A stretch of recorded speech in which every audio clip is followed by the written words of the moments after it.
seductive thriller, capturing the threat and promise of darkest desires. Hello, everyone, and happy 2022. Hope you guys had a great New Year's celebration. I'm feeling pretty good. I'm feeling active, aware, and ready. I did some tinkering this morning. Bring back the Nightman. Don't worry, the Nightman will always be there. The Nightman will always be there for you and me. I am a big fan of Breath of the Wild. Maybe one of my favorite games ever. And I had a master mode playthrough I was doing on Switch. And then I lost my Switch game. But also at the same time, I've always been a little intrigued to know what this game looks like when it's running at maximum potential, which is to say on CMU with a lot of graphical packs installed. So that's what I've got here. And I'm using a Switch Pro controller so that I have motion controls too. I had to use another little doohickey called what was it called? Better Joy. There we go. So hold on a minute. Yeah, there it goes. So that's working. The best be Lynel modded. Oh, you can like mod Link to be Lynel. Yeah, Switch Pro for the pro gamer, exactly. So I got it all configured, all the good stuff's here. You can even tell from the scrolling in the menu how buttery smooth it is. This game really is a revelation on 60 FPS, but how is this possible on PC? Anything is possible on PC. So I'm just gonna start. I'm glad that it's recognizing everything. It seems to work. I tested the motion controls; they worked. So yeah, it's butter. Holy fuck! I mean, the resolution doesn't bother me too much. Lynel mod comes with VO, new custom outfits, and all. Oh Jesus, a very comprehensive mod. Okay. I might look into tinkering around with the game a little more, but for now, I think I'm just gonna experience this game in crisp res and high frame rate, and also just like the Plateau in Master Mode is actually a really fun sandbox to play around in. Not to mention Hyrule itself, but like once you get Rivali's Gale, and you like have a good stable of weapons in your pockets, it's not quite as intense. Nintendo gonna get your ass, maybe. Maybe. If I get a hot little C&D, then this will just be a game that I play on my own, in my own heart. But man, game rules. Open your eyes.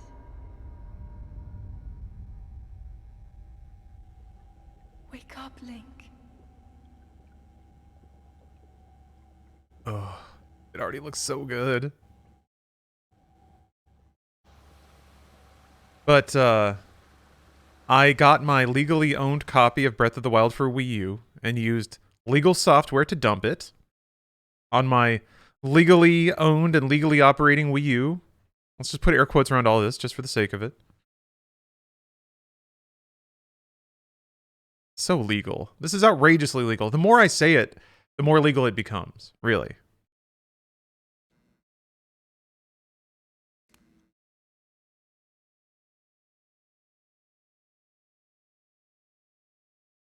Did you watch the Peace Parade today in Pasadena? No. What the hell was that? Captain, you dump ROMs? I've never, well, except for this, which I have definitely legally dumped from my legally owned copy of Breath of the Wild. Never dumped a ROM myself. It seems like it would be soothing. Oh god, so buttery. Although I gotta, hold on a second. There we go. Did you mess with the draw distance or anything yet? Yeah, I have a couple of graphical tweaks ticked and customized. Draw distance, level of detail, frame rate, resolution, and a reshader that like makes the game a little cleaner looking. That Oh, is Rose the Parade. plate. Oh, okay. Take it. It will help guide you after your long slumber. Never know. Like this game, I think is just kind of quiet. I don't know if there's like. I don't think there's like. Don't look at this. Actually, it's fine. This is all legal. I don't think there's like volume options. Yeah, I think the game is just as loud as it is. It's quiet until it isn't. Yeah, I'm gonna have to.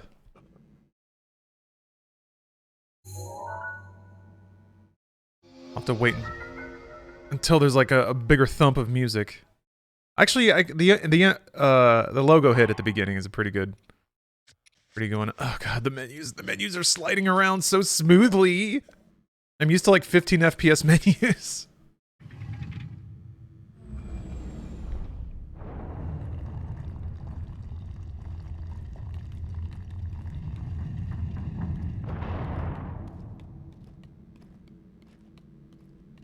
Oh yeah. Owzie. They put a whole animation in for kicking things barefoot, but in all likelihood that's the only time you'll ever see it. Unless you just like intentionally unequip stuff and boot treasure chests barefoot again. Hold the Sheikah slate up to the pedestal. That will show you the way.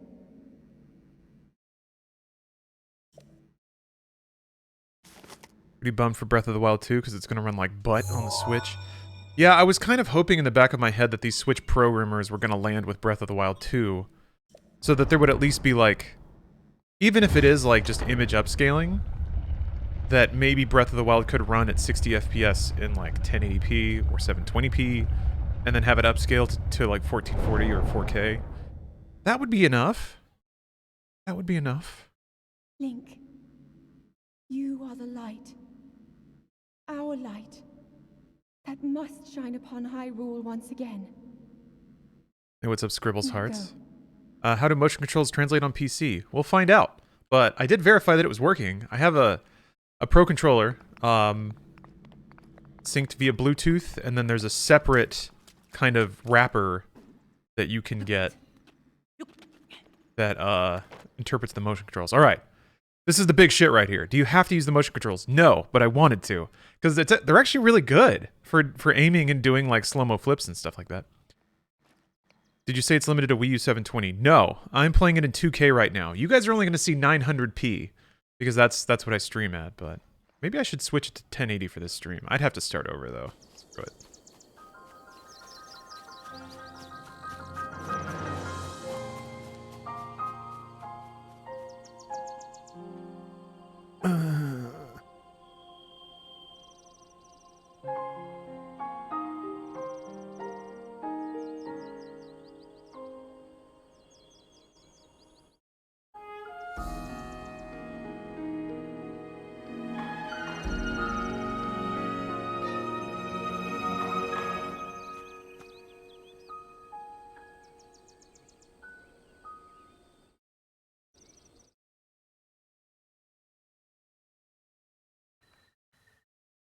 Don't see a difference? It's going to be harder to see a difference on Twitch, unfortunately. The frame rate is probably the thing that'll be most noticeable. I mean, the draw distance is super changed. At least I can see that at least.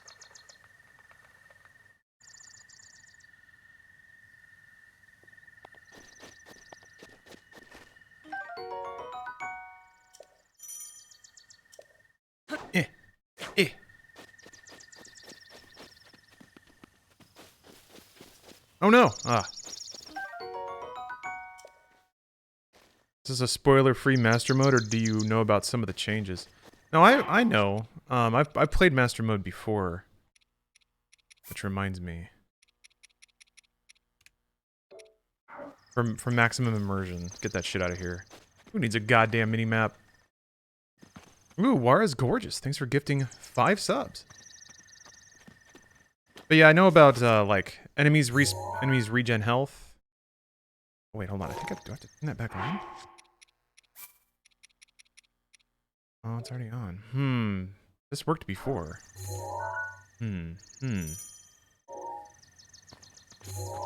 That's odd. I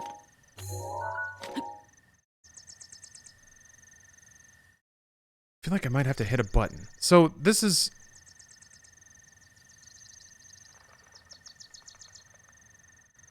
There's like this, which is like activate gyro. I don't know why you have to bind that.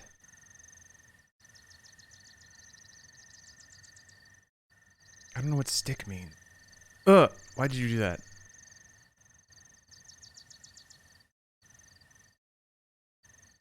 It won't let me click on it.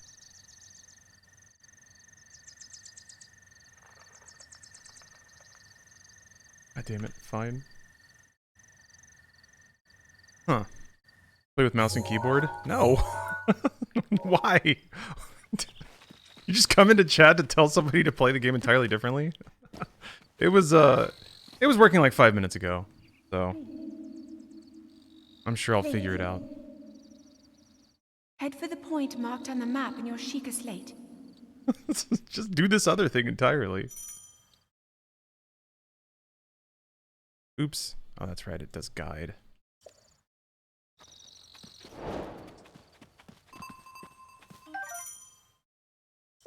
Yeah.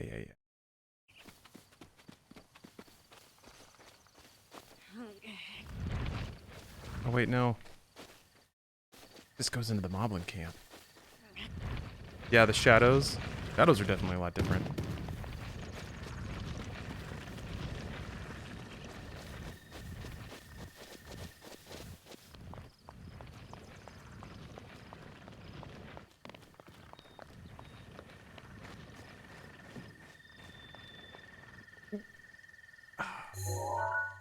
And this has got me curious now. Oh, there's a VR mod. Where that worked a second ago. Damn, I was so proud of it too. I left everything running, but then I tweaked the graphics some more. I wonder. The only other thing that I did have to change before, yeah, making it a gamepad. Oh well. Grass is very green. Yeah, I think that's due to like a clarity reshade that's on. How'd you get it to run on PC? With Cemu, which is actually it's a little tricky because I took his apple. There's a ton of guides out there for it, but a lot of them are old and have like far too complicated a setup to circumvent a lot of things that aren't problems anymore.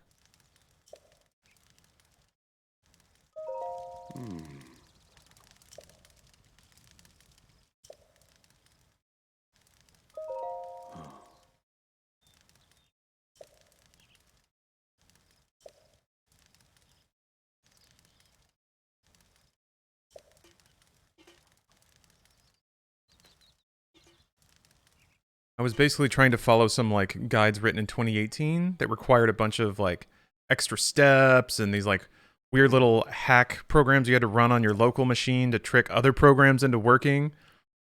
And yeah, you just don't really have to do that anymore, but now I think I've installed Cemu in like 4 different locations and I have to make sure that I run the right executable to launch the game.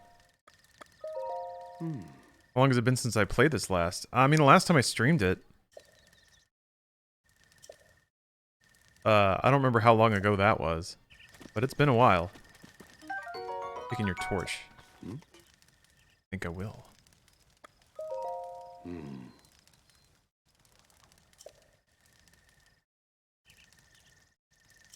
Oh, I'm CMK. Hey, thank you for the cheer. You should need 4 different Cemu installations. You are correct. This is an astute and correct observation you just made. Indeed, I shouldn't.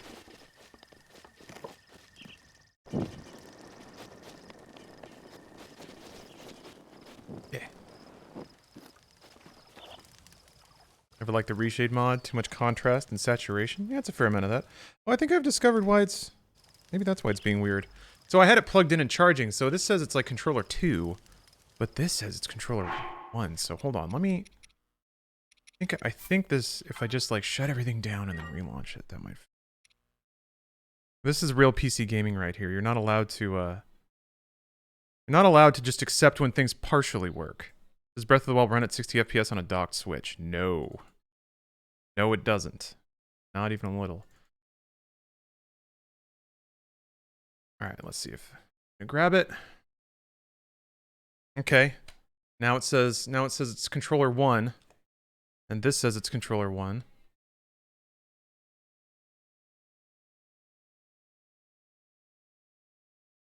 Actually, just this 30, but mainly 15. Yeah, they're unfortunately, unfortunately, it's not the most stable thing.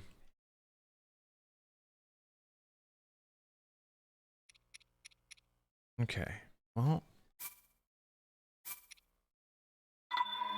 recall having to disable and re-enable controller through what? Through Simu, through. There's like, I want to say like at least 4 or 5 different. There we go. Okay, yeah, now it's working. All right.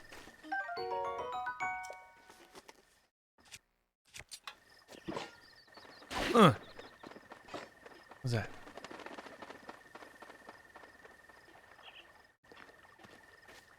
Oh, that's the other. It's not. Okay.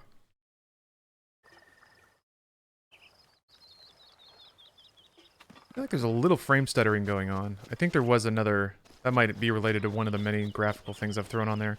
I think there are other graphical things meant to help with that, which I am, unfortunately, kind of tempted to try. I gotta throw a rock into that, though.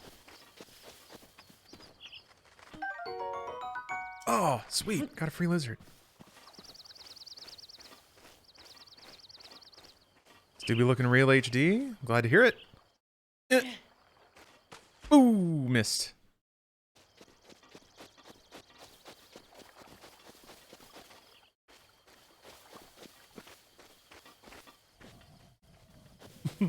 Lizards are just free. You can take as many lizards as you want.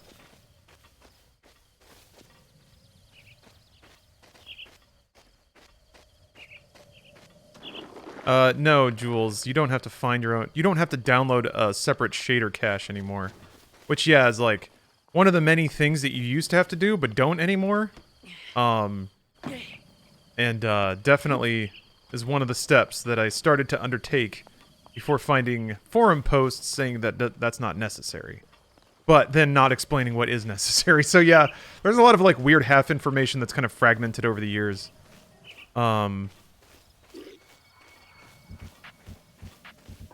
Yeah, you don't need to download a shader cache. You don't have to like provide your own keys.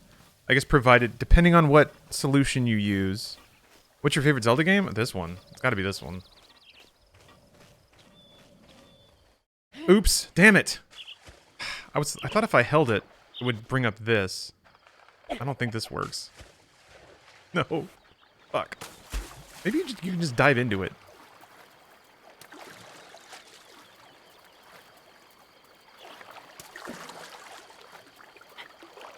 The fact that this works so well and it doesn't break the game itself, does that mean that the devs work on it like this and then downscale everything later? Sort of. I mean, maybe? I mean, the devs probably work on it in a way lower resolution than this because it runs like ass until like the game's fully finalized and compiled. Games can scale pretty naturally on their own, at least in resolution. The assets are what the assets are. But this game is more like math-based. Since there aren't a lot of... Like, the textures are there, but it's mostly the shading and the lighting and just the art assets and the color of the... Ah, fuck it. Fuck it. Fine. There.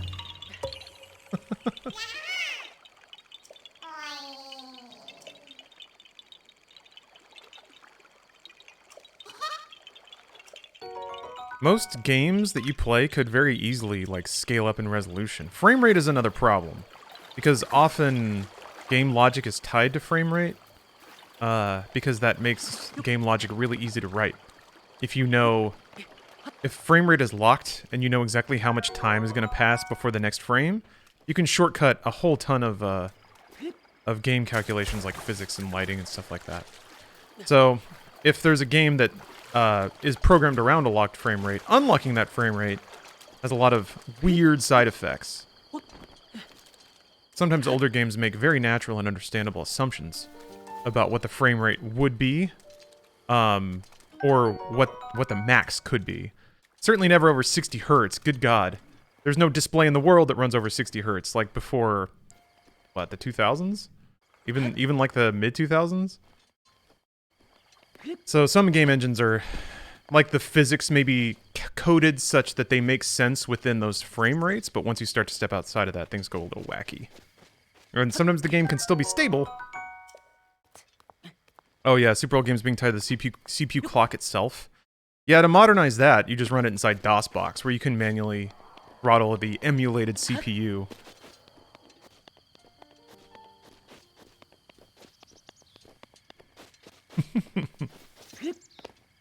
But yeah, the good news is this game seems to be created in such a way that it can scale up really well, so whenever Nintendo releases more powerful hardware, it shouldn't be too hard to just drop Breath of the Wild on it and have it run beautifully. Oh yeah. Alright, I'm gonna tinker around with one thing. Because I think you can change a lot of this stuff while the game is running. Some of the stuff you do have to restart CMU for, but it really doesn't take that long. So let's see here. I think there was some your workarounds.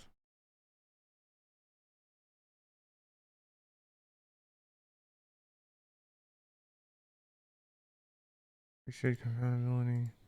Bonus for Intel. Let's just limit it to 60. Oop. Well, okay then. Can't wait for the Nintendo Switch 2.0, 1440p and 30 FPS. Yeah. Yeah. I mean, it's never really been... It's never been Nintendo's focus to be like crazy graphics forward, because it doesn't matter, not to them for sure. Let us saw something about stutter reduction. Maybe I'll just do this and not mess around with extended memory.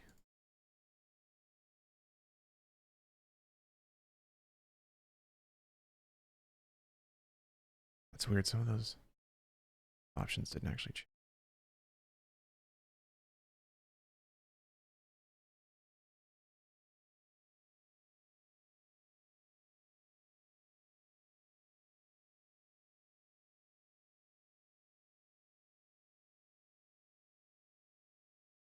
Could also, I mean, I'm gonna guess Vulkan probably operates way better than OpenGL. Yeah, Ninty cares about selling fun games, not about making the graphics the only highlight of the game. Yeah, it's from their perspective and in their economics, it makes total sense. They can sell hardware that doesn't cost as much. They can sell they don't have to compete with other manufacturers for the same hardware components. If they're running like one generation behind, they can scoop up all the bargain bin stuff that aren't in demand anymore. And from the game development perspective, you have a lot of savings there too, working in lower assets. You don't have to, like, the games are smaller. It's still a little jittery. Actually, hold on a second. It might hate this, but I think I have to do it. I think I have VSync turned on here. Yeah, that might be it. Maybe if the problem is, like, it doesn't seem to be running exclusive full screen, so I think I'm safe regardless.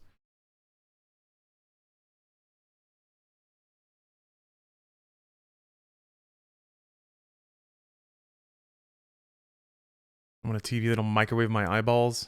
Something that'll, like, burn your silhouette into the couch behind you.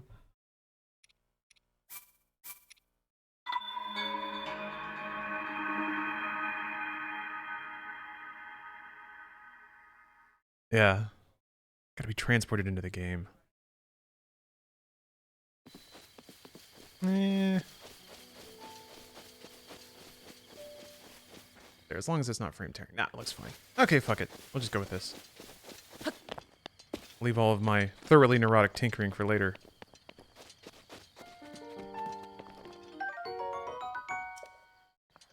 Gotta pull all the Guardian parts out while these things are dead.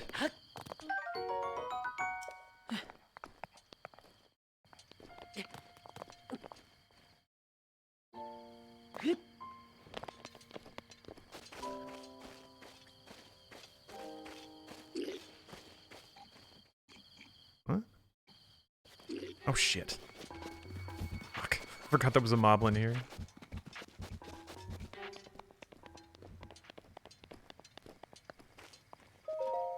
Oh, that reminds me, I gotta finish that Outer Wilds DLC. That was such a trip. I mean, it's Outer Wilds, it ought to be, but...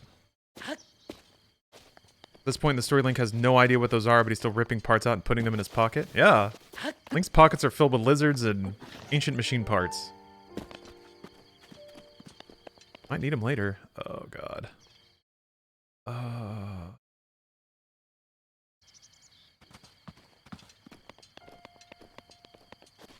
Bruce has been playing Outer Wilds. It's such a joy watching him go through it. Oh, that's great. I hope he can finish it. I mean, not to imply that his gamer skill wouldn't get him there. It's more like, hopefully he has the time.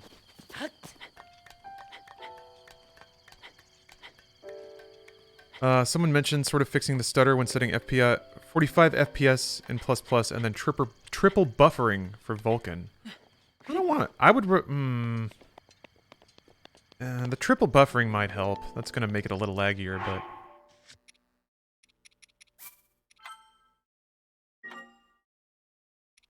I don't want to do 45 FPS though. That's dumb. What am I even living for if I'm playing games? Oh, it put it to 120. Wait a minute.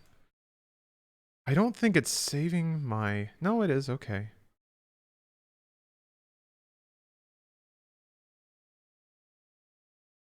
So, let's see.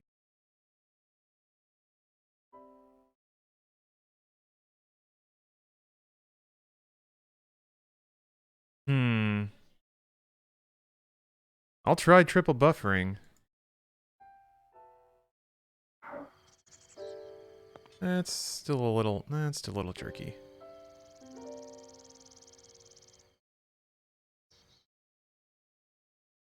Sorry, this... I didn't mean for this to be a,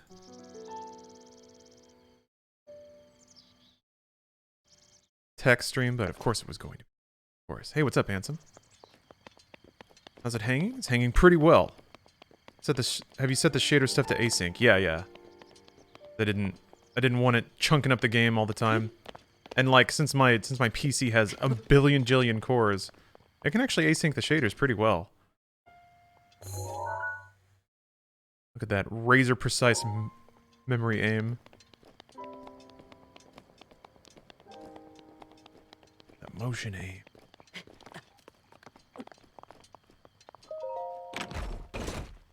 Still smooth on stream? Yeah. Some of this stuff is only like... Only me seeing a frame drop, like every 90th frame goes boop. So it's not like liquid butter, but it's certainly way better than a Switch, which is what I was hoping for.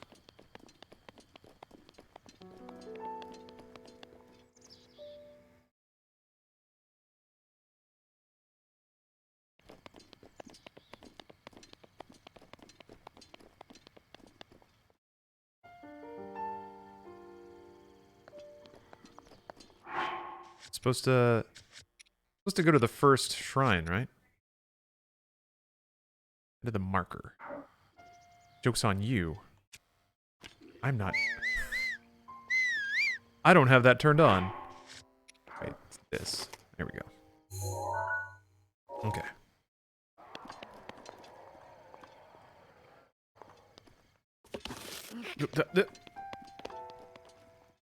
Think I can survive that.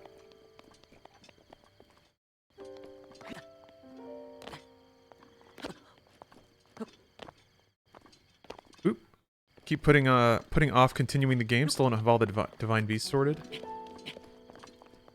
That ends up being one of the... I don't know. It would be nice if the divine beasts were like these big ball-tickling dungeons, but they're kind of more puzzle-focused than like being the big sprawling Zelda dungeons, which is fine. I feel like this game broke up the dungeons into...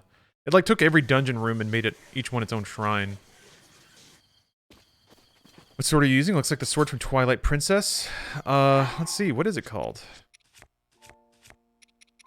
The Rusty Broadsword. This once fearsome sword has seen better days. It can do some damage in the right hands, but breaks quickly. Well, they described it as once fearsome. Yeah. And it's in the Temple of Time. The DLC Beast is the best one? I haven't even played that. I haven't played any of the DLC content. I told myself that I would...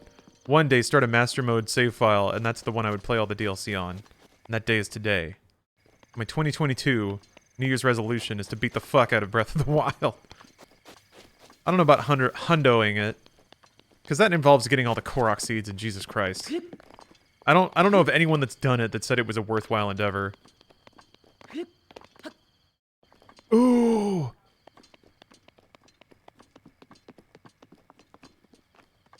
$900 poops? Yeah. Need that golden poop? The problem is, like, I guess it's a little more practical now that the map shows you where you've been. It has that line. But without that, how would you even know how to get all the Korok seeds? Even if you were following a guide, you'd have to go to all 900 and then just be like, well, I guess I got that one. Is the face cam out of focus or are my glasses just dirty? Face cam might be out of focus. Hold on. I have it on manual focus now, so let's give it a look. That's kind of it. I'm getting this like crazy underlighting from the game itself, so it makes my face look green and blown out, so that might be part of it. Yeah, cam's very bright. If I changed my like exposure settings, that might help, but using a controller while playing on PC. Indeed I am. I am using a Switch Pro controller, which gives me the ability to motion aim if I so choose. And I do choose. I honestly, one of the things that had kept me from setting this up is I was like, okay, like you can play it normally, but what about the motion dungeons? What about the dipshit dungeons where you have to like use a big ol' motion controlled hammer to whack a ball and like, I'm sure that there's a million easy solutions for that, but I was like, it's not gonna be the developer-intended experience. And then I curled up in a ball in the corner and cried. I cried and I farted. Missed the Cyberpunk stream. How was the Gamer Vest? It was actually really fun. And that, like, the Metro mod is a revelation in that game. Jeez. Hopefully someday they'll add an official one, but still, that mod was great. Because you can just cruise around Night City and listen to the radio. All I've ever wanted. What is that? What is that? I guess that's the top of a... Wait, that's the shrine, isn't it? It pops out? Keep hitting the wrong button. There.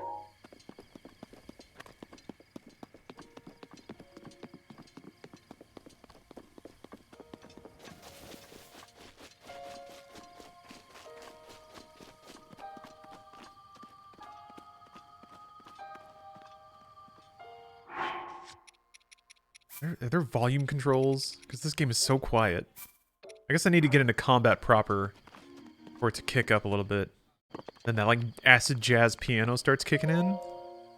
I watched or rather, Steph was watching a documentary about Japanese culture and jazz.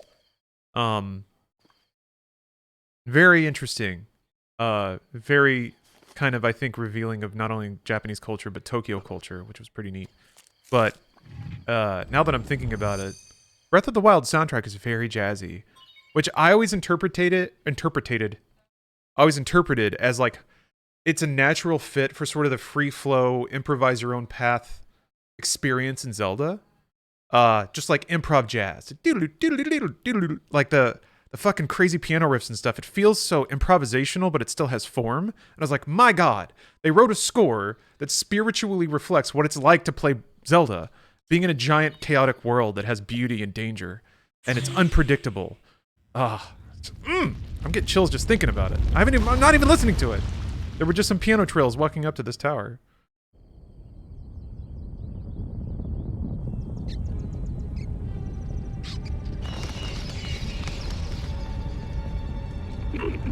Yeah, main theme included. Also, J-Man, it's been a long time. Hope you're doing well. It's good to see you again. You still in the Just Cause gaming community?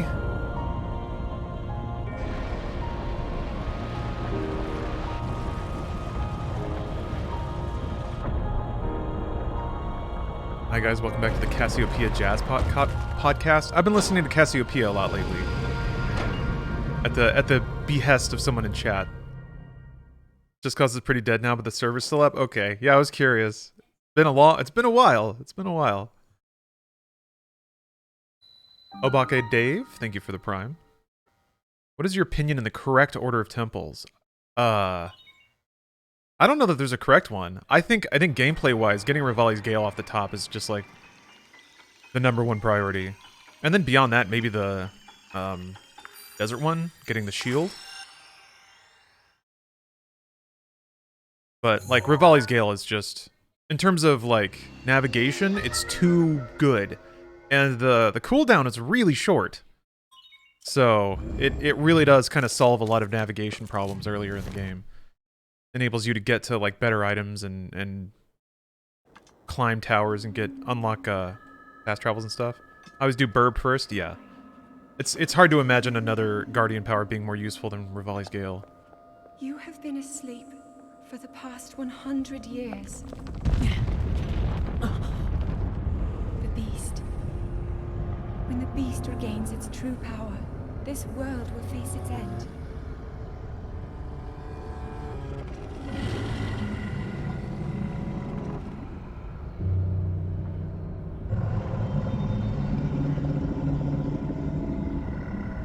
Hey, Happy New Year's, Mad Matt. Now then. You must hurry, Link. Link. Hurry. Before it's too late. I think it was Twilight Princess was the first Zelda game where I started caring about the story and the lore. But man, Breath of the Wild is so interesting.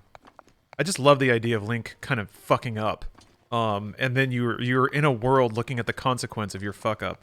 What's weird too is it's super vague about what happened, aside from basically implying that Link dicked it up and then Zelda had to throw herself on the grenade, basically. To kind of put the world into stasis for a bit. A lot of the stories hidden in journals you read. Yeah, I mostly, I think, got it through the memories that you have to find the locations in the world, which is also just a fucking fantastic way to do story nodules. Come and like pair it with exploration of the world. But I'll try to keep an eye out for the for journals and stuff. Is this Wii U emulator? Yes, it is. A fully legal Wii U emulator. There's a Nintendo lawyer who just threw his headset off. God damn it, he got us. Son of a bitch. We had a noose around his neck, and then he had to say it was legal. Zelda over here rolling her eyes and committing mass world time stop magic. Yeah. What's cool too is like the flashbacks kind of show that Zelda knows that it's gonna fuck up. They're like, oh god, this Link just doesn't have the juice. He doesn't have it. And we're fucked, and it's gonna be my fault. That's kind of what I read into it. But again, a lot of those flashbacks are pretty vague.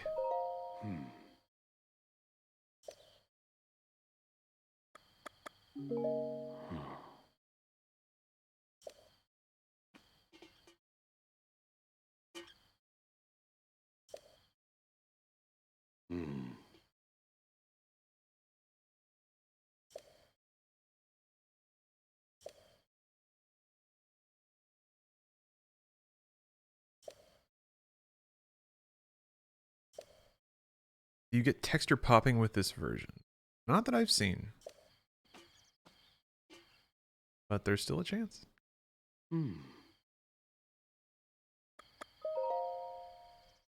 Seen the game Ender Lilies. It's much like Hollow Knight and I highly recommend it. Is it out?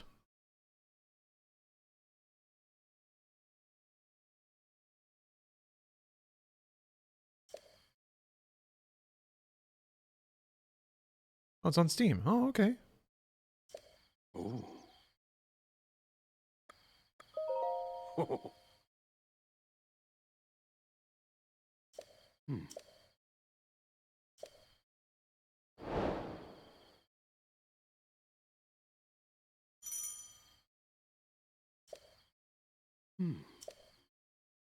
I'm intrigued. Ender Lilies, you'd say.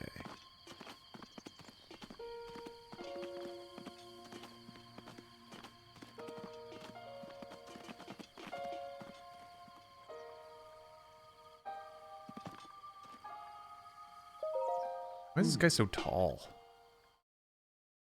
Is he from like an ancient Hylian race? No, this lick my sword. This is Simu. Yeah.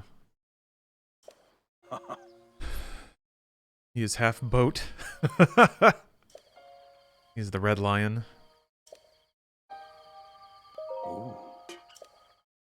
Alright, alright. Oh. So if you're talking about... Okay, so that kind of pop-in is different. You're talking about LOD. If her textures are blurry and then they change to crisp. If that happens visibly in front of you a lot, then your LOD distance is too low. And I've already used mods to push out the LOD distance. So games do this all the time. They'll swap higher resolution assets like ground textures for lower resolution ones further away from you. Because if it's further away, it's taking up less pixels on the screen, and you can't even see if it's a low resolution texture on when your overall image is lower resolution. But as your overall resolution increases, then textures that are further away can be seen with more clarity, and thus the asset swap becomes more visible. Oh geez. Okay, we're gonna have to take a little roundabout way here. It's just one of those things where like there's so many things that act in concert to make a game look visibly like you can see popping on the grass here. Because when the grass is far away, you don't need as many blades. And on a 720p image or whatever the Switch puts out, you probably wouldn't even be able to see that happening. I actually do think there is a tweak to change the grass LOD to make it so you can't see the blades pop in like that. But yeah, there's just so many things that all work together at the same time to make a game visibly work on a given system, on the displays it's presumed to be running on, and then at the resolution that it's presumed to be running at. So if you start to change that stuff, then other things start to pop out. Sometimes literally. I don't want to tweak the... That water looks so fucking good! Oh, did the Wii U not put out output 1080p? I mean, it could put out a 1080p signal image, yeah. But games did not render at 1080p most of the time.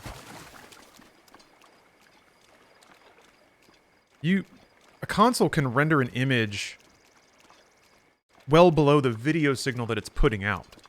So, I mean, modern consoles, you can set them to 4K, but games only run like 1080p or maybe 2K. But it, you know, puts out a 4K video image. Master mode in this game is more annoying than hard IMO. Yeah, I'm not looking forward to some of the... Like, some of the later fights are just going to be cruel, I think, especially with regen. I was able to take down one of the Guardians, and that wasn't the worst. Basically, it's just like... the fuck? It really is a question of just, like, stockpiling a bunch of food. Like, you have... Don't let me lecture you about it. This is just my like, impressions from playing, like, 10 to 20 hours of Master Mode. Is that you have to, like... You actually have to use buffs, you have to use the right equipment, you have to stockpile equipment, you have to stockpile items. You have to, like... You have to gather stuff and come prepared. You have to scout and, like, do all that stuff. Ate the Master Sword challenge on Master Mode. It's almost impossible. Is that the one where you can't get hit?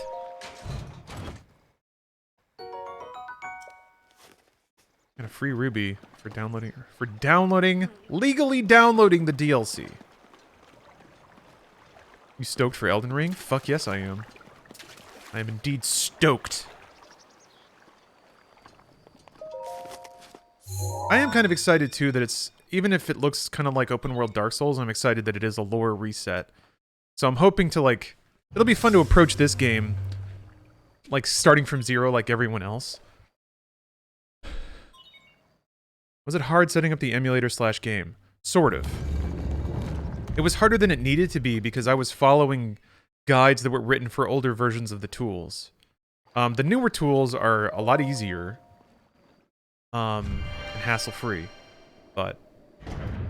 Really, like, truly, now, knowing what I know now, you really only have to download one thing. And then it installs Simu for you, and deploys the games and everything. But, like, a lot of the older guides that I read basically said that that tool doesn't work. Lore reset. Oh, just like, it's not in Dark Souls lore. It's its own thing, so... It's not like playing Dark Souls 3, where the game is going to reference two other games of lore that I know very little about. That's all. It's like Hyrule Zero Dawn with these mods. That's another game I need to play, man. I need to play Horizon.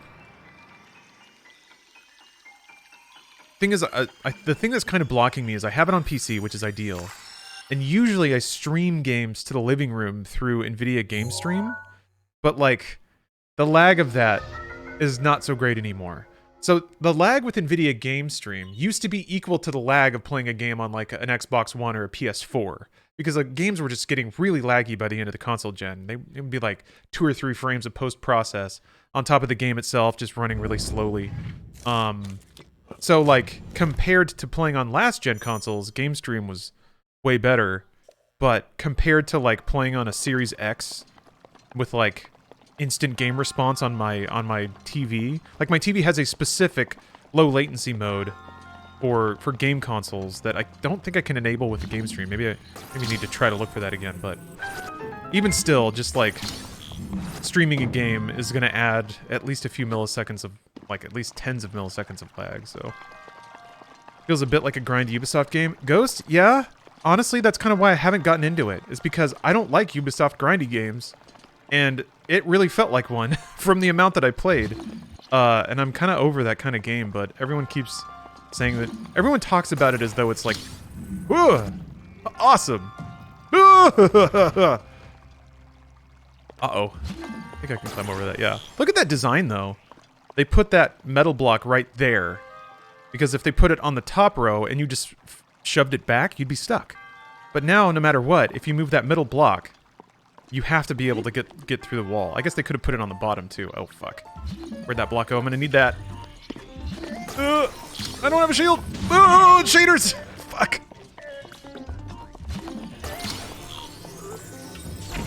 Okay. We're gonna use dynamite technique here. Ah! Whoa! I can shove him into the water. Fuck.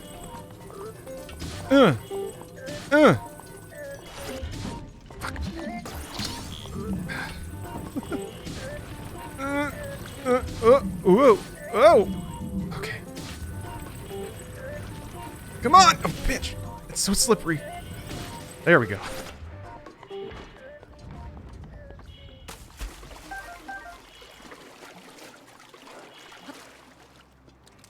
Speedrunning tactics is right.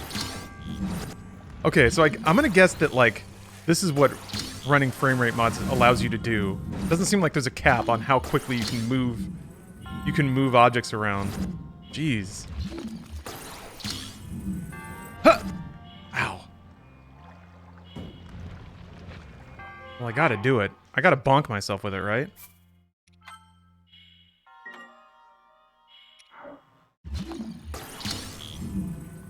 I'm like... Whoa.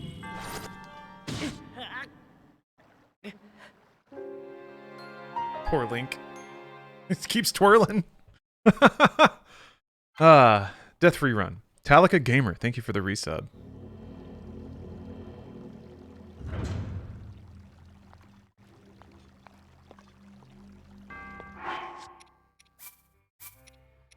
And God bless Save Anywhere as well.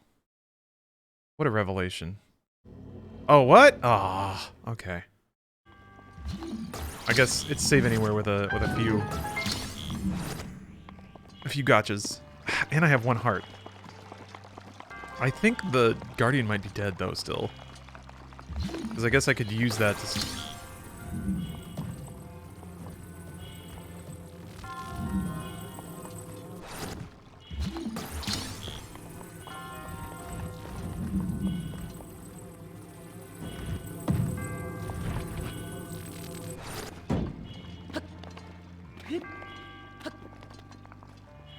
Yeah, that's right. Hold on. There's a treasure chest in here I haven't opened.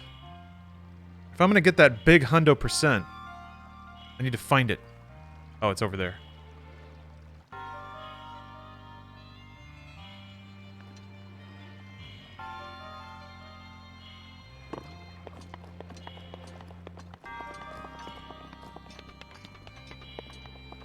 Can you lift the block while standing on it? No. But you can do like magnesis stuff, or sorry, stasis stuff. Certainly, standing on things.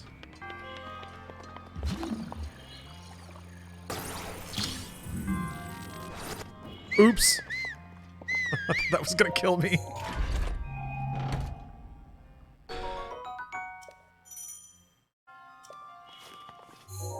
All right, I did it. All treasure chests acquired.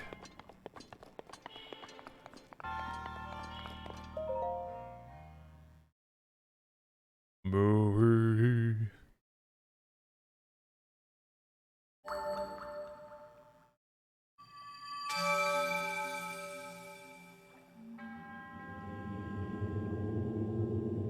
God, that sound is so good. Echoes of the Dead. Are there any weapons with unlimited durability? Yes, the Master Sword.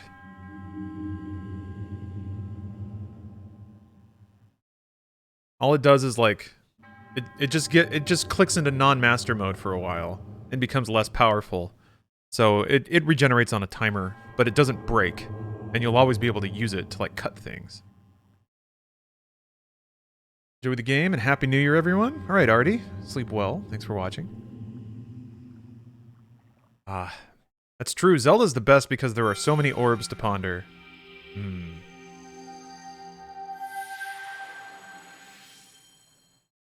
So little time to ponder.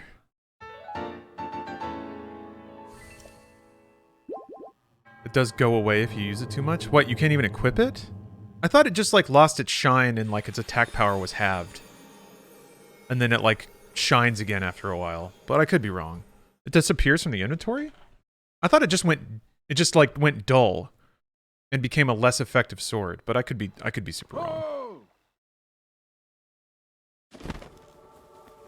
Is this the 100% run? Yes, it is. Maybe not the Korok seeds. Attack power is default and at half and doubles when you're near calamity stuff like Guardians. Oh, wow, I didn't know that that's how that worked. Man, there's so many little fun bits about this. I don't mean to be too grim or anything, but how do you want to be buried if money or physics wasn't a problem? Huh. Like when I'm dead, what to do with my corpse? I think it would be cool to like be loaded into a railgun and fired towards some like celestial body. If physics and logistics aren't a problem, like put me in a capsule and just shoot me directly towards like Jupiter. And like let me just disappear into that maelstrom or into the sun. That'd be sick. I wouldn't mind that. Or just like, yeah, having your body just impact into Mars. Just like a cannon. So, you know, your bones will just be there. Down to get shot into Titan? Yeah, that'd be neat. Hey, what's up, Batman? Happy New Year to you.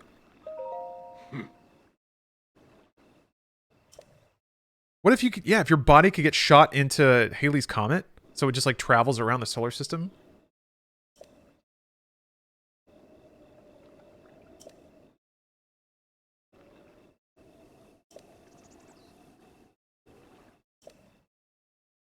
And then maybe 3,000 years from now, when like the human race's DNA has shifted due to technology or whatever, they find like some bones like 10 meters below the surface of Halley's Comet, and they're like, ah, we found the remnant DNA of a pre-actualized human.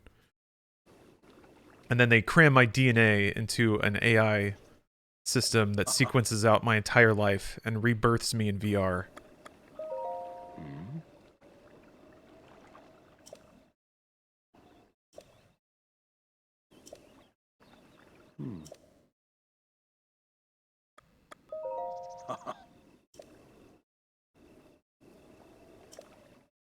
And then I'll wake up. I'll wake up, except I'll be an anime girl. An anime girl with huge knockers. And I'll giggle and play video games. And it'll be exactly like this, just 3,000 years from now. And I'll have giant anime boobs. Actually, by then the human race has probably evolved out of loving anime titties. Or maybe that's like the one thing that doesn't change. It's like we've transcended our need to eat food We now subsist off of 3,000% sustainable algae formations that we can, like, recombinate to be any food that's ever been made. We don't need that anymore. Sex is quaint. Ugh! But man, do we love staring at these giant anime titties.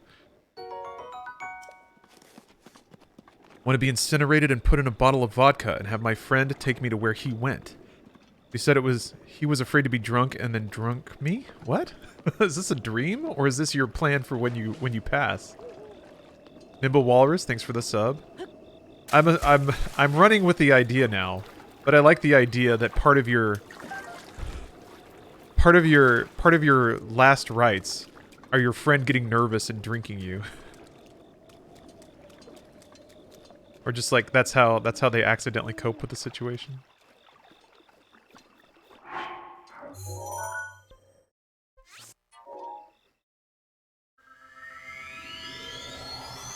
If near calamity, it grows and lasts longer. Ah, I found a guide thingy to the Master Sword.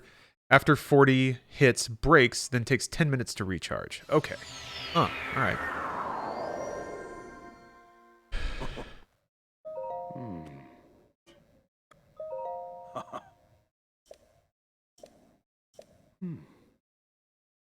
So he can teleport too. Ooh.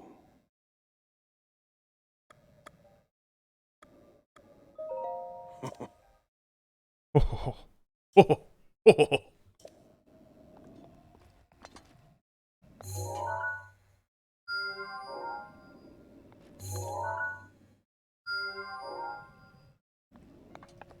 Design is so good in this game. Like every color is so pastel. Oops, I don't need that one. Get out of here. Oh, every color is so pastel that when they clearly reserve certain like color intensities for gameplay reasons. So the blue or the orange on the shrine, it just like pops in clarity against all the other colors used in landscapes and stuff. Stuff like that are artistic decisions that have to happen so early on in the game design process and clearly imply so much knowledge and like foreplanning about how a game will work and the sort of information they need to visually convey to you while you're playing. I don't think I can get to that one yet. Okay. Still no fast way to get off the tower. Oh. Dang it. Button. Okay, so that's the 3 shrines. Oh no, wait, there's a... I can't get to this one. I can't get to this tower.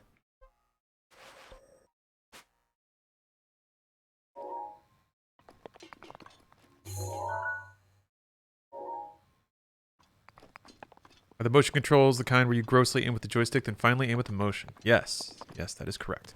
Although I might have to tweak it. The motion is a bit sensitive right now. But yeah, that's how it's working. I was, I kind of broke through some technical barriers, I guess, I had self-imposed by figuring out how to stream Shattered Memories with motion controls and everything. To truly deck out my Wii emulation, I have to get like a sensor bar to USB power adapter, or just get a wireless sensor bar.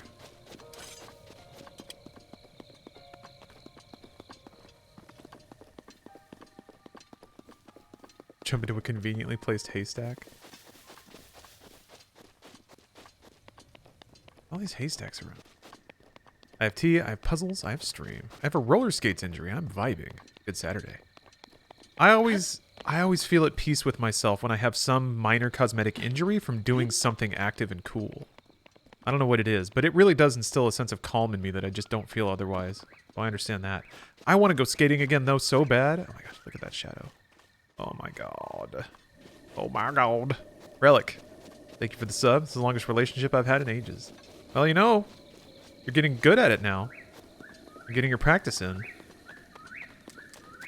You can use 2 tea candles, that's correct. Everyone brings that up. As though having 2 tea candles is more convenient than a $10 sensor bar.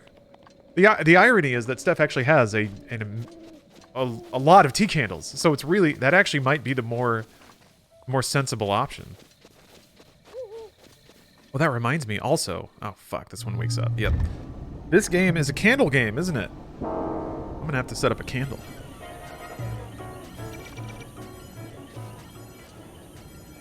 But not yet. Not yet.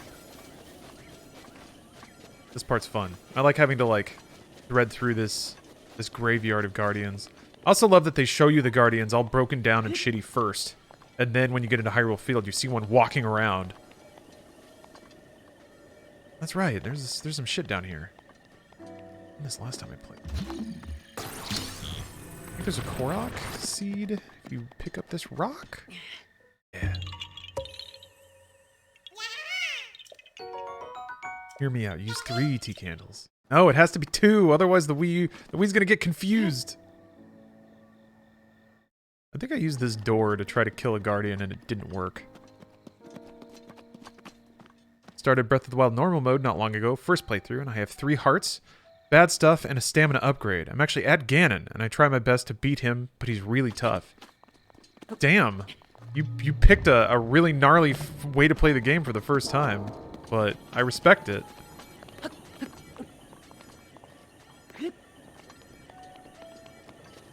I have never tried to do like a 3-heart, go right to Ganon run. But that's pretty legit.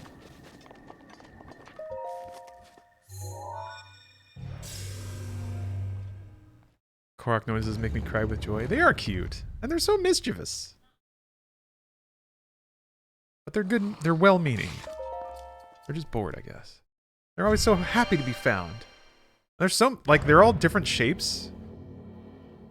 So many of them. Is every Korok unique? Every seed? Like, I just mean their, like, shape. And the, like, leaves on their heads.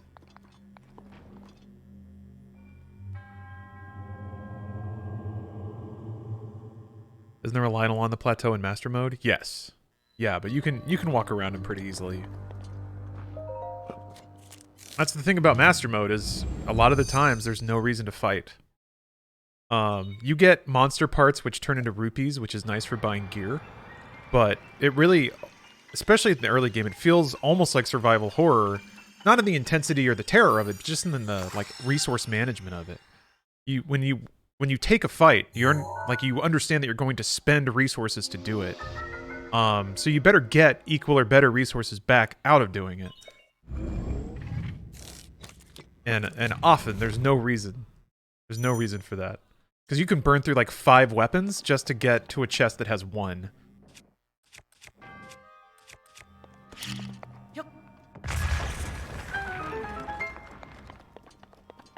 Killed a blue Lynel to pick his stuff and killed some guardians for their parts. Oh, is this for your go to Ganon playthrough? Dirk McGurk, thank you, and I hope you have a good year as well.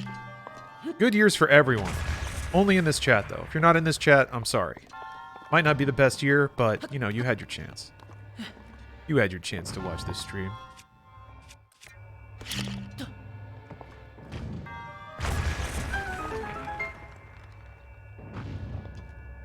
The sense of resource management early on in the game made me covet my good weapons for the rest of the game.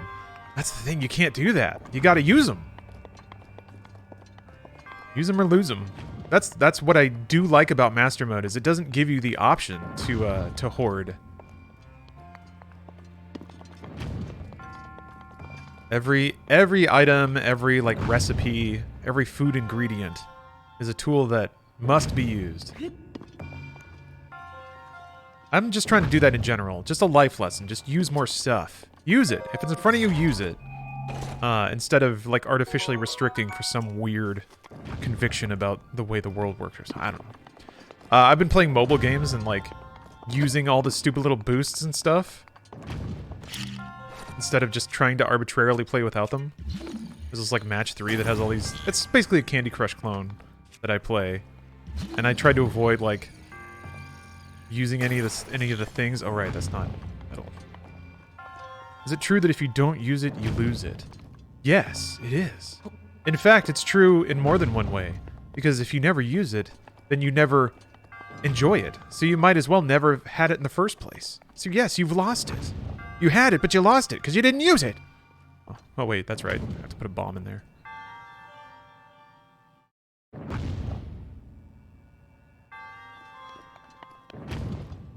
Using stuff in RPGs is my nemesis. Use them! Force yourself. I'm fascinated. I was talking about this a bit playing 7 Remake, but the problem of like giving players tools that they refuse to use is a really interesting one, and a pretty common one in game development, actually. So it's interesting to see how games try very hard to incentivize you to actually use the... Because like players will sit there and be frustrated because they're not using the thing you gave them to use to not be frustrated. I do it. So it's fun to see games that like have mechanics based around using items, or ones that remind you that certain things are there. Try to playfully remind you that now is the time to use that thing that you were given for this specific circumstance. Pathfinder Kingmaker have kind of forced me. That game is brutal if you're frugal with items.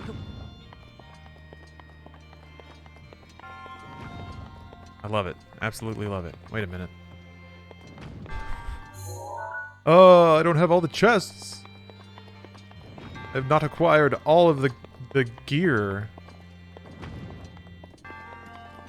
That can't be. Surely I have to use this orb for something. Or maybe I have to come back in here with the glider, but that doesn't feel right. Doesn't feel like a thing. I can see one up there. I think that ball is just for show. It actually might be. It would make sense for them to put it there just to give you the idea to send a bomb across, because a bomb is also round. It could just be that. Ooh, excuse me. I've been sneezing a lot lately. Just sneezes though, nothing else. So this isn't some COVID shit. I think my speculation is, since it's been colder and I've kept the windows closed, that maybe it's just a little dustier and stuff here and here. Aha!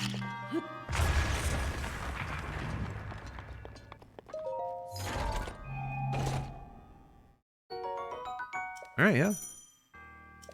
Are they telling me to throw with the bastard sword? Technically, it can mean you have COVID, yeah. But I just ate a delicious breakfast and I tasted every bit of it, so... Well, I guess I just ate lunch, actually. Bit of a windfall. DoorDash messed up. Or rather, I guess the restaurant messed up and delivered the wrong delivery to me. But the customer service person was very nice, so they did a redelivery of the correct order. But then I got a free order of walnut shrimp. So, you know. Had myself a little free lunch on DoorDash's dime today. Or I guess the restaurant that did not provide me the right order. I bet it's Gigi. She's slacking off. I mean, kind of she is, actually. So Steph has had, as you can see, we have Christmas trees. Not a problem for Gigi, but the Christmas trees have skirts on the bottom, which is a problem for Gigi because some of them have fringe. And Gigi loves eating anything with a loose string on it. So I haven't been running Gigi around because I didn't want it to consume Stephanie's wonderful mid-centuries themed Christmas skirts. But now I've picked up the skirts. We're officially out of the Christmas season. So Gigi can make her rounds again. Yeah, 2022 is off to a good start on DoorDash. Good job, DoorDash. I gotta admit, it is nice, rare but nice, when customer service for a service like that actually like does what they're supposed to do.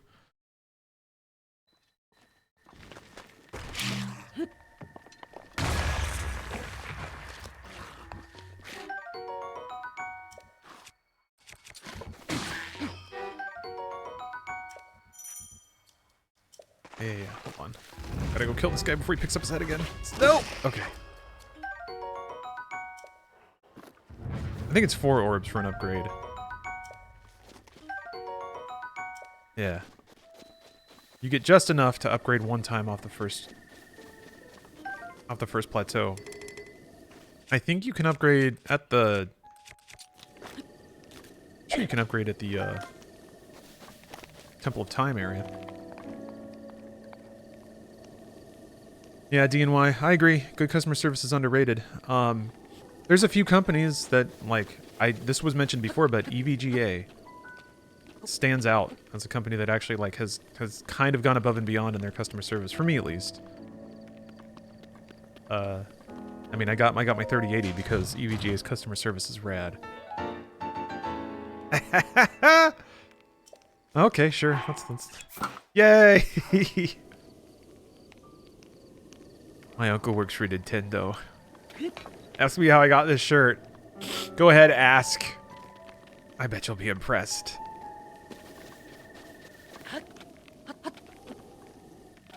Makes you want to play the Second Wind mod. That sounds cool.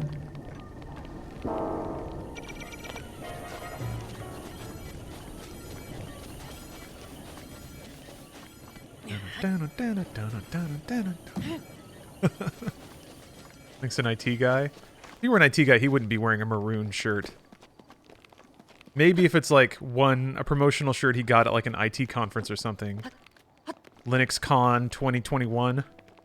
No, there's no way. There's no way Linux Con shirts are not black. Are there Linux Con shirts? Fuck. Alright, hold on. Does Linux Con exist? I have to know. I have to know now. Hold on a minute.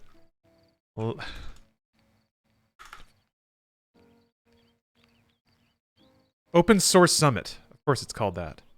Formerly LinuxCon. Alright. 1 minute. Shirt.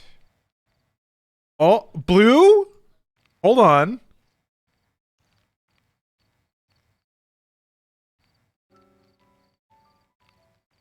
I mean, that's cute. Oh, the little pingy and little shark?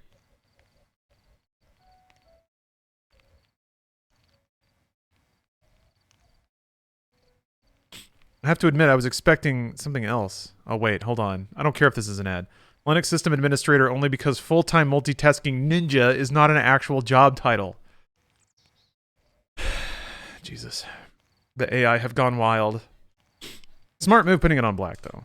But it seems as I've vastly underestimated the fashion sense of open source devotees. Why is Kanye? Oh, that's why. Okay. Excuse me, ye. Or is it yay? Sorry. Sorry, ye. It's yay? Okay. I've never heard anyone call him by his proper name. Yeah, there's the Lynel, by the way.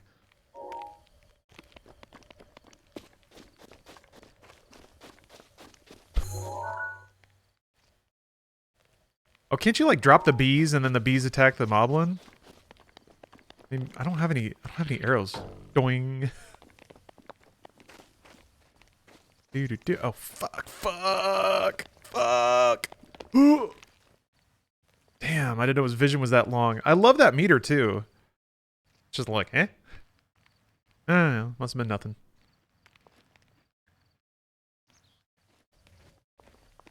No, like there's no cover. It's just flat open ground. There's no grass or anything. Yeah, must have been rats.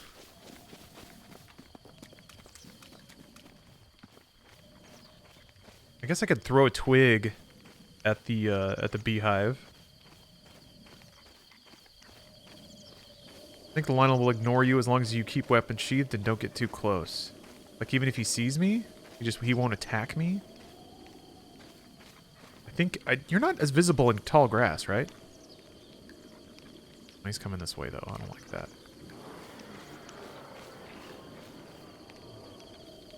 See this butterfly though. I'm gonna grab this shit. Yeah. God, look at that fucking... Oh, look at the shadows! Well, let's see how this plays out.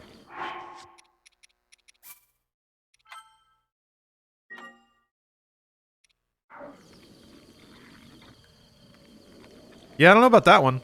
I think he might want to kill me. No? We're just having a little stare down?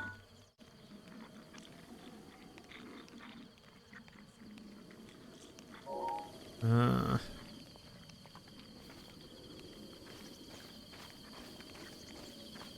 afraid if I try to pull something out to throw at this beehive, then he'll just kill me. He'll run over here and murder me. Oh, fuck. Did not expect the... I guess I should have waited until nighttime if I wanted to try something like that. Lynel, you want to help out, bud? Nope. No! That's fine. He's daring you to fuck with him? I'm not. I won't. I think I only really... I only fought one Lynel. It's like there's a side quest to fight that one Lynel. Which was a really cool engagement, even on normal. Because I kind of poked at him a little bit, got really terrified, left, got like some attack up potions, some like food. Came back with like equipment and gear. Got the drop on him. A real Far Cry experience. In the Coliseum? I think it was just out in the open world somewhere. You know what Beatmania 2DX is? Indeed I do! Apex Toe Jam. I stream it pretty frequently. Or rather, I stream Infinitas. And actually, now that you've brought it up, I was thinking in the new year I should just go to arcades more. There's a round one that's like 20 minutes away. And it's got Cast Hour. Which, it's a casting stream, or casting themed Beatmania. Why am I not playing that right now? Oh, you found out what was wrong with your PC? Ooh, do enlighten. I always love hearing that breakthrough moment. When somebody's like, it was exactly this. Was it, I'm guessing it wasn't the RAM? What kind of casting? Like live casting, streaming.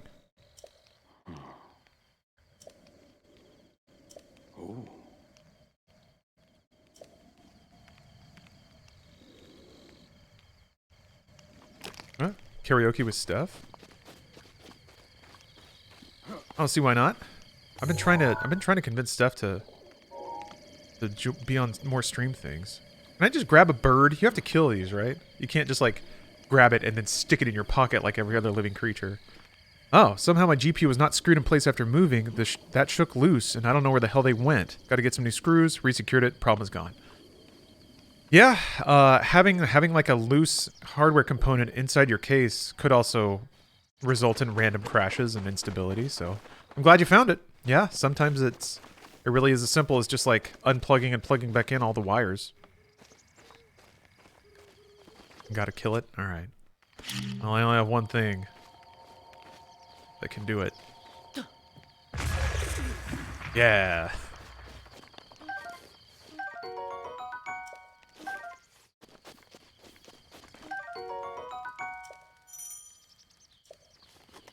Reinstalled Windows 3 times? Yeah, it's... In retrospect, it's always easy to think about the time you spent inefficiently, but you solved the problem. You solved the problem, so everything leading to it was just part of your problem-solving process. Sure, you could have skipped those things, but that's the benefit of experience, is like you can solve same problems with less time and kind of narrow it down, but you got there, you got there. Everything along the way was an important step to getting to where you got. You had to rule out things, and the time spent to rule out is just as important and well spent as the time finding and progressing. It's just chipping away at the possibility space.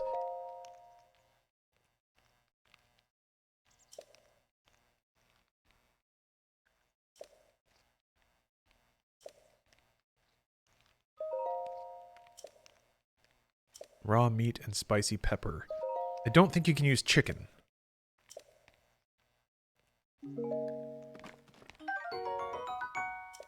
Oh, I need to go blow up a deer. And I think you... Oh, you can use chicken. Okay, never mind. Well, I can make it right now. And what's a Zelda game if I'm not smashing some rando's pots? Good stuff. Yeah, the Boko arm's trying to grab a feel.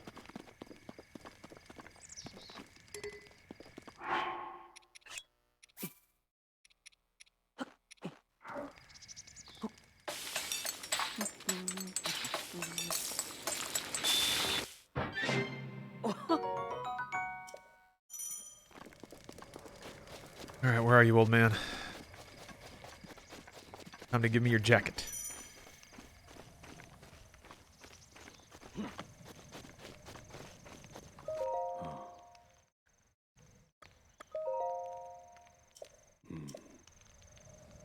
Huh? You have to run into him some other place for him to...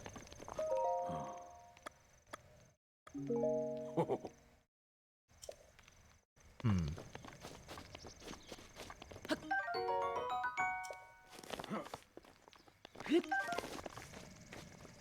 The big rule is you can't have conflicting bonuses. If something offers cold resistance, you can't combine it with an attack bonus. Okay. That's right. Food only has one buff. I don't remember which one it picks if you put in ingredients that have multiple buffs.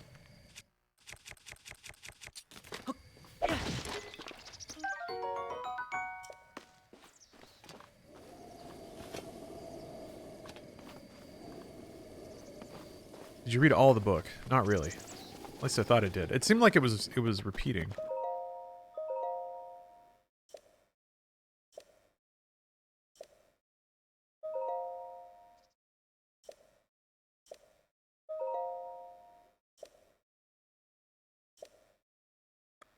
Yeah, read again. Thought I got that far. Maybe I didn't.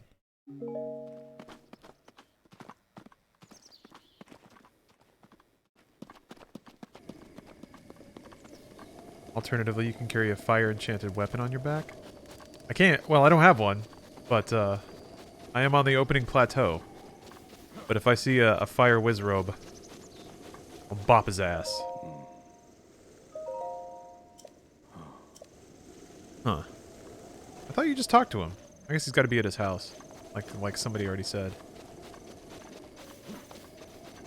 Jack Flip, thank you for the prime. Yeah, maybe I gotta chop this tree down. I don't have the axe.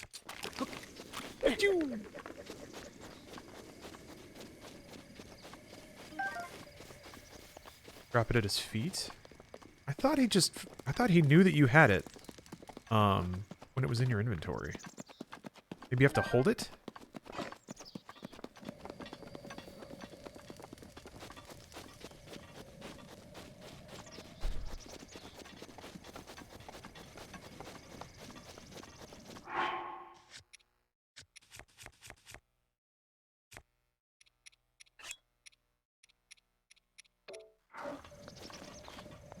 Oh.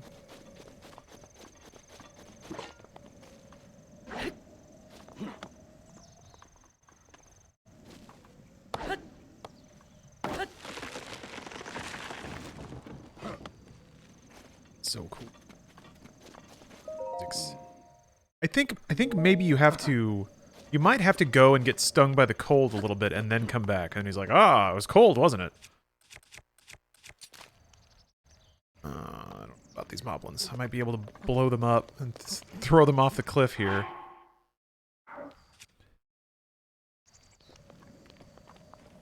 Chop his tree? Oh dear.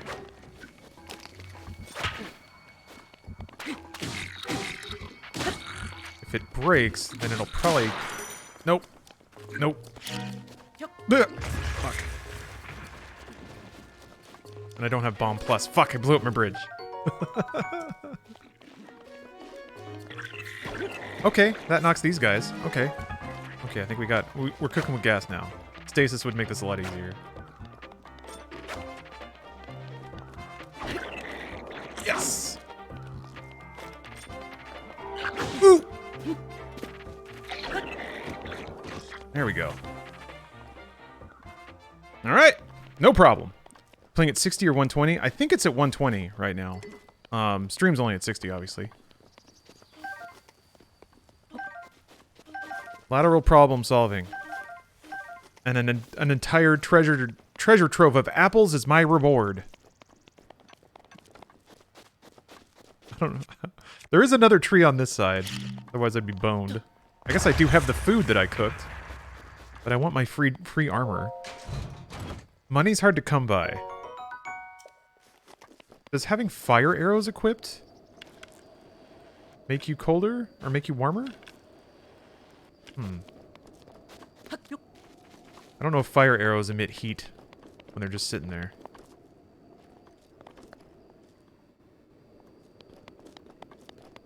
Yeah, Roberto, I saw that this game is IGN's #1 of all time. I don't think I disagree. That's not a bad pick, really, by my reckoning.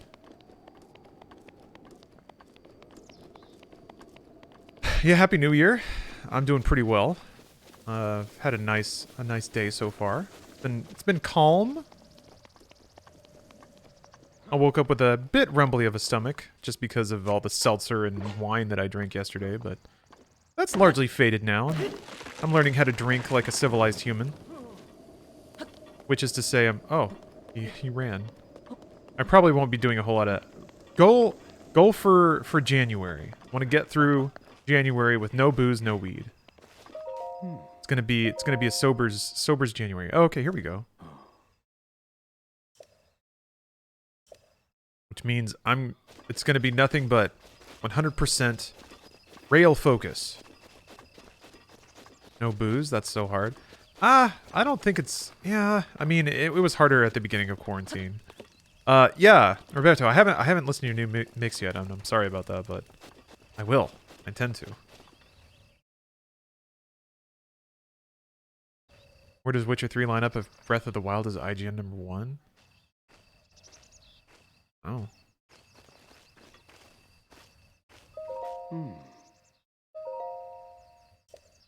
Yeah, maybe if I sleep in his bed, he'll give me his doublet.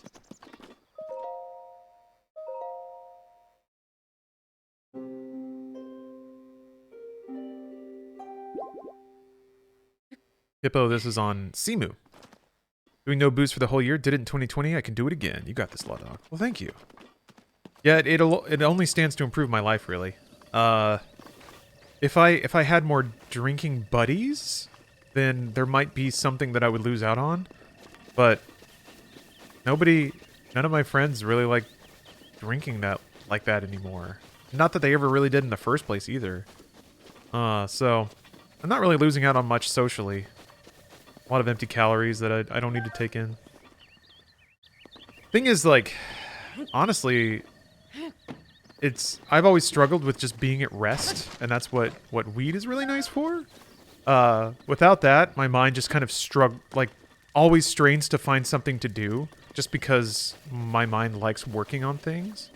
Whether it's just like putting a puzzle together or something, I usually needed something going on, some kind of task. So it was nice to find the button to turn that impulse off. Old man should be sitting down at night. You can give him the food. Oh, I should have just waited for him to walk back. Okay. Well, here, I can sleep until night. So, it'll probably make me more productive. I don't know if it'll make me more rested. We'll see. You ever played Tetris the Grandmaster 3? Yeah, yes, Apex. I actually had a deployed version of that for PC that I used to play. I don't need it so much anymore, because Tetris 99 is like a really good version of Tetris, and Tetris Effect is also a really good version of Tetris. So, I used to play TGM3 because no newer installations of Tetris had, like, the initial rotation system and just didn't move as fast as TGM3 did.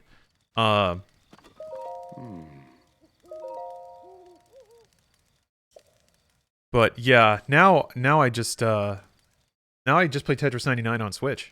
I use a Bluetooth adapter so I can use an Xbox controller because the D-pad on this thing fucks me up. How do you think no weed will affect you? I'll probably just be more of a busybody, which will be good for content purposes. The time that I would spend chilling out and like just hanging out with Steph, watching stuff on the couch, I'll probably instead spend like writing down script ideas. I want to do more. Well, want to is maybe too strong of a word, but really, there's no reason to not shoot more like YouTube vlog things of just coming up with an idea and talking about it for like 10 minutes. And it's projects I can send to an editor. The YouTube audience has demonstrated they really like stuff like that, so there's no reason to not do that. It would generate more work for the editors that I work with, and I want to do that. And then I also want to invest more time into Inside Games. I'd like to do, reviews and opinion pieces on that channel. Thing is, like, it's tough to exist in two modes at the same time. It's tough to invest the effort into expressing myself, but then to also not give a shit about negative feedback. It's a really interesting like combination of mental states where you have to really care about what you make and put quality, like thought into the quality and craft of it. But then also shrug off anyone who's just there to talk shit. Or that doesn't like agree with your takes or your opinions. But that's maybe I should do that instead of just, chilling and watching movies. We'll see. I anticipate TGM3 for the grades and the rotation system. I'm qualified Master Mode Classic S1. All right, well, you're much better than me, Apex. But yeah, I do like that game quite a bit. Yeah, from my perspective, I haven't like dedicated to trying to get good at Tetris. Specifically, I've just kind of dabbled in 99. And then like the higher levels of Tetris started to sort of percolate in my brain. But really it is I definitely haven't gone like pro. haven't studied it like studying the blade.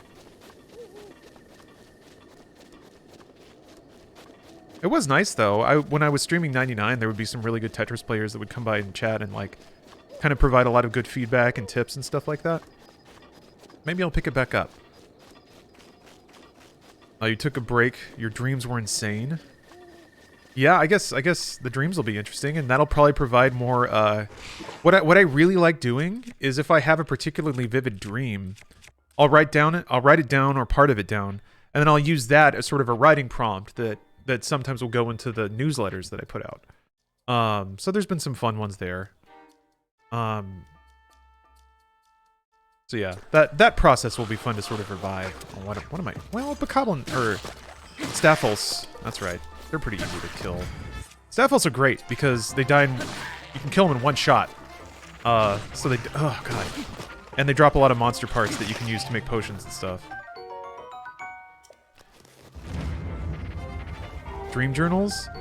Yeah, I mean, I don't necessarily have a dream journal, but I do just have like a little notepad on my phone that I write down random ideas into. And then some of those I'll pick up and try to turn into something. Again, usually for like newsletters. That's the place I can be most like unrestrictedly creative. Because I don't have to like make anything. I don't have to like package anything. It doesn't have to be a YouTube video with like a title and a thumbnail or anything like that. It can just be what it is.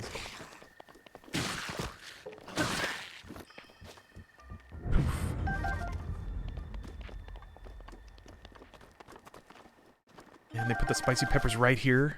So smart.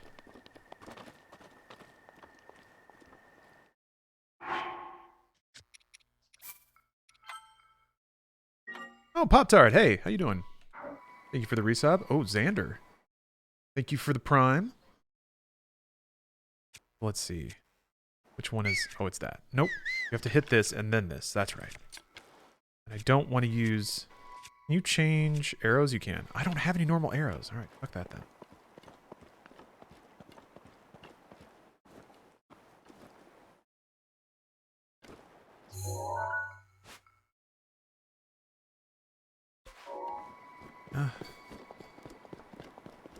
Big ass freezy lake. I think, oh, Master Mode also added a ton more of these floating platforms. That's right.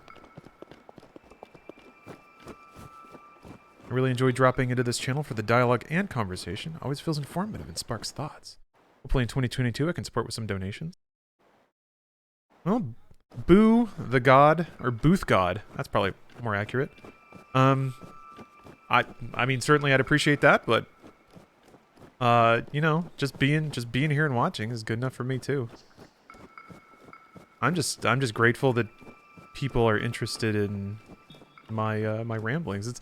It's delightful because so much of my life has been spent playing games with just my internal monologue. All I have to do is just connect that to my mouth, and that's the stream. This is the shit I think about when I'm playing games most of the time. But this is great because I get to like bounce it off of tons of people, and they all have had their own experiences and perspectives. I've learned a lot from people streaming. It's also mellowed me out quite a bit. A lot more loudmouthed and opinionated. I think my entire life has been on like a downward trajectory, being loudmouthed and opinionated. But I think that's just life.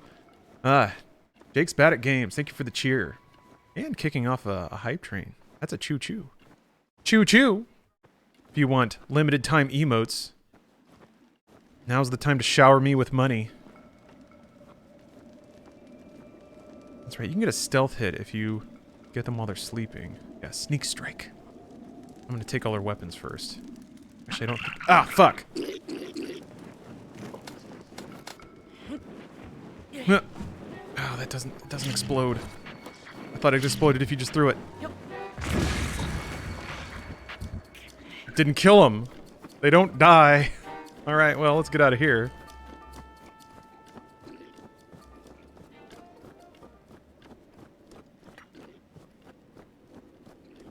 Hold on, Loof. Hold on a second. Who wants to hear what my brilliant government preoccupation is this week? You're going to hear it anyways. We can't walk our dogs during curfew. Last curfew, we could. Healthcare system is collapsing, but walking your dog is their priority. Fuck me, we're ridiculous. Yeah, that sounds really frustrating. Koji Min, thank you for the cheer. Yeah, welcome to Master Mode. Yeah, here's the real shit right here. This is the business. Gotta wait for them to go back to sleep, though. Got to chat with Kevin Birrell, one of TGM3's classic and World qualified GMs, on one of his streams like 4 months ago. He was playing Infinitas. Ha! Interesting the crossover, isn't it? I feel like, yeah, there's a group of gamers that are drawn to certain kinds of games. Ones that just really test the upper boundaries, I think, of like how fast your synapses can fire and the raw, like, dexterity of your hands. Beatmania, Tetris. I think game like StarCraft 2 or Brood War, definitely one of those games. Fighting games kind of slot in there too. Yeah, OS, Geometry Wars.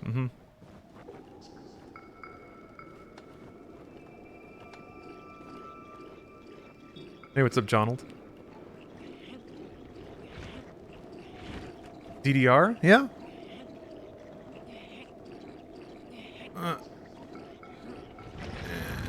Nope. It's out of position now. Oh! Oh! I would freak out too.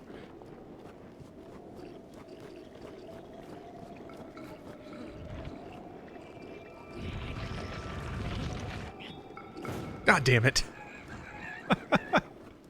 I was hoping if I could kill him, then I'd get some monster parts and weapons out of it, but yeah, moral victory. I don't know, I think moblins have an attention span of about 30 seconds.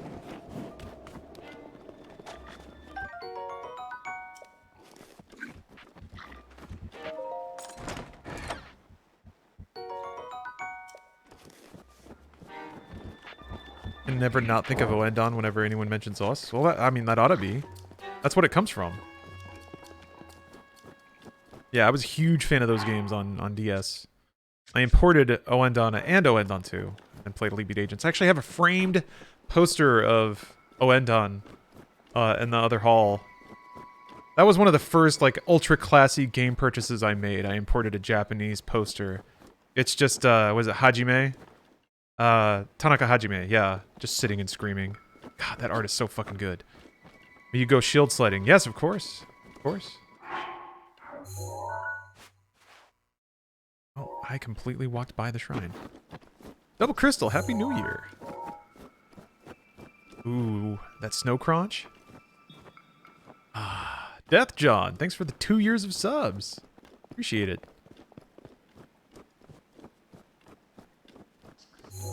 Now, where's this stupid shrine at? What the?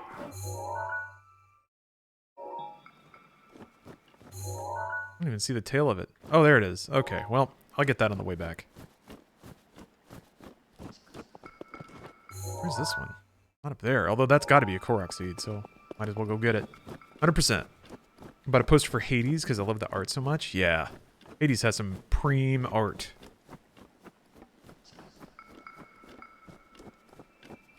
Can't you ride these trees too?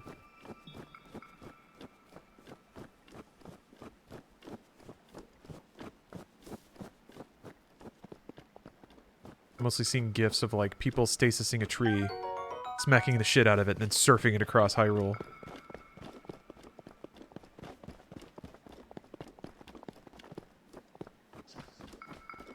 Did anyone appreciate Studio Clover's game Okami? Of the art and gameplay style? Yeah. I remember that was a... People went fairly insane over that game when it released, but it was one of those sleeper hits. They re-released it a couple times. It got a port to the Wii, which is a pretty neat idea. Because you can do all the, like, drawing stuff with the pointer, which was nice. Ooh.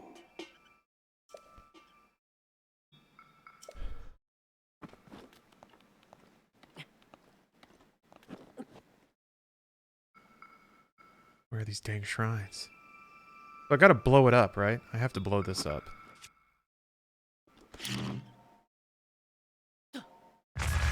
Oops. Yeah, how tough am I? Platinum Games used to be Clover Studio when they were part of Capcom. Oh, you can't knock this over? Oh, weird. What a suspicious rock formation. Oh wait, there's a search. There we go. I was like, there has to be something going on with this thing.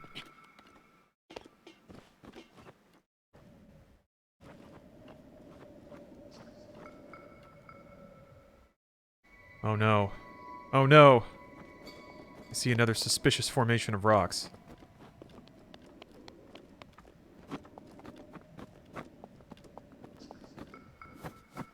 Love his like running downhill bounce, doing, doing, doing.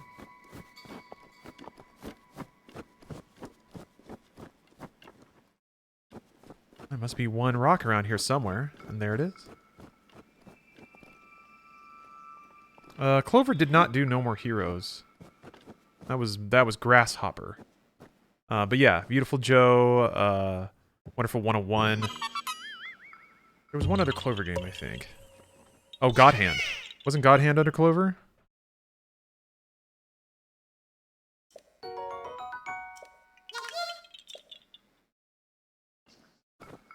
And then they left Capcom, became Platinum Games.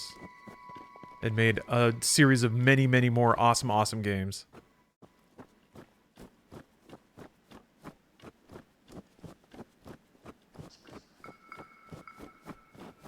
God Hand's another Kamiya one. Yeah, good old Hideki Kamiya. What a saint of gaming.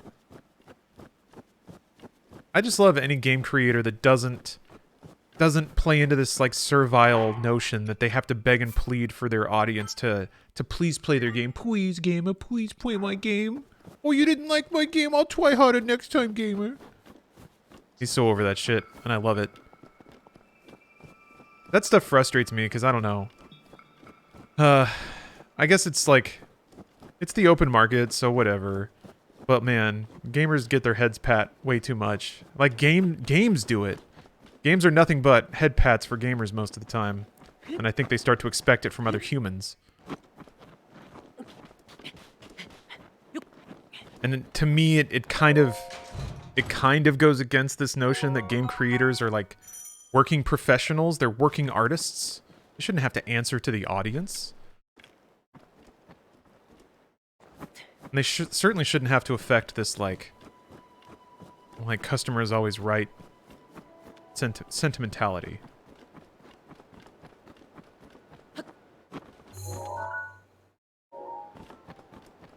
So I appreciate it whenever a game developer steps outside of that image or that role and still is like successful, is not canceled.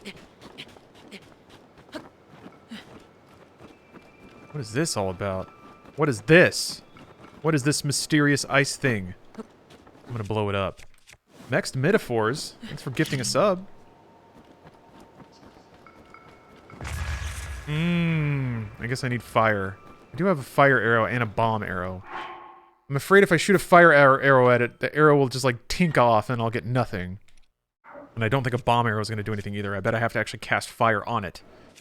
But I don't have that. And I'm going to try this. Oh! Oh, fuck.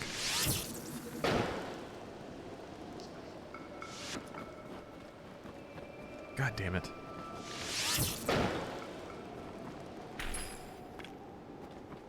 Alright. It was worth it.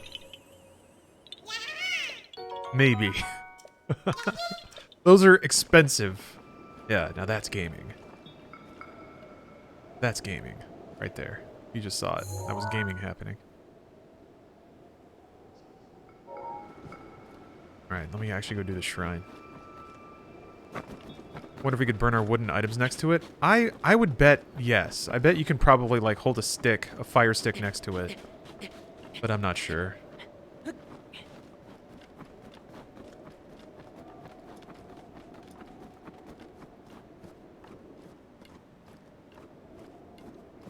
I guess now that I'm processing the idea a little more fully, I think I probably have a bit of a chip on my shoulder because the media space is kind of like that too. You're expected to sort of beg and plead for audience's attention. Or rather, some audience members kind of think that way because they're used to being treated that way.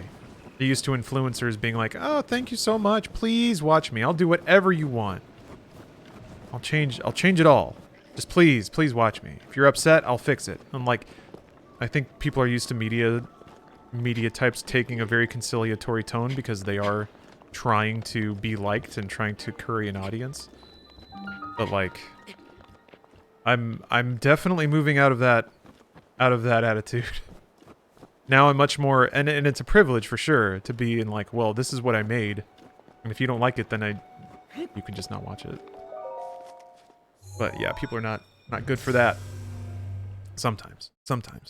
Same issue as American retail, yeah. And I've worked a fair amount of retail too, so I think it's just I've got some very heavy chips on my shoulder about kowtowing to entitled customers, I guess. I want you to know that people support the artists and creators they like. Happy to give you the space to do your own thing with my sport. And you definitely do that. I don't want to make it sound like I'm resentful of audiences in general. And I honestly don't really consider this a creator-audience relationship.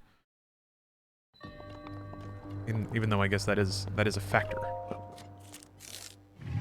YouTube is more like a creator-audience, I feel like, just because it's not immediate.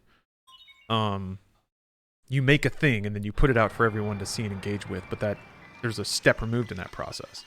And I think that makes it more of a product. I love the spite you have for your audience. I don't. Oh, I'm so grateful. I mean, I woke up this morning with no alarm set. Just kind of woke up. Got to do stuff around the house. Got to make some food. Like, and that's all because I do have a wonderful group of people that enjoy hanging out here and don't mind dropping money on subs and things. So, I've never forgotten that. I don't. Every day is a treasure. Man, it's the best. That's living right there? Yeah, man. Just really... I still have to set an alarm sometimes. I'll have meetings. Important business meetings. I put on my tie and my hat. I take the rails downtown.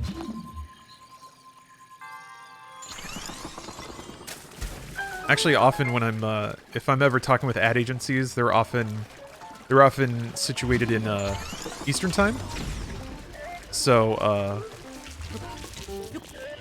usually they want to do meetings like in the morning Eastern, and I'm like, you want me to wake up at 7? Can't you, like, flip this guy? I think you can flip him over by, like... No? Okay, maybe not.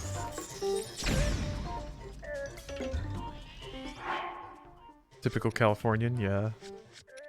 I just wear board shorts. My entire wardrobe is loose-fitting tees and board shorts. I sleep until 2 a.m. every day. Or 2... Sorry, I sleep in until 11 a.m. Ugh! Man, I got sniped.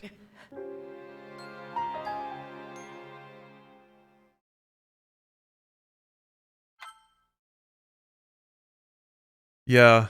Yeah, how tough am I? Yeah. See the gamer space / social media identically? Don't hate the audience. Don't approve of the gamer zeitgeist. Yeah, yeah. Yeah. That's pretty accurate, I think.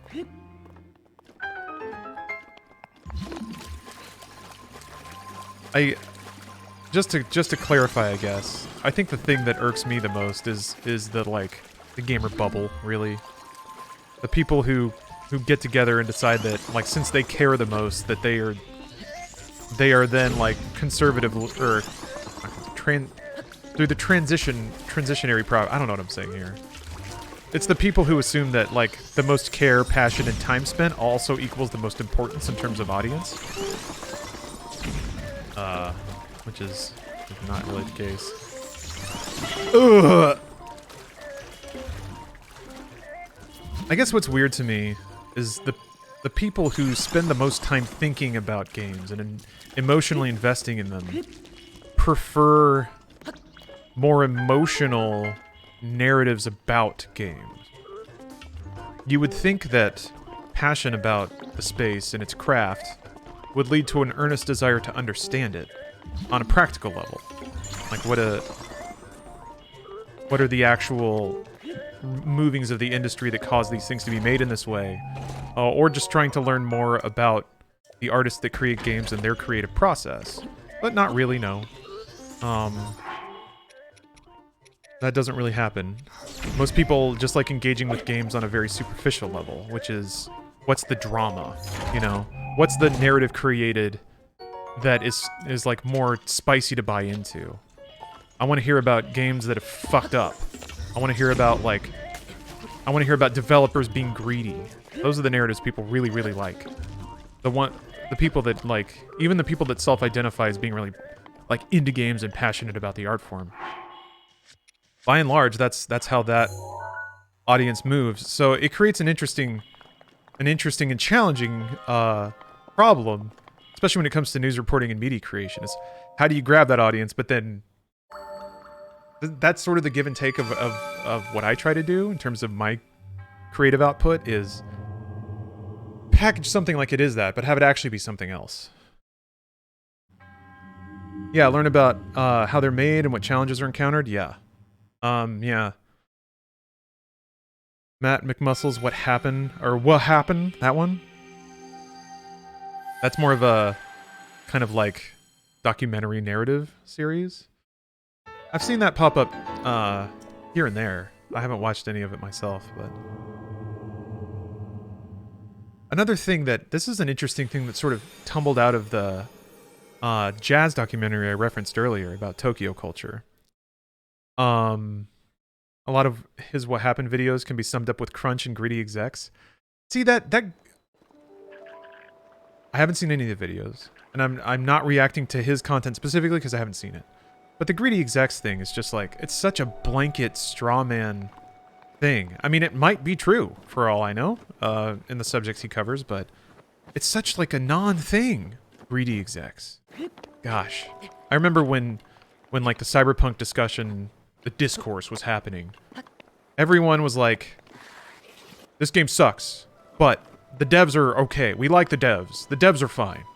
It's the execs that are bad. The execs clearly forced this and made everyone crunch, and they're just greedy assholes. I'm like, you don't even know who you're talking about. You just made up a group of people and called them the execs. Like, the board of directors is detailed on the website, and it's a group of people. And you could, like, look into them and read about them and read about their decision-making and see if it makes sense that narrative holds here. But it's a lot easier to just imagine a group of, like, dudes in bowler hats with cigars sitting around and laughing, rah, ha, ha, ha, ha, like overlooking this farm of 400 employees sitting in cubicles, which, by the way, CD Projekt headquarters is not like that at all. They have like a vegan canteen. Their entire office space is like super renewable. There's like plants everywhere. They even have like a plant hospital. So if plants are not doing well in a particular part of the building, they take them to the plant hospital where they have like dedicated UV lights and like people that come by and trim them and like bring them back to health so they can put them back in the like it's a super hippie outfit. I even had to like I made an espresso in their kitchen area, and there was a compost bucket specifically for the coffee grounds. You didn't put the coffee grounds in the trash because they recycled them or used them in agriculture. So it's like, as a company, the way it's run is crazy progressive. From what little bits I saw. But, you know, it's the greedy execs, I guess.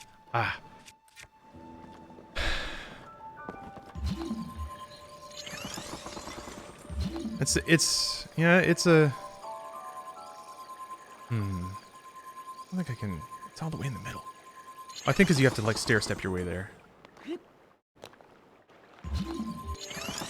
Oh, you can do 3. I thought you could only do 2. Fine.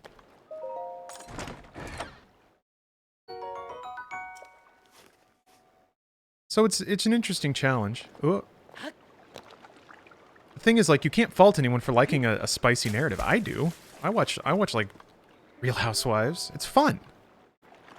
I guess it's the breakdown of the understanding between like fact and fiction, or fun narrative and reality. They kind of get blended over quite a bit. Does the glider not work on the mountain? Thought I only needed 1 ice block. I don't have the glider yet. I'm still in the beginning Plateau. Here's my question. Why is Todd Howard such a punching bag? He's not a developer and isn't responsible for any in-game bugs, so why do gamers hate him so much? I mean, because he's a name and a face, and he's been kind of the talking head, and people love putting everything at one person's feet. They love believing that there's one leader. I'm doing that just so I can steal their meat. It's just part of the way that people glom onto stories and glom onto people. Ow.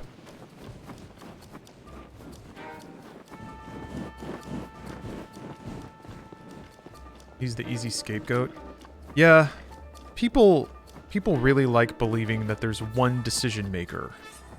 That's just like a human thing. Everyone loves like a strong leader. People want to follow a strong leader, and so they in retrospect make up narratives where like one figurehead is driving all of the creative stuff. Because I mean the reality, which is a lot messier and fuzzier, is a lot harder to intake and doesn't lead to interesting narratives where there's a villain.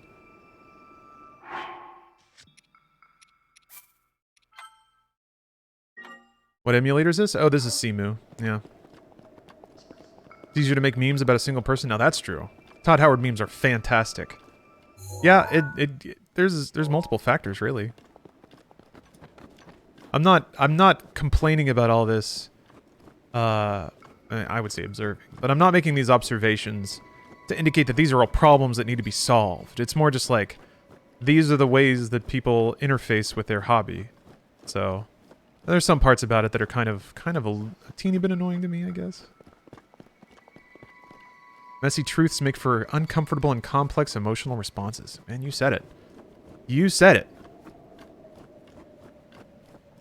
Like, let's take something like Fallout 76, right? Like, oh, terrible. God, greedy cash grab, empty soulless game. Except, like, on paper, it's actually a really interesting idea to make it like a community-owned and run Fallout game. And on paper, it's something that a lot of people want and have asked for. Maybe it didn't launch in the best way, but they've been patching it and updating it.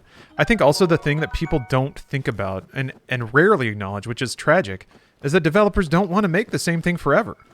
Like any creative or technical person, it's fun to bite off new challenges. It's fun to try new things. So I think if you're a publisher like Bethesda, and you go to your developers, and I mean, the right question is, what do you want to make? And when your devs say, we want to try this new thing, then you're like, oh, okay. If it'll make you happy to like bite off this new challenge, then yeah, let's do it. Knowing that it might be a little rickety, it might not be exactly what players asked for, but developers are people too, and you gotta account for that and keep them happy. Yeah. Except for the FIFA devs, yeah. Well, that's clearly FIFA's not where you go if you want a creative challenge. I think FIFA's where you go if you want a job, or you're okay turning the crank, like you're okay with it being a job and not necessarily having a whole lot of creative challenge. Yeah. Darkest Dungeon 2 is a great example of that. The devs stated multiple times that they want to make a different type of game, but the people still gave them shit for branching out from the first game.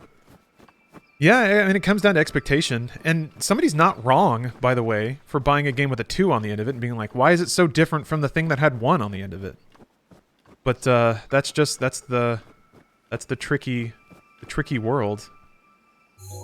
Oh yeah, and music, Green Gobshite. Yeah, that's a huge phenomenon in music. You say, my favorite band releases an album every few years, or released an album a few years back that was very poppy and not heavy. And they did it because they didn't want to become a parody of themselves. And so many of the fan base couldn't accept that they were creating for themselves and no one else. It made me very sad because they were so happy. Yeah, it is a tricky road to walk, being a commercial artist, because it is always it's a balancing act between what you want and what the audience wants. Oh, I didn't actually get to the end of the point. So the Tokyo Jazz thing, yeah. There was a part in it where one of the musicians was talking about originality and how that relates to Tokyo culture. And this is something that I have long been just completely confused why for the longest time Japanese game devs would develop games as though no other game had existed. Like Final Fantasy XIV 1.0, I played it and I was like, why did you pretend like WoW isn't real? Like you just shut yourself in a room and tried to make a whole MMO without even looking at other things that were being made. And I was like, why? Who would do that? But this musician basically talked about how originality is really valued in Tokyo. And so a lot of people, to sort of preserve their originality, will work in a vacuum. And she was talking about how there's oh, I need stasis to get that. There's a lot of solitude in that. You sort of isolate yourself from others to kind of prevent their influence from seeping into your work and maybe incidentally making what you make a little derivative. And I was like, man, I understand that a lot as it relates to a lot of the art I've seen come out of Japan and Tokyo specifically. It does feel like it was made in a vacuum on purpose, with an almost philosophical conviction that that would result in a good expression or a good game. To some degree that is true, and I realized going back to the Matt McMuscles thing, I don't watch a lot of YouTube content because I kind of don't want that to be an influence on what I make. I don't watch a lot of gaming YouTube content because I kind of almost prefer that the stuff that I make come from a vacuum, so at least it maybe has some air of originality. Because there's so much narrative buy-in. There's so much communal narrative buy-in when it comes to games media. Everyone sort of tells each other the same story, and they recycle it endlessly. One blog will reblog another blog, and one blog will reblog that blog. And it gets into this Ouroboros of news reporting.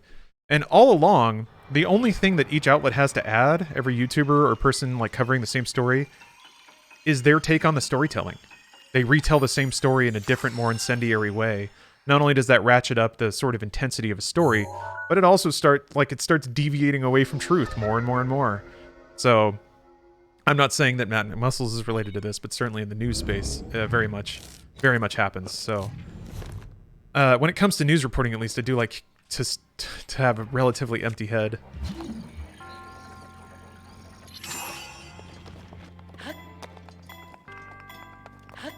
I had a teacher tell me you have to understand the rules to know how to break them.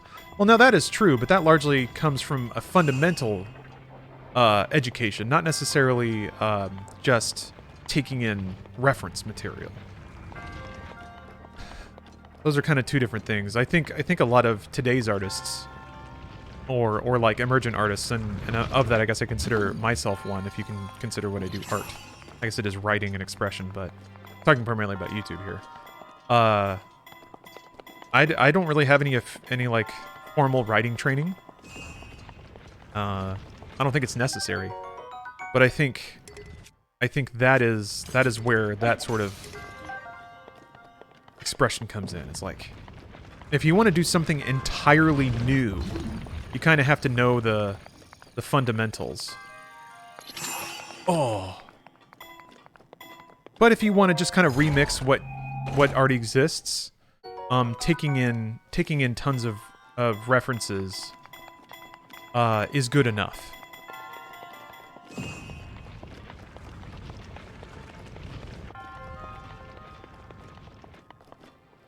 But like, if you let's say you want to be a musician, you could probably write pretty good and listenable music just by listening to other people's music a lot and sort of taking all that in and processing it.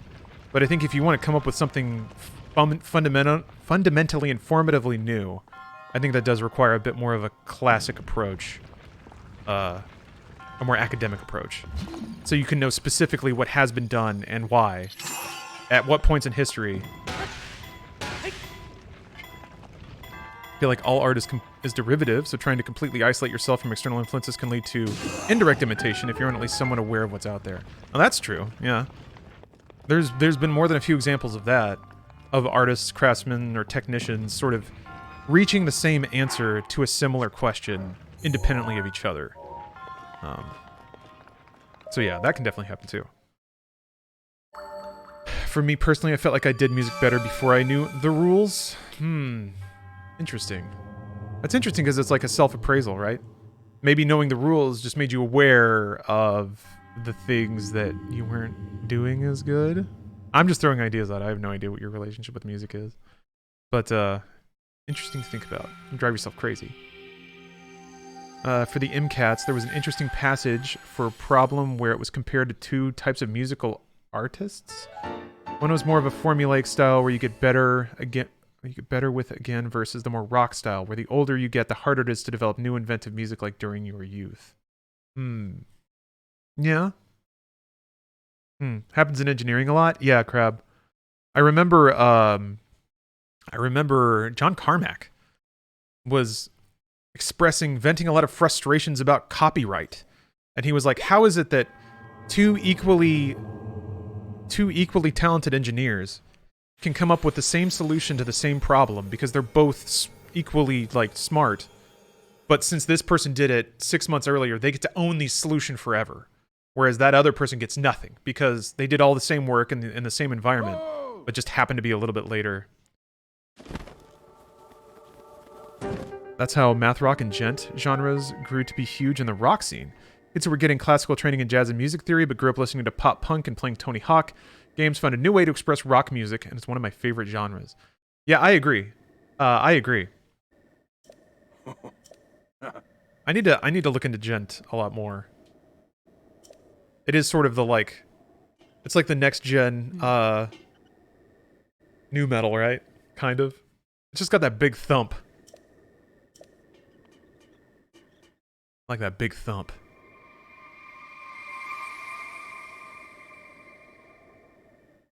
My friend lives in Japan and plays music there sometimes, and he said the underground music scene there is huge. Genres that people here wouldn't consider to be liked, they are huge, like black/death metal, hip-hop, and very obscure stuff. Everyone just wants to see something different and see passionate people do what they love. Cover bands are almost non-existent there. Yeah, the art scene in Tokyo is really something. Couple of time.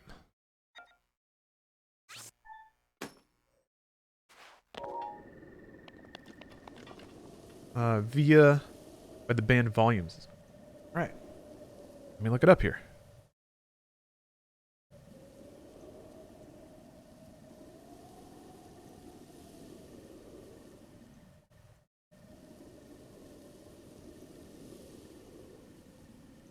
Thing. I mean, it's got a transcendent wireframe man on the cover, so that's good. I was getting into I mean, I would like I go through pretty heavy psytrance and like Goa trance waves. So, if it's got like fractals and it's somebody who's like transcending on the cover, I know it's probably my thing. Which again links back to acid jazz and how that genre pulls in a lot of the wackier, experimental, freeform, expressive types of music. It can get a little out there sometimes. Sometimes it is like, I don't know, it always feels expressive even if sometimes it is overly academic, which is sometimes where prog can go. You know? It's like, why are you picking this time signature? Just cause it's different? It's different and weird? I mean, there's value to that sometimes, but... I've heard of Nujabes? Yeah. Huh. Samurai Champloo, right? Although Nujabes passed away, right? Or is it Nujabes? This is one of those only read it, never heard it said type things, like yay. There we go. I enjoy much of the music Childish Gambino puts out, but when he released his Awaken My Love experimental album, the blue one, I was really not a fan of what he produced. Doesn't mean I stopped listening to his next album, but part of quality creation is doing something new, taking that experience, and producing an entirely new direction or sound/voice for the artist. Everyone wants to get to the next big thing, but people aren't always open or patient to that artist's process. Yeah, yes. I think part of it too is just understanding that artists aren't necessarily interested in the next big thing. I mean, sure, financial and commercial success is nice, and it can empower a lot of things. It can get you budget, it can get you opportunity to enable the next thing you want to make. But, like, some artists don't operate. They don't use that scorecard, you know? It's not like how many people bought this, how well did it sell, how pleased were people to consume it. And more of like, this is what I needed to make. and I learned from it, and that learning will only help me with my next expression. And it only has to get above water. Like, as long as enough people are into it to make it earn its money back, then I can go again. That's how I'm finding a lot of the artists I like. That's how they operate. Which is interesting, because it's not easy to make crowd-pleasing stuff either. That's an entirely different sort of form and expression. Oh yeah, I gotta surf on my shield. Hold on. I can remember how. Nope. Gotta hop, and then there we go. You have to hold it? There we go. Okay, that was fast. I didn't really learn how to do the, like, super hop.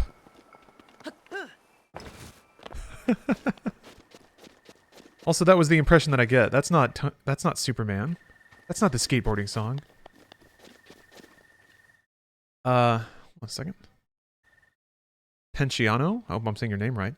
Tangentially related to the discussion of art and originality, but I thought you might find interesting. Could someone who is talented just be someone who knows their opinions? Talent is knowing one's own opinions and expressing them. You find yourself getting caught up in what you like in comparison to what you think others would like. I don't know that I necessarily track your statement about talent being opinion based. But the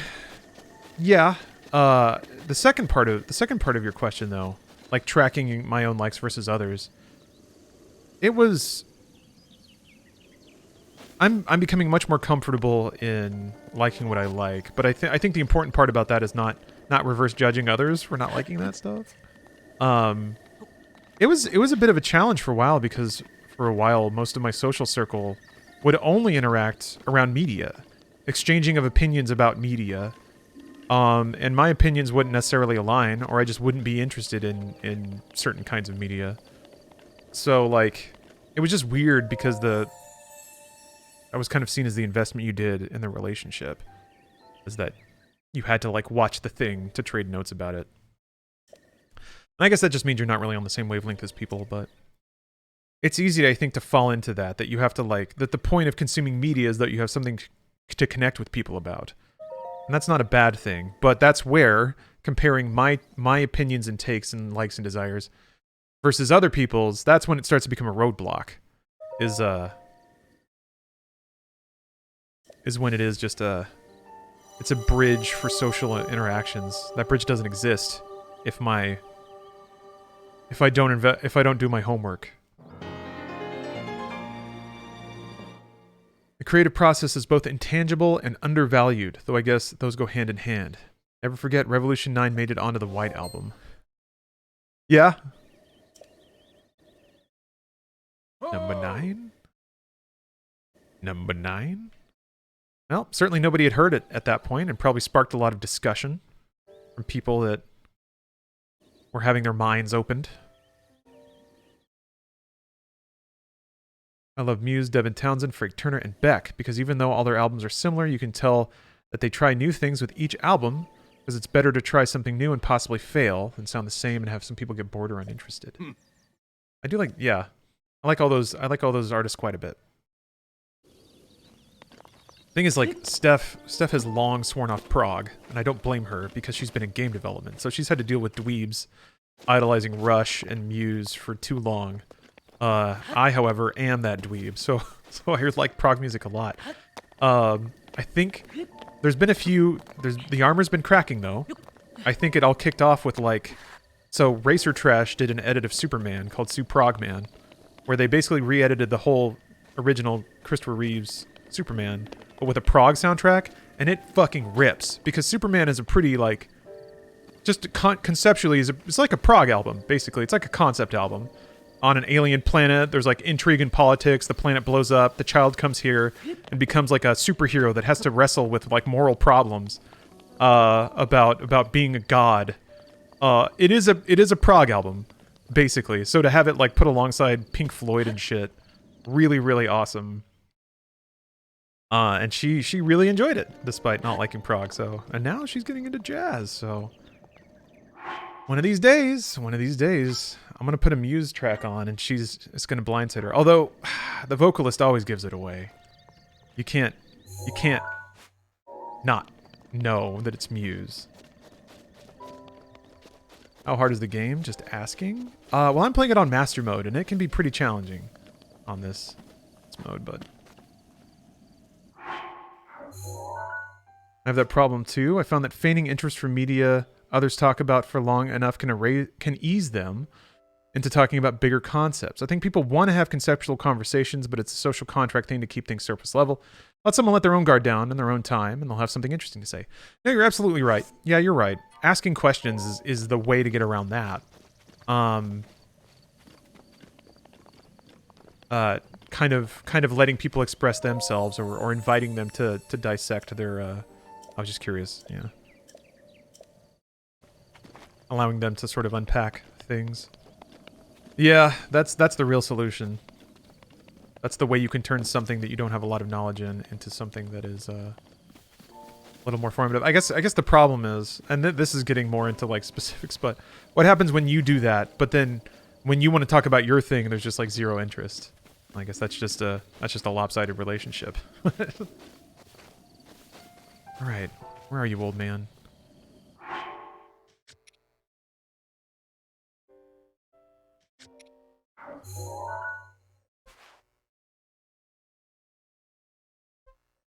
Maybe it's like... Yeah, that's an uneven relationship. Yeah. And I guess that's sort of the inverse of the situation where, like, somebody either passively or actively expects the media that they consume to be the media that the world's consuming as part of a... Oh, that's right. He was on the top. That's right. I got distracted.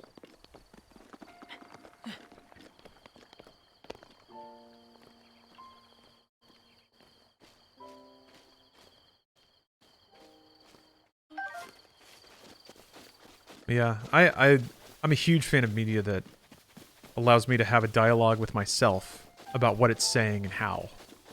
I'm not super into just the appraising the technical ability of a movie to like execute universally liked aspects. I have no interest in Game of Thrones, but I'll let someone talk to me about it because they'll show that there's something about a plotline or character that resonates with them. Taking that cue is a good way to introduce something adjacent to that idea. Being able to relate it to something they'll like means they'll want to hear about it, usually. Oh, Booska, I think you're right. That is a solid tip. Good social lube there. Alright, old man. Use the restroom, but I want to get my damn glider. There you are. Oh. If I hold my controller under my desk too hard, then it starts, like, blocking some of the Bluetooth, I think. Well done there, young one. Now then, the time has come to show you who I truly am. I was King Rome Bosphorus Hyrule. I was the last leader of Hyrule, a kingdom which no longer exists.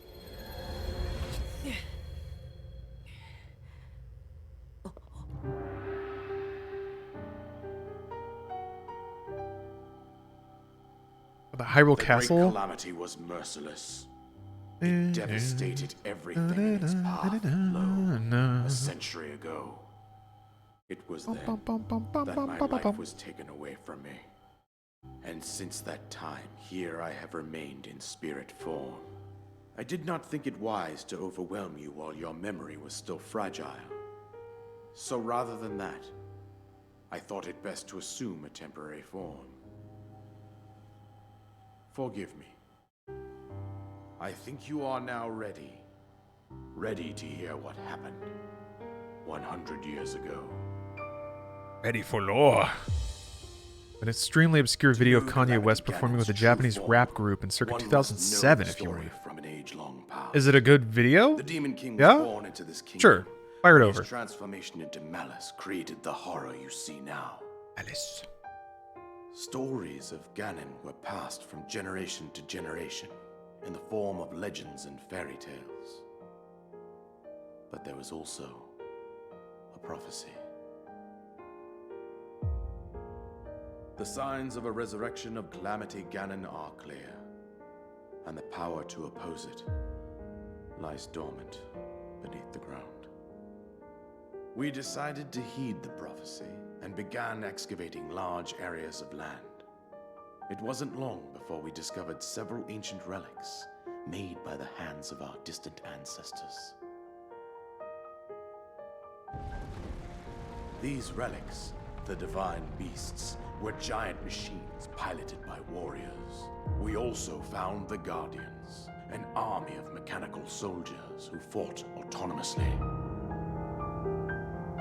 This coincided with ancient legends, oft repeated throughout our land. I gotta dump a lot of gain on this. We also learned of a princess with a sacred power. Trying to keep it her nice and appointed loud. Knight, chosen by the sword that seals the darkness. It was they who sealed Ganon away using the power of these ancient relics. Thank you, Tough Mai. 100 years ago, there was a princess set to inherit a sacred power and a skilled knight at her side. It was clear that we must follow our ancestors' path. We selected 4 skilled I haven't tried Sage yet, no. across Hyrule and tasked them with the duty of piloting the divine beasts. With the princess as their commander, we dubbed these pilots champions, a name that would solidify their unique bond. I want to, though. I guess what I'd like to do, Appointed Knight and the rest of the champions were on the brink of... I want to do the raid, but I don't have the item level for it, so... Next time I play 14, I'll do roulettes, see if I can get the item level. If not, then I'll try to do cunning and he was Zodiarch EX again. beyond our imagining. I can do that tomorrow.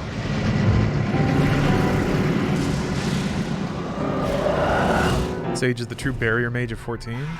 Yeah? Is it all shields and buffs? It feels so intimidating to learn a new job. Because I still like struggle to wrap my head around all the tools a white mage has. Even though the white mage is pretty straightforward these days. Champions lost their lives. It's just like, just chain cast glare. Do glare. Are you not casting glare? Because you should be casting glare. Collapsed while defending the princess. And thus, the kingdom of Hyrule was devastated absolutely by Calamity Ganon. However, the princess survived to face Ganon alone. Link, you are our final hope. The fate of Hyrule rests with you. Sounds so bad starting at 70, and the starting quest kind of goes over all the basics. Oh, that's a good point. My own daughter, I don't give the game enough credit for Zelda. trusting it to tutorialize me on the new jobs. Courageous I knight. have to like set up all my hotbars again. Who has the time? That knight was none other than you, Link. Would you consider this cutscene to be lore or exposition? When your fate took an unfortunate... I mean, lore is exposition is a tool that you can use to deliver lore, so it's both. Here you now stand, revitalized 100 years later. The words of guidance you have been hearing since your awakening are from Princess Zelda herself. Even now, as she works to restrain Ganon from within... Play this game. What's special about Link? Why is he the only one? He's just the hero. My daughter's power... Zelda games exist in a Once that happens, cyclical... Ganon will freely regenerate himself, and nothing... It's like a cyclical legend consuming that continues to happen in this universe. Considering that They haven't gone into the nuts and bolts of why I have no... Ganon, Link, and Zelda are resurrected and play out their stories. But the fact that it is a legend is kind of enough. I think at some point You must... you have to believe that there is a princess and she's trapped in a tower. Like you just have to kind of take that at base level because it is a fairy tale. Ganon has maintained control over all 4 divine beasts, as well as those... You played every mainline Zelda up until Breath of the Wild. Just thought maybe it was different. No. There might be some real deep, slight commentary on the nature of the cyclical aspect. Yeah, always a princess in a lighthouse. Yeah, it's the same thing. Villages in the wilderness. Follow the road out to Kakariko Village. There you will find the Elder Impa. She will tell you more about the path that lies ahead. Consult the map on your Sheikah slate for the precise location of Kakariko Village. Oh, the story of Skyward Sword tells the original story where Demise, the big bad, curses their descendants to forever repeat the cycle. I didn't remember that, but there you go. Skyward Sword is the... Wait, did they release that one on Switch? They did, right? They did. So now Twilight Princess is the one that's not on Switch. Because wait, no, Wind Waker. Because that's on Wii U. They didn't push up Wind Waker to Switch. Jeez. Because Ocarina is in Nintendo Switch Online.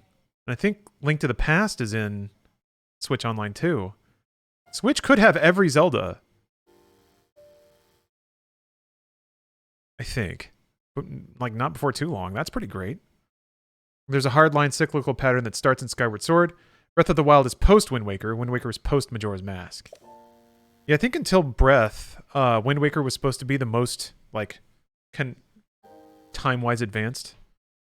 Oh, that's true. It doesn't have the portables. That's right. It has Link's Awakening HD, but it doesn't have, like, Oracle or Ages, or Oracle of Seasons. Ages of Seasons? Oracle of Ages, Seasons of Seasons.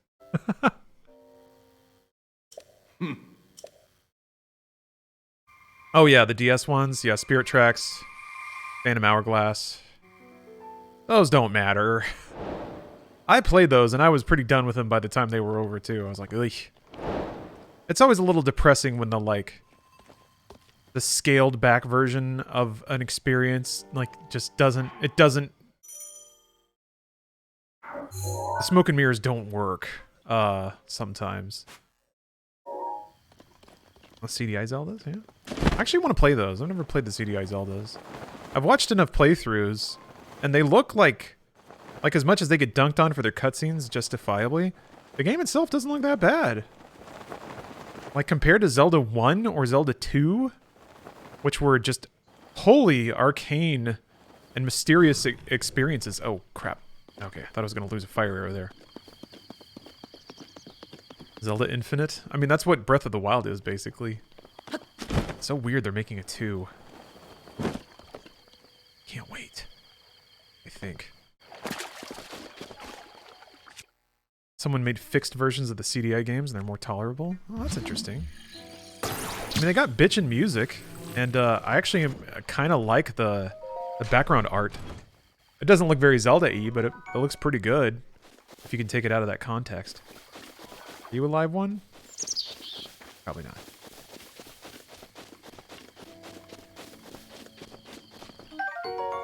Feels like a Wind Waker / Twilight Princess on one cartridge kind of thing would sell gangbusters. But why put them on one cartridge when you could put them on 2 and sell them at vastly different times? This is a Nintendo chestnut move. They like doing this a lot, where they essentially have like remasters in their pocket. And if there's like a holiday season where they don't have a big release, they just pop one of those out. That's what All-Stars was for Switch. 3D All-Stars. They didn't really have a banner Christmas release, so it's remaster time. Which probably is also why it had a weird timed window.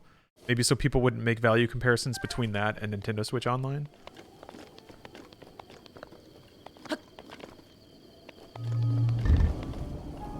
Uh-oh. Oh.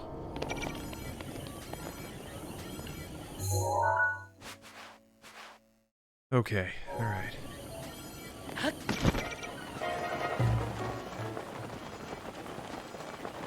Off the plateau.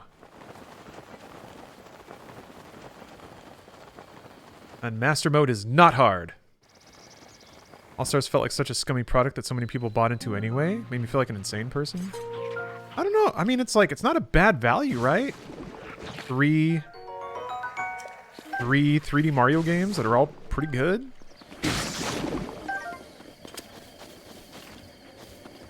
The ports could have been a lot better.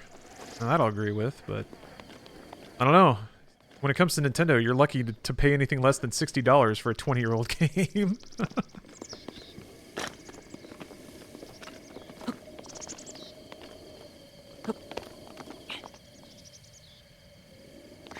I guess that's the. Hey, Luigi, I know that you're a pretty level-headed person. You know, we've talked enough in chat, so I'm not saying this about you, but that's another thing with like the gamer zeitgeist that I find bizarre is people that are offended at products. Like a lot of people were just downright offended by the Rockstar or the GTA remasters. Like, how could you? How would you put this in front of us? The highest class, most discerning gamers. The swill. Oh. I guess I get it. I guess.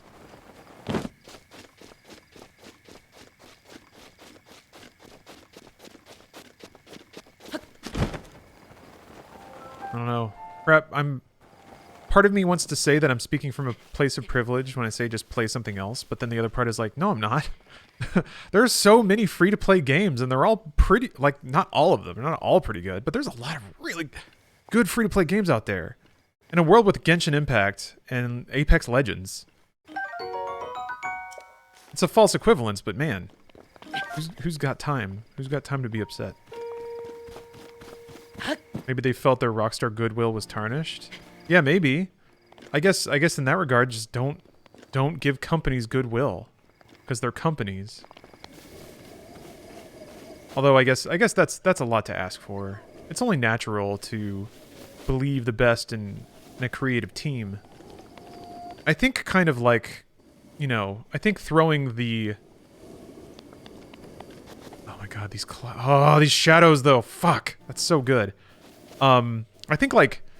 In the same way that sort of throwing the entire Elder Scrolls series on Todd Howard's back, it's kind of the same as associating all creative decisions with one entity, even if it is a company. Because inside of that company, people change and people leave, and decision makers for one project may not be the decision makers for another. No, it's completely natural to think that, so, you know, I can't really lecture anyone about it. Also have a hate boner for Take-Two. Yeah, Take-Two's not the greatest company, and they haven't been for a while. I guess that's what's odd to me too, is like people will, you know, dunk on EA for the meme points because they were like pretty shitty in the 2010s. But Take-Two has been pretty like creatively devoid for decades now. And like they're just swimming in GTA Online money, but apart from that, they've been pretty shitty with their management of their properties. Like I think even WWE, they lost that property, or they didn't re-sign for whatever. So now Ukes can make something that isn't a wrestling game, or Ukes got taken off of wrestling.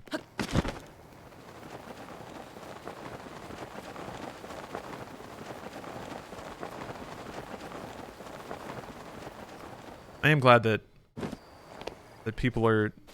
No, I shouldn't say glad, but it seems like the tide is turning against Ubisoft. I've been very disappointed with them for a while. Labor abuses and shitty work culture notwithstanding. It was pretty clear.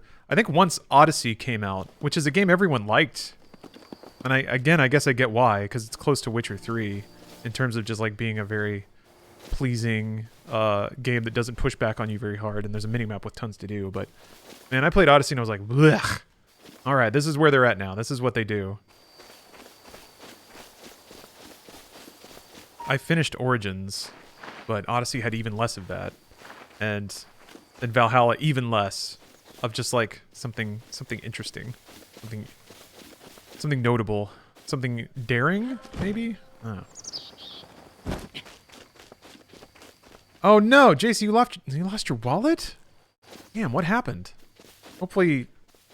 I would say hopefully it's not going to be too much of a pain to replace what's in there, but it probably will be. Well, that's a shit way to start the new year, huh?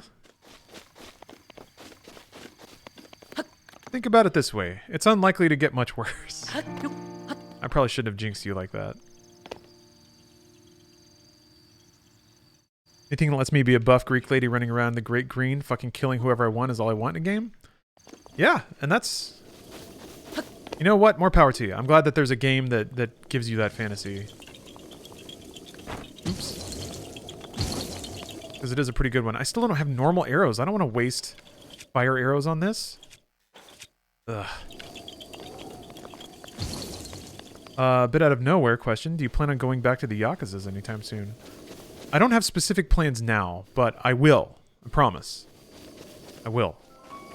I need to beat Yakuzas 1 through 6 so I can hear the song of life. Throw a bomb at them? Oh, good idea. I thought about using a bomb arrow, but just throwing a bomb makes way more sense. Also, Judgment? Yeah, I gotta play Judgment and Lost Judgment. I want to play Binary Domain again. Doing a, like, all RGG Studios project would be fun. Because that by definition includes F-Zero GX, I think. Oh, dear. I think they're too far away to hit with a bomb. That one was kind of close. Oh yeah, the Fist of the North Star game. I've always wanted to play that. I did not beat Zero. I beat Like a Dragon. That's the only Yakuza game I've completed. Damn it! Yeah, it might be too far. That's fun. Or that's fine. I can just drop a... There. Now I know to come back when I have arrows. Should I try for that tower right now? Probably not the best idea. I'd never use the restroom. I'm going to do that. I'll be right back. Oh, okay. Sorry about the extended break there. I ended up getting into stuff. Getting into things. But I'm back. Get into more Breath of the Wild. Steph and I were conspiring. Planning. Let's see here. Yeah, that's right. I'm in the middle of the trek to Kakariko. Don't have enough arrows to do this. Yes. The same one as before? It is. Alright, alright. Brittany TV, hello. Happy New Year to you. Shrine.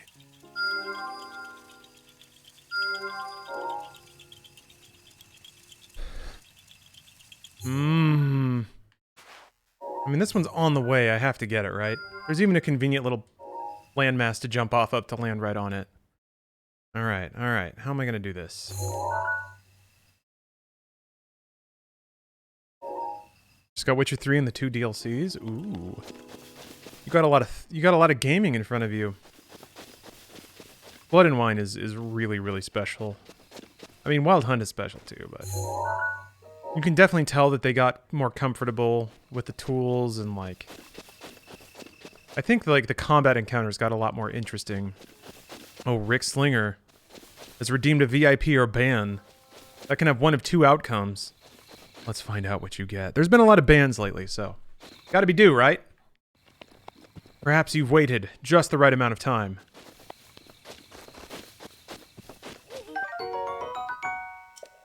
What do we got? Oh! Oh! The ultimate payout. The impossible prize. Happy New Year, Progressive.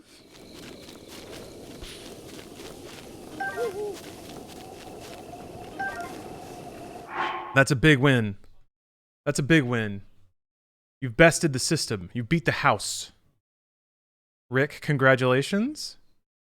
Thank you very much for just simply watching enough to accrue that many channel points. Ooh, Don Author has also redeemed a VIP or banner. All right, let's roll that one. Let's roll that one.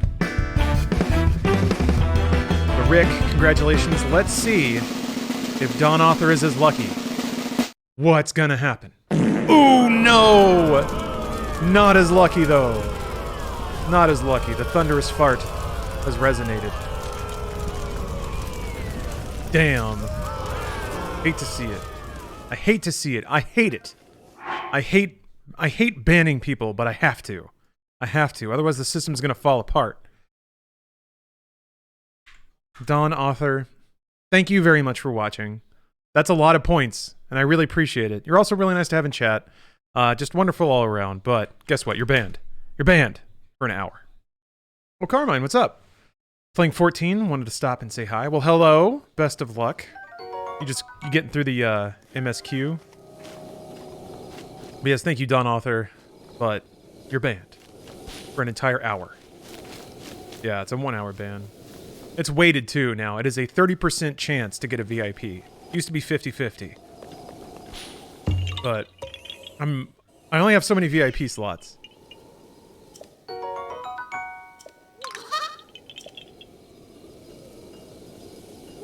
Took an MSQ break to level up crafters. I don't hate it.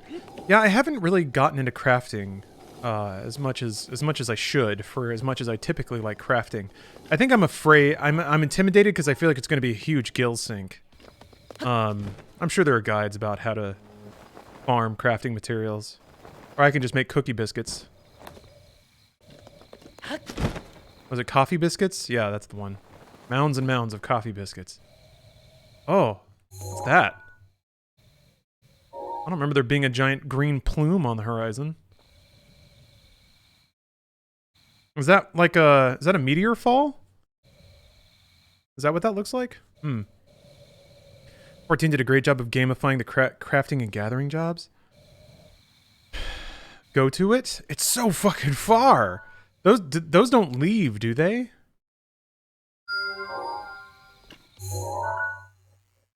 Yeah, that's real far! They do leave? Go to it. Ugh, fuck. It might be that ghost horse. They are uncommon and they do leave. That's the Lord of the Mountain. Oh. What the fuck? What is that? That's no meteor? Okay. That is gonna kill me, whatever that is. You can do it at a later time. Okay. Yeah, I didn't think the shooting stars were green. They do have that effect, but it's not quite like that. Oh, shit. Can I get an oh yeah? Oh yeah! Oh, sorry, my voice cracked during that. Oh yeah, oh yeah. Oh yeah. Oh yeah.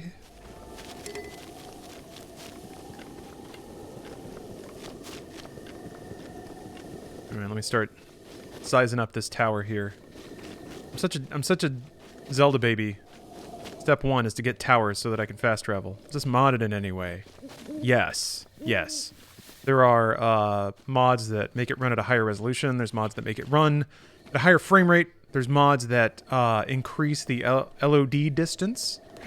So basically you get higher resolution, higher detailed models further away from the player than you normally would on Switch.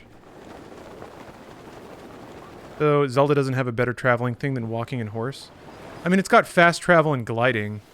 So when you fast travel to a tower, you kind of by definition are up high, which means you can jump off and glide in any direction you want. So that basically wherever you fast travel to, you have a ring around it that you can just jump off and glide to. And then from there, you can go by horse or by foot. But yeah, that's pretty much all you need. You can slide on your sled or your shield. You can sled on your shield downhill. Or you can freeze something and bash it and then ride it. Yeah, I guess there's the motorcycle. That's true. I don't know. I think that, like... I think the combo they have of doing fast travel that puts you in a tower and then combine that with your ability to set markers in the world and then to jump and glide to it. Oh yeah, you can fast travel to shrines too. That's right. I don't know. I feel like that's just such a wonderful system. Because it lets you go close to where you want. It gives you a bird's eye view of not only where you're going, but the surrounding area. And then it gives you kind of a jump start on the path toward the thing you want. On top of all that, it also leaves opportunity for you to see something else and sort of spontaneously change what you're doing. So if on the way to a shrine or city or whatever you wanted, you see a shrine you haven't been to, you can just mark it real quick and then go on with your business, come back to it later. It's a really good way of basically putting options in front of the player over and over again. Giving them an opportunity to sort of see what's in the world and decide they want to do something different or mark something for later.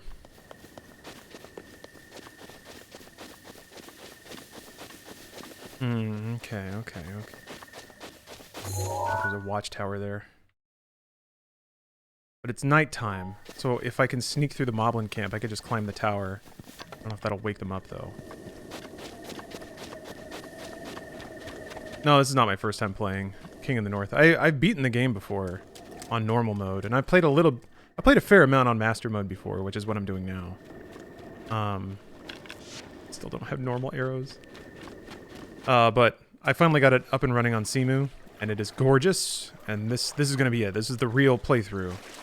The ultimate take no prisoners, ultimate 100% master mode save file. I'm gonna take pictures of everything. We'll see. We'll see how true I stay to that. This might join the legions of other 100% playthroughs, like Lost Odyssey and Dragon Quest XI. I'm curious, has the community come to a consensus on what 100%ing something like Final Fantasy XIV would involve? Oh, Cujo Fire. What does Master Mode do? It doubles all the damage you take. Enemies, I think, have better or more aggressive AI. They, like, see you further away, and I think they chase you and attack you a little more. I could be wrong about that part. I think it generally levels up the...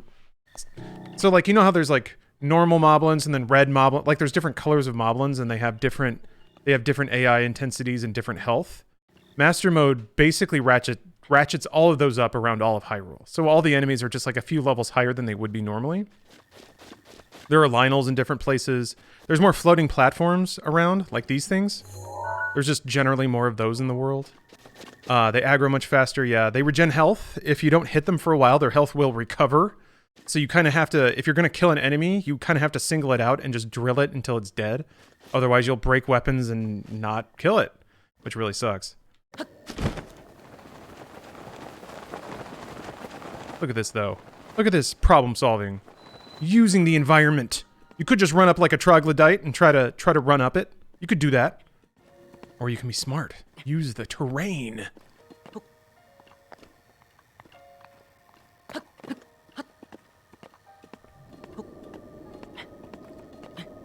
Adds a new tier of enemies, gold enemies. Man, I don't even think I played long enough to see a gold enemy. Or I did and ran away. Yeah, there's a Lynel in the starting plateau. I mean, you just walk around them. That's most of Master Mode, at least in the early going, is just avoiding everything. Hobnoblin. That's a great name. I'm playing this on an emulator. Simu. Playing my 100% legal backup on a 100% legal emulator. That's the equivalent of saying no copyright infringement intended in the description of a YouTube video. It means they can't touch you.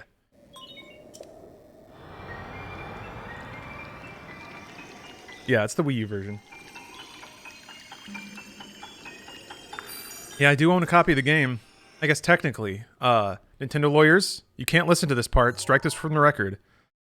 My copy of the game is somewhere in the Berlin airport because my cartridge. Actually, I have got it right here. Hold on.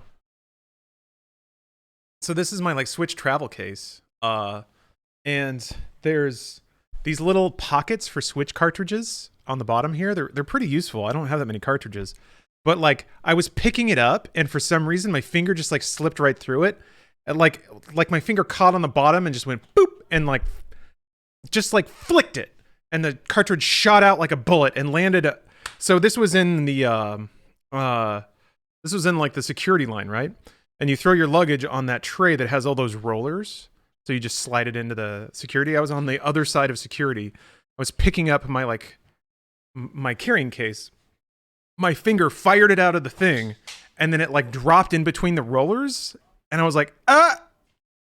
And I like looked in between the rollers with my flashlight, and God bless the people who were working there, because they tried too. They were like looking around for it.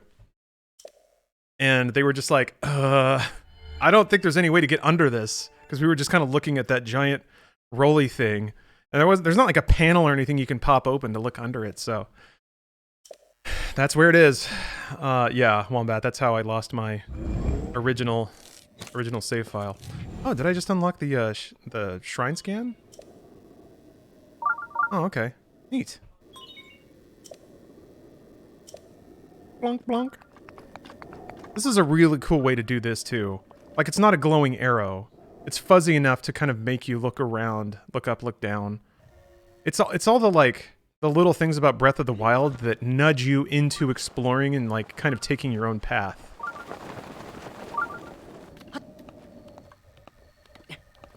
How did you like Berlin otherwise? Berlin's a really interesting city.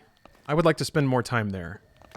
I feel like there's a really interesting and kind of energetic and youthful culture about the city, even though it is a city that carries the scars of history pretty deeply.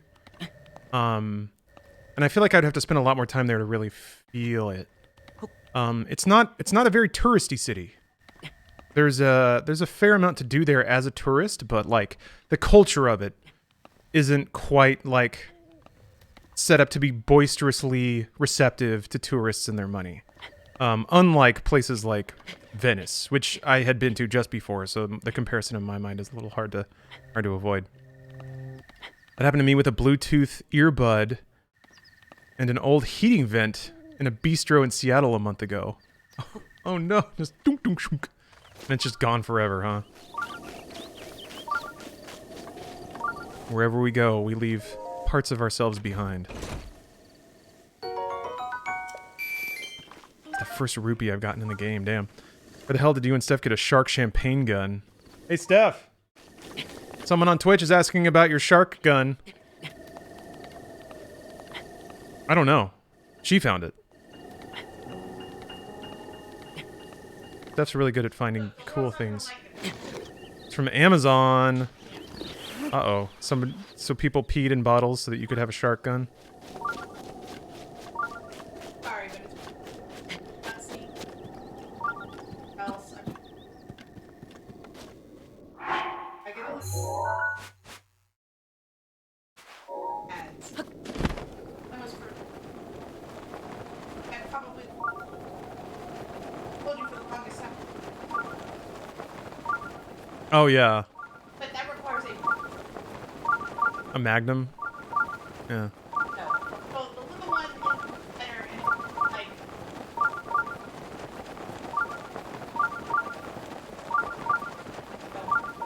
And they have a dolphin. Those that feel sharks. Are you... Can you guys hear her? I look at... Like, it picks up every third word you say, so I worry that... I wish Kinda, sometimes it was yeah. just a mic.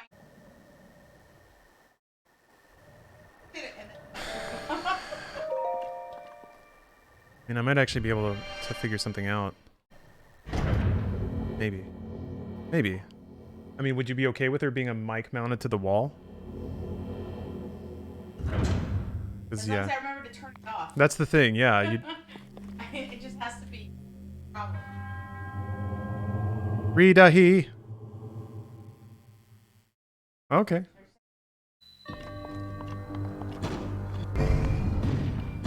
This fucking thing.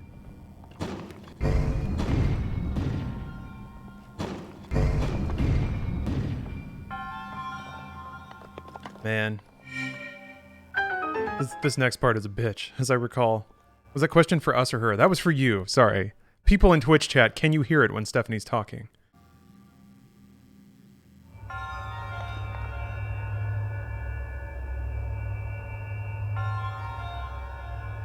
Cuts out, yeah. Only half? Yeah, that's what I figured. I feel bad because stuff will get all gassed up and start talking about something fun. I have to be like, oh, no one can hear you.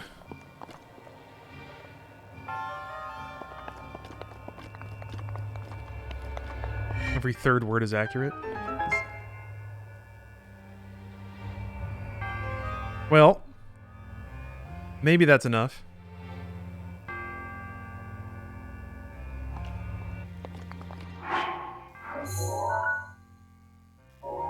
You make her an old Nokia sidekick that chirps in for her additions in homage to the laptop bit. Jeez. That's an interesting proposition. I gotta admit, the hair on the back of my neck stands up sometimes when when it comes to like complicated gimmicks in OBS, but I like these shrines a lot. Yeah, this one's fun. Some of the motion controlled ones are less than fun. Oh, that's not gonna do it. Which reminds me though, even though I was being very snide about Ubisoft, they did make Olympus. Wait, Hermes Unbound, Olympus Unchained, God. Whatever Gods and Monsters was eventually called. Icarus Am I blanking on the name of this game?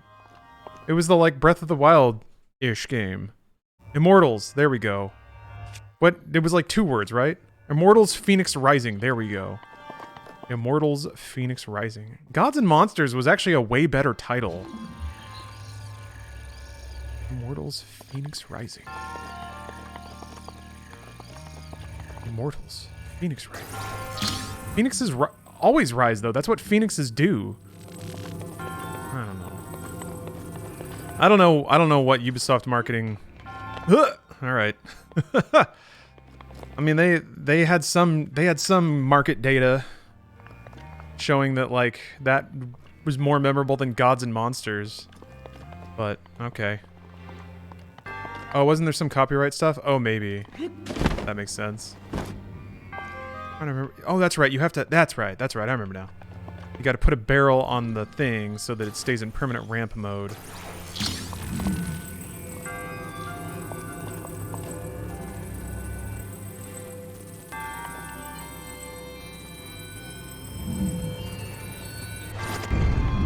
Yeah, there we go. Whoever came up with Horizon Zero Dawn. Yeah, I'm not sure about... I have no idea where that came from either. That's a bit of a mouthful. Oh, they joke about it in the game itself? Good. Ah, fuck.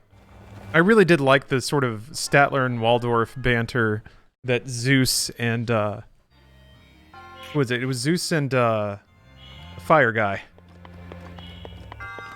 Prometheus, I think. Oh, that's gonna kill me.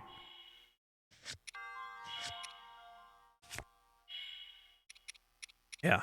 I did like their banter. It was like actually funny. Well, maybe funny is a strong word. It was enjoyable.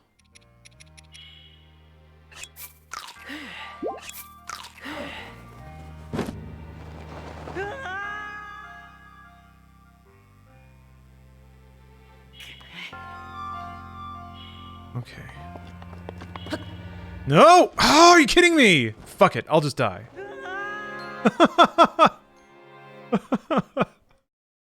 Man, platforming in this game is something else.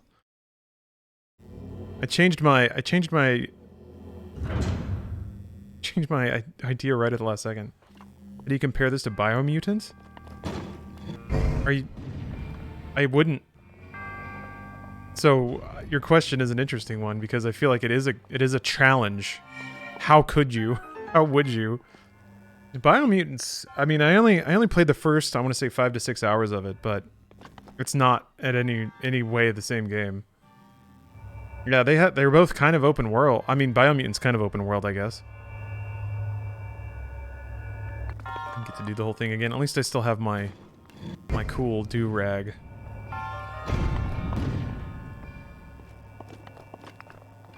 What's up? Is that Charlie? Sipping on a Mountain Dew and baking a red velvet cake. Well, you got your holiday colors all sorted, huh?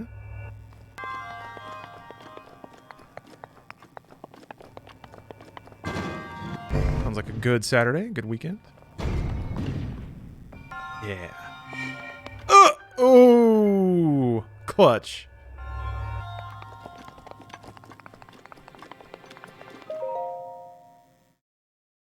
I remember hearing polarizing things about Biomutant. Yeah, I mean, people waited, I guess, a long time for it. It's one of those games that's like very, very ambitious, but you know, is unfortunately crushed by real-world logistics. It's an interesting game, and it's got a lot of virtue. I think it reminds me a bit of Recore, kind of like a a GameCube era 3D sort of action platformer. All I remember about Biomutant was standing in rooms with N64 graphics and reading massive lore dumps. Yeah, I guess that's what a lot of those games were back then. What is the consequence of a game over? Just a dungeon restart? Pretty much, yeah. Yeah. Dying is not super consequential in this game. It's not super punishing. I think it does half your rupees? No. You don't lose any rupees. They're still at 50. I'm kind of okay with that. Especially on Master Mode. It's like, it's hard enough to do the thing that you don't necessarily need to be punished for not doing the thing.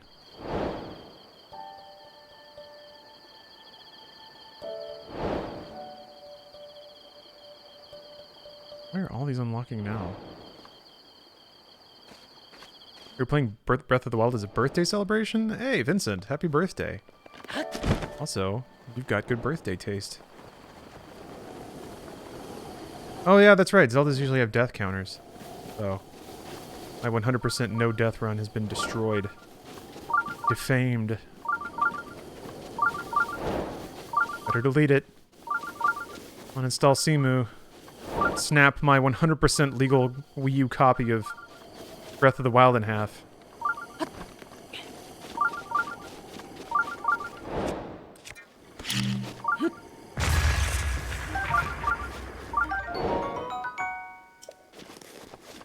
Man, Xenoblade Chronicles 2. Speaking of giant anime bazongas, which I'm not really, but was earlier. Gotta get through the Xenoblade series. Does Kakariko Village run at 14 FPS on PC too? Let's find out. I'm gonna guess no. The power of the PC is absolute. It is ultimate. When it comes to hot gaming.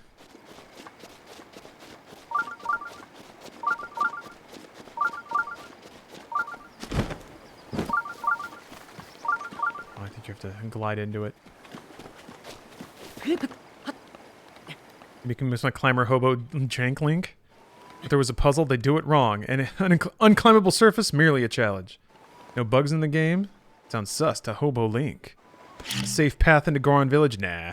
Dive bomb from above and buy some pants before you burn to death. I love it. That's one of the best parts of this game, is you can throw yourself into anything with reckless abandon and sort of figure out your own path. It doesn't have to be clean, as long as you get the job done.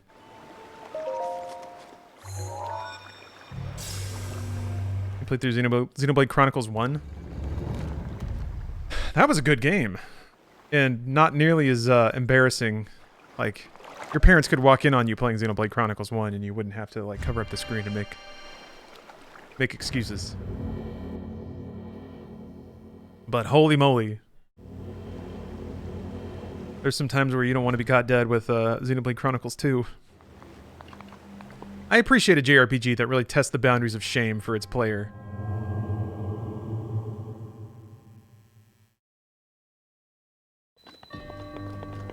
Because, like, you're 50 hours in, what are you going to do? Stop playing? Psh, yeah, right. You're going to watch these girls anime dance and you're going to like it.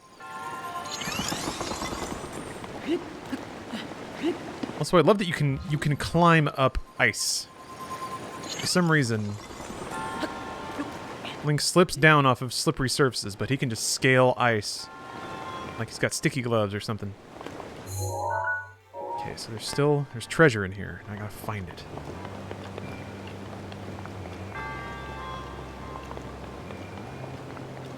I purposely made the characters wear the dumbest outfits, like your Tales of Arise playthrough. What do you mean dumb?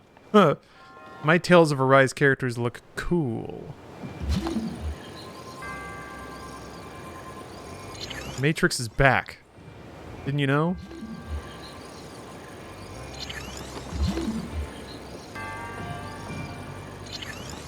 Oops. Maybe that one wasn't so good.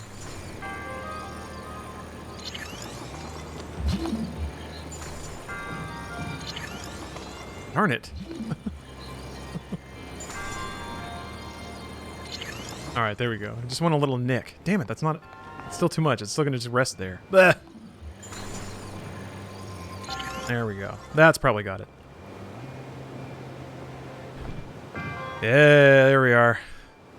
Hoo! That's right. Need one more. Hmm. Okay, alright.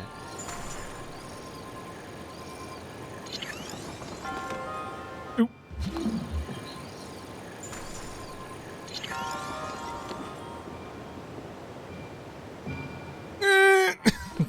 God.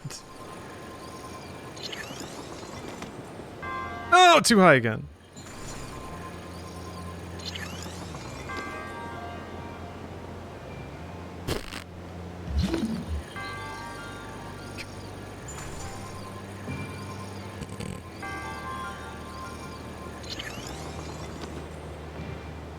Fuck!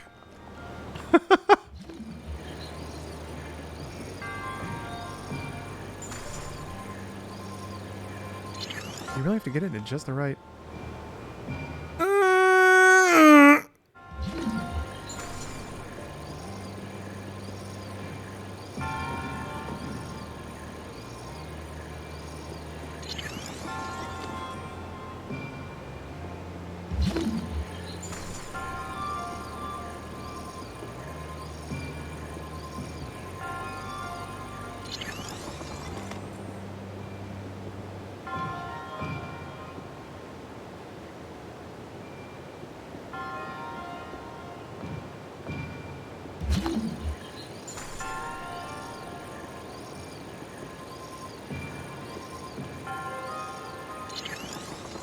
Seems like it should be so easy.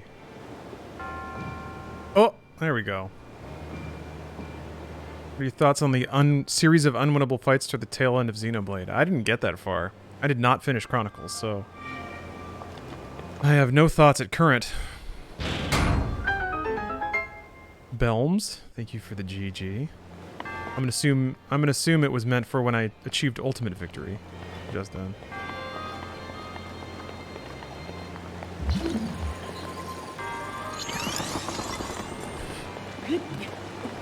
Let's see here.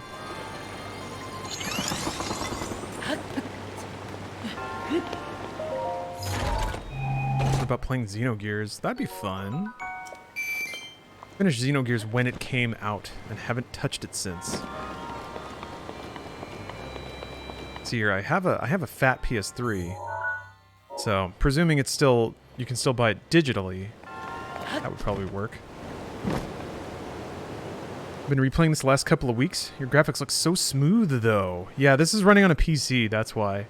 It's running on an emulator with FPS boost. It's running at a crazy high resolution too, but you can't see that very well through Twitch compression. Didn't mean to spoil. Oh, you didn't. That's no big deal.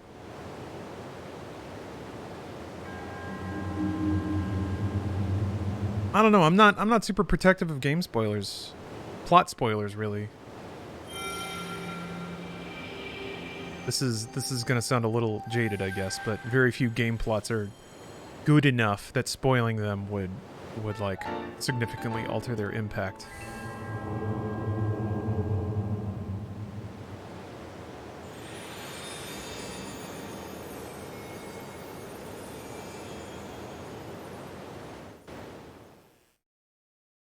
I can think of a few games I wouldn't want spoiled. I'm glad that like 14 wasn't really spoiled, but I don't even know how you would. Like if you were going to spoil Endwalker for somebody, you'd have to sit them down and like walk them through 20 minutes of stuff, which I guess somebody could do, but it's not like you here's my greater like what could you say in one sentence that would spoil Endwalker? Cuz it's too complicated for that. There's a couple of twists you can ruin in a game, but I feel like the stories that I really buy into, one sentence isn't gonna told out of order isn't gonna make or break anything about, or isn't gonna break much about the experience. Now I think something like, I'll throw it back a bit, Silent Hill Shattered Memories. I think there is something about the ending that very much changes how you see the game and could change your first experience with it for sure. So something like that. I remember when you played Shadowbringers and you explained shit in that, and when it came to play, I was totally confused.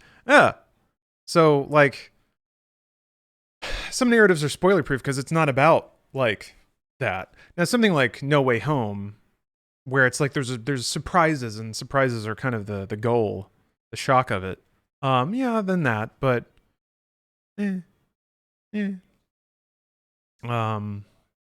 this latte's hitting me though. It's hitting me. I gotta step away for a second. Silent Hill was really fun to watch. Yeah, I'm definitely gonna come back to it. Outer Wilds comes to mind as a game like that. You can describe the ending to somebody, but it's not the same as getting there yourself, I think. And I think even if you had it described to you and then you still played it, I still feel like that would hit really hard. I don't know, maybe. That's the thing. Good video games are so experiential that just describing it to somebody doesn't really hit the same way. And a really good experience is always going to work like that. I could describe the ending of Outer Wilds to somebody, but if they weren't there, like uncovering the whole story step by step and owning that journey, yeah, exactly, Wombat. It's more about spoiling lore, and the lore is interesting, and it enhances the experience you have playing it. But the experience is still your own, and that's not something that in a tweet or in 2 sentences you can take the oomph away from. All right, yeah, coffee time. Because first There we go. There we go. Oh, first beetle of the run. Hey! I love his cutoff shirt. He's got his little tray. Ready to do business.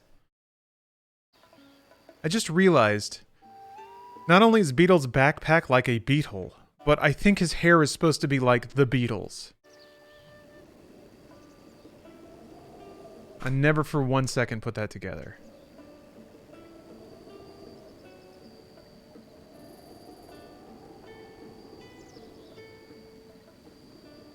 Never occurred to me. Wow!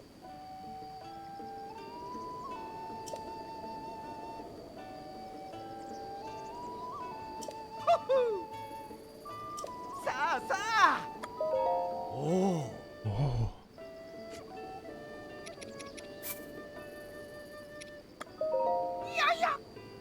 I can buy arrows now. Not many monster parts though. So monster parts increase the efficacy of a potion, right? Or it's like, no, they increase the time. It's like the more of a status effect you put into a recipe, the higher the boost is. And the more in high quality monster parts you put in, the longer the duration is. I think that's how cooking works. Loveless Tremolo has redeemed a real-life trading card. I'm gonna draw a real-life trading card. I love Beetle. Beetle's great. Beetle's such a wonderful character. There's a lot of really fun NPCs in Zelda that kind of have their own quirky and weird existence. All right, here we go. Ba-da! What you got? Oh, Bubble Crab. Got Bubble Crab. Time for Crab. This is a Mega Man X2 trading card for this particular boss.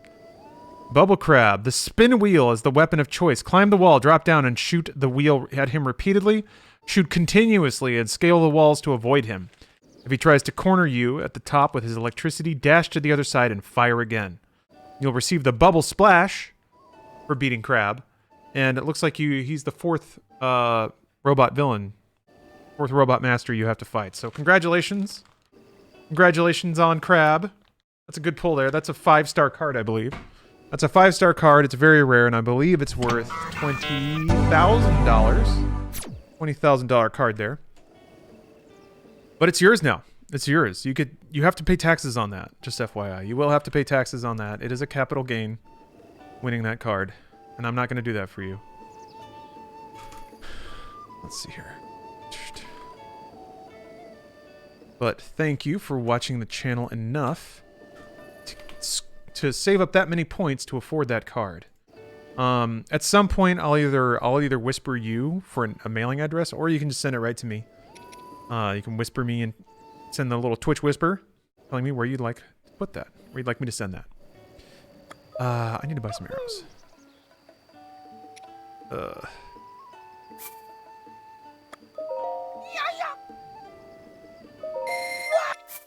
I remember arrows being pretty much the only thing that I would buy.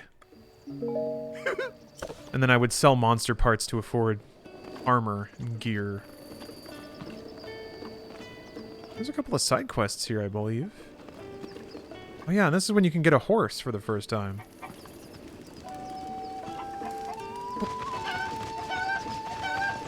And God bless cuckoos.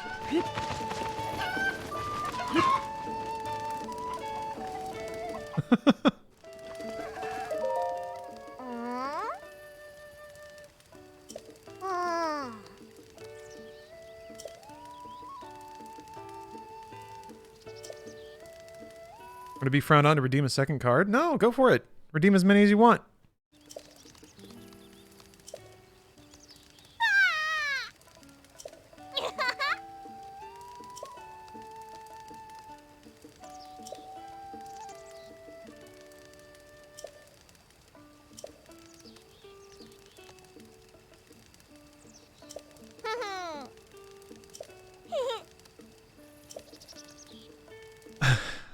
Yay or nay?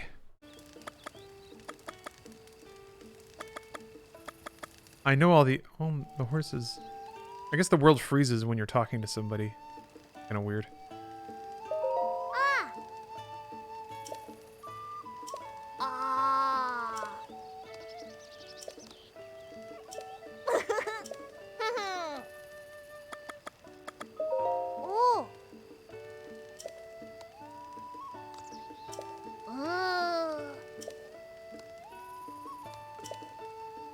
Definitely gonna go after a one color. Although I think to get a solid horse off the top, you need to bring some stamina recovery stuff. Oh, Halo Origins! Thanks for the Prime. Because I remember having to like eat many mushrooms while on top of a bucking horse in order to ride it out. Weather Boxer, thanks for the sub.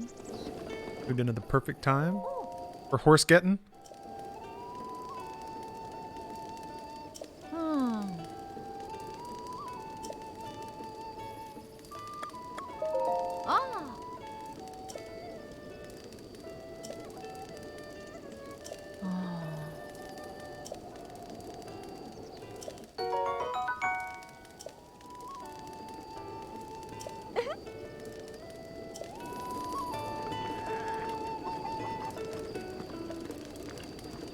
What controller am I using? It's the Switch Pro controller. Which, by the grace of community support, it actually has motion controls. So, pretty much getting the thoroughly authentic Breath of the Wild experience. Hi.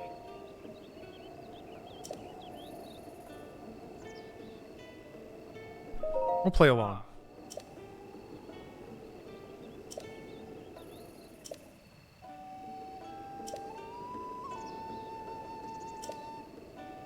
Yeah, my only qualm with the Pro controller is the D-pad is a little squishy. And for playing, and it's not micro switch, like it still feels like it's rubber mat, so it doesn't have that click. And when it's fine for pretty much everything, but for playing Tetris, I had issues where going from right to left on the D-pad would sometimes register an up or a down. And in Tetris, that's the worst. So I couldn't really roll my thumb across the D-pad. Oh, the triggers aren't triggers, they're buttons. Yeah, they're not analog. Which doesn't matter most of the time. The only time an analog trigger actually matters is in a racing game. That's the only game I've ever found that actually uses and needs an analog trigger. Everything else is like gunshots. It's just... And even racing games, like... Most people don't play racing games where they like have to give it analog throttle. Hey. Most people play racing games with like simulated traction control on and automatic transmission. So you don't even really need analog triggers for racing games either. It is really nice to use them in like Forza. Motorsport needed them a little more than Horizon does. You can see the trigger strength on Destiny 2. Really? Like your Guardian will like kind of... That's true. I forgot about that. Yeah. You can like pull the trigger and like with a revolver, the hammer will like slowly come up and then click down. That is fun. I think Borderlands did that as well. You could like do a partial trigger pull. Yeah, the revolver does it. Yeah. Ooh. Ooh. Oh, geez, guy. Although stamella shrooms might be good for horse taming. Ah. Alan Wake, the trigger's strength is important too. Oh, for the flashlight? The intensity of the flashlight?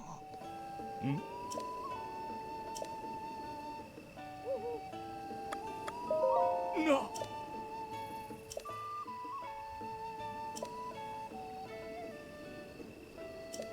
Ah.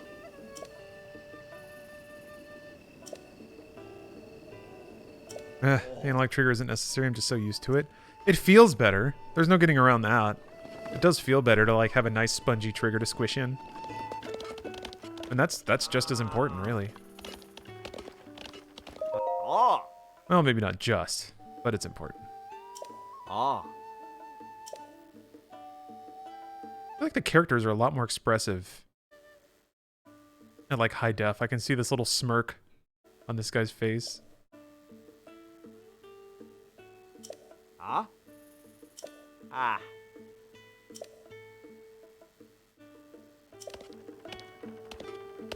Uh-huh.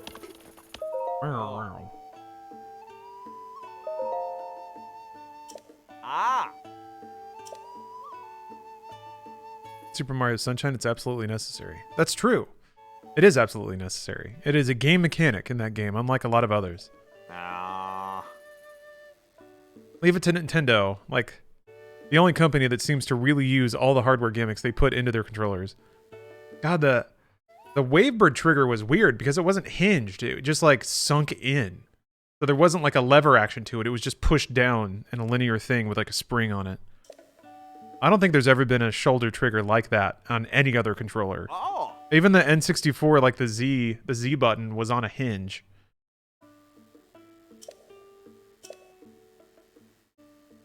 Oh. Ugh.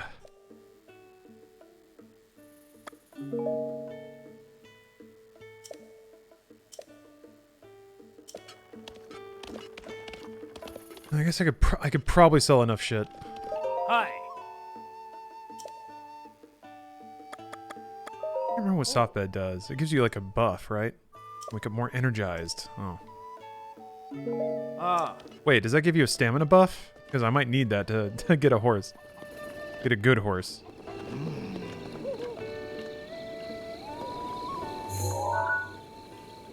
Look at this stupid idiot. I do really like chickens. I love thinking that they're just tiny little dinosaurs. Stupid dinosaurs. All they do is walk around and peck at things. Scratch at the ground and peck and stand. Ah. Oh, meats. Ah. Some fine meats. Oh, here we go. Yeah, bokoblin fangs. That's the good shit.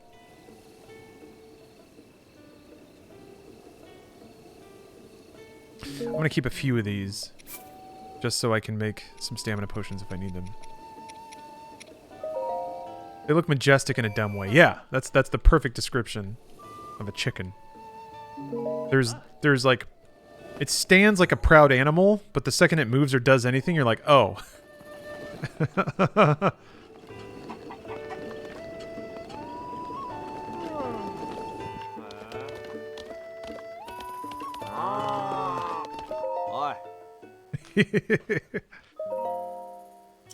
Oh.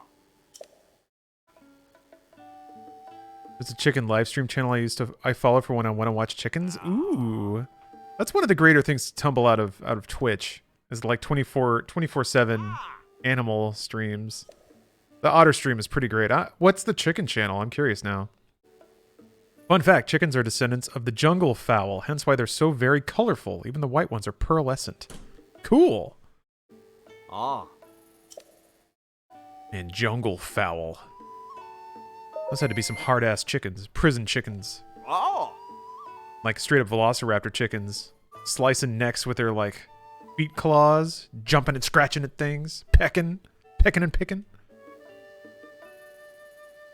I did know some ornery chickens when I was younger.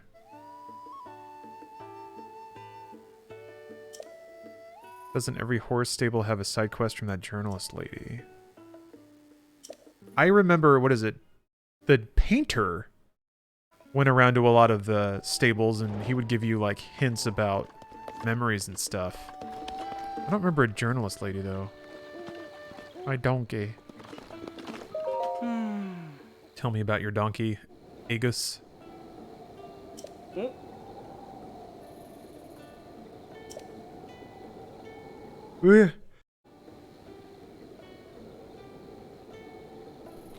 Ooh. Thank you. They aren't very mean, they just scream. Yeah. Bro! They also like, they make funny sounds. Being around a chicken is a delight, because they like just make little clucks and chirps. Didn't know YouTube could resume uploads? It can? What? Since when? Man, that must be a fairly new feature, but that's awesome. Hello, pupper.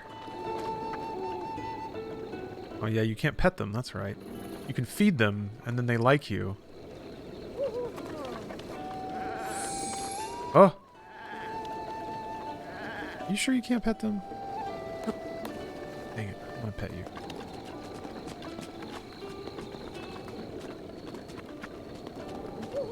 Oh, he likes me now. What projects are you working on besides growing your Twitch channel this year? Can you share any new stuff you're working on? Don't mean to pry. No, it's not prying at all. You're giving me an opportunity to talk about stuff I'm working on. Perfect. Let's see. Honestly, right now, things are in kind of a lull because, like, every other business has just... Video game companies shut down in the middle of December. And they should, because they work hard the rest of the year. But yeah, I think most companies do, but video game companies especially. Once December, like, 15th rolls around, if anyone's in the office, they're not doing anything. So, like, my hustling with other companies and stuff it's kind of on hold right now. But, I'm working on some stuff with Bethesda, pitching some stuff. You know, we did that Deathloop series, which was pretty small. You know, I'm not saying that that's gonna, like, break the internet or anything, but really what that is in larger context is just trying to develop more opportunities with Inside Games as a YouTube brand. So that's kind of, I guess, the high line, or the high level thing that I'm going to put more effort into in 2022. We're kind of waiting for a minute to... We're waiting for the right opportunity to launch a Kickstarter campaign. Essentially, talked it over with Bruce. I have some ideas for like Kickstarter goals and stuff. Or sorry, Patreon goals. That's what I want. Patreon goals that could really scale the channel up and get us working on a lot of content. But we got to wait until the iron heats up a little bit. Like if we have a runaway successful video, then posting a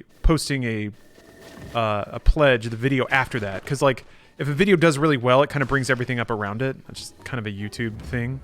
So we're just kind of waiting for a video to break out, and then I have some lower level goals for the ways that we can scale up content on Inside Games. Basically doing news more often is something that I want to do personally because I really like it.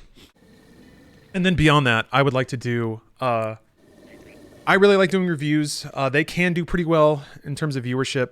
They're pretty effort intensive, but as long as I can stream the like reviewing process, then it's not so bad. Because you basically have to know life a game to review it, to be able to put the review out in a time window that people will want to watch it. I want that frog. Give me that frog. Which is not a problem for me. I just have to like say no to social things. And then also play the game a lot. The problem in the past was if a game was under embargo, I couldn't stream it. So it would essentially like cost me revenue to play games offline, which is an absurd thing to say, but that's just the reality of it. So essentially what I'm hoping to do is basically like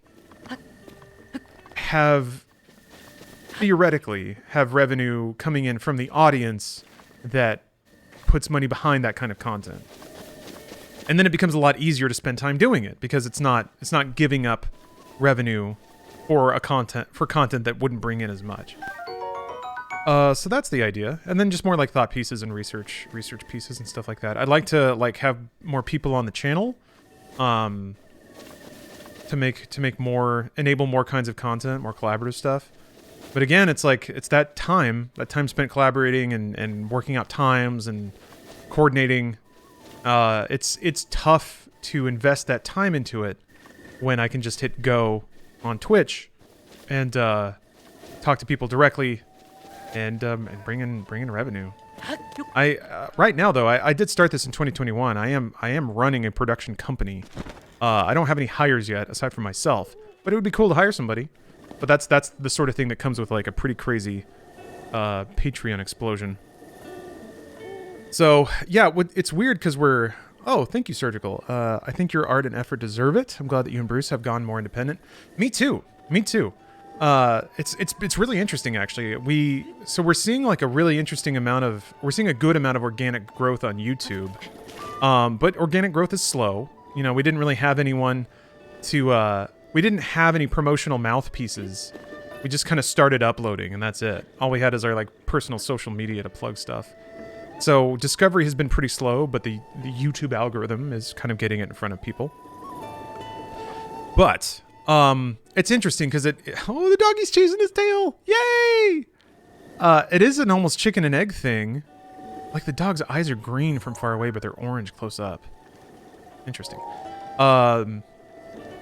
We can, if our videos got 200,000 views each, they would earn enough revenue to justify spending more time making more of them.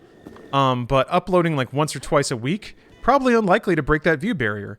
So we're in this position of like, okay, we've been basically working on it for free so far, and that's fine because for both of us, it's fun work to do. But we can only realistically spend so much unpaid time working on a thing, just because we both are basically running our own businesses. So to invest more time into it, we either have to wait for organic growth to propel us to where we can do that, or we can ask the audience to fund us directly, and that'll basically let us skip all those stages in the middle. Then we can like scale up production and stuff. But I'd be wrong to expect more of the same from Inside Games. Maybe. I think the only new kind of content would be like game reviews or editorials written by me. That said, that's really just because Bruce and I haven't gotten together and been like, what new things can we do? Because there's no reason to have that conversation until we have the time and the resources to do them. But there's plenty of ideas, and I know Bruce is a very motivated and ambitious content creator. Apart from that, let me think. There were a few things that were discussed like pre-pandemic and start of pandemic. There was like a short film role that a director really wanted me for and said that shooting might start in 2022.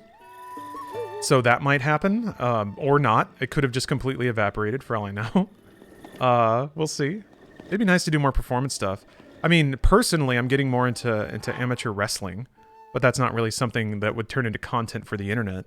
Unless you're in the Southern California area and feel like coming to, I'm trying to remember the name of the city. I always blank on that. It is well, I'm gonna look it up. Belm's not really, no. No, we're kind of just doing our own thing. I feel like driving to sunny Northridge. There we go. Kind of like Northridge, Chatsworth area is where they do events and stuff like that. Maybe in a couple months I could do like a match or something like that. That'd be fun.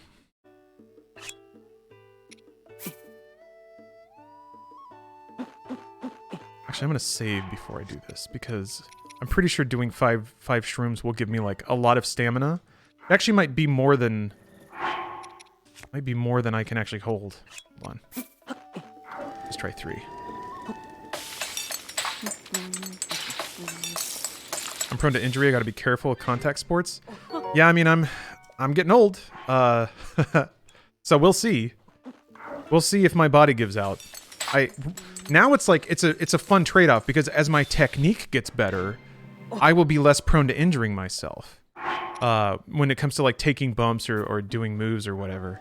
So I feel like it's this it's this runaway, like, what's going to win first? Am I going to fuck up so bad that I injure myself and I'm unable to train? Or am I going to get better enough that I don't hurt myself as my body gets more fragile? We'll see. We'll see. It'll be fun. It'll be fun. Hey!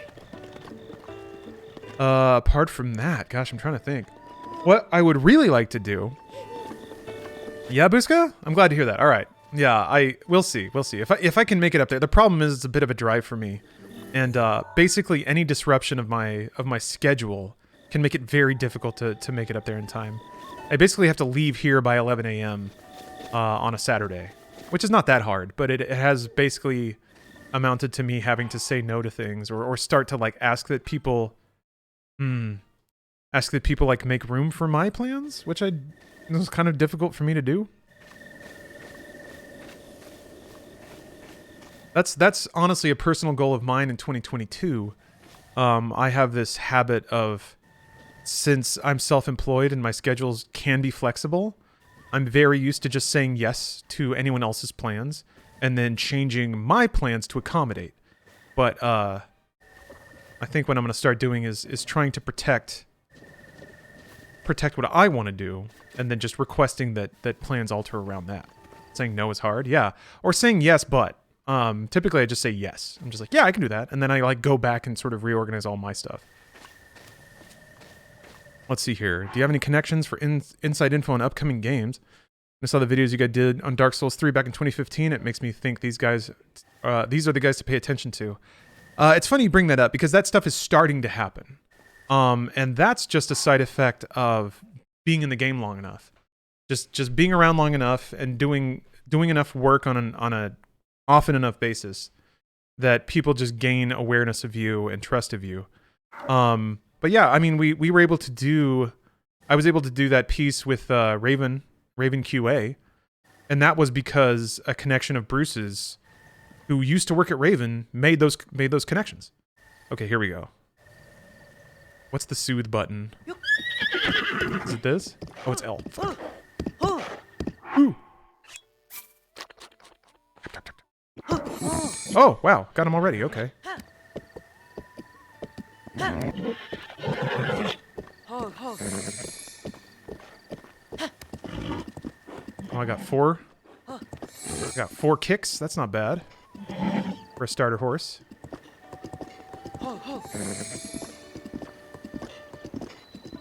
Unless it's a huge client, I'm not altering my schedule, especially if I'm doing pro bono.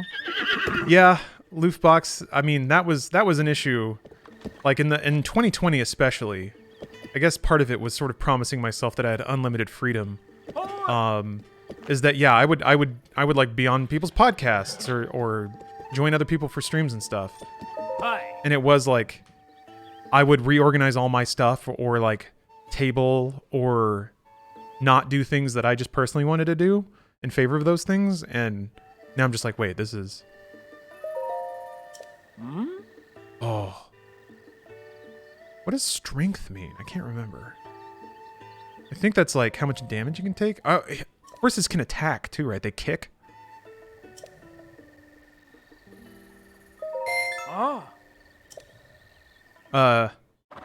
Tyrannical Ducky. I am, oh wow. Oh wow. Cool. I'm playing this on an emulator, so I'm cheating. But this game is great. But yeah, I think not only will that like make me a lot happier, but it'll also make my streams a lot more stable. That's one of the things I was so impressed with Bruce is like he is so dedicated to streaming at the same time in the same way every day, and his stream has exploded because of it. I'm not quite so fixated on like growth and performance. So for nearly a year, I was very impulsive about just being like, I don't feel like doing that today. I would almost like, because I was so locked into everything the years leading up to that it was really fun to just sort of be completely freeform about my work. But now I'm ready to imply a little more structure, which I think means negotiating and planning my time a little more effectively. Let's see. It's a brown horse. And I just drank some coffee, so let's see here. This horse will be named... Whoop! Oh, got a little double tap there. This horse will be named Squart. Ah. Yeah.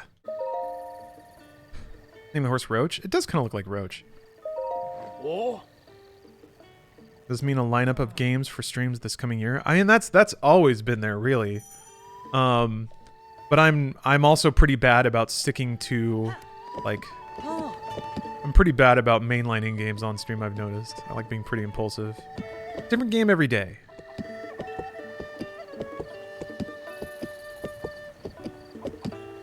Maybe.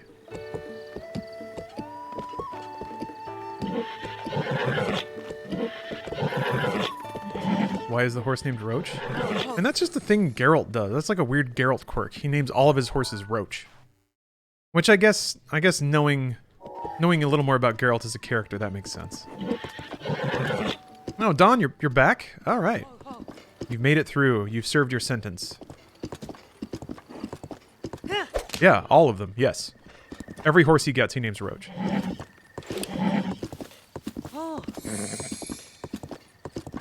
What's this? Suspicious rock! Oh, it is just a rock. Oh, I'm sorry. Yeah.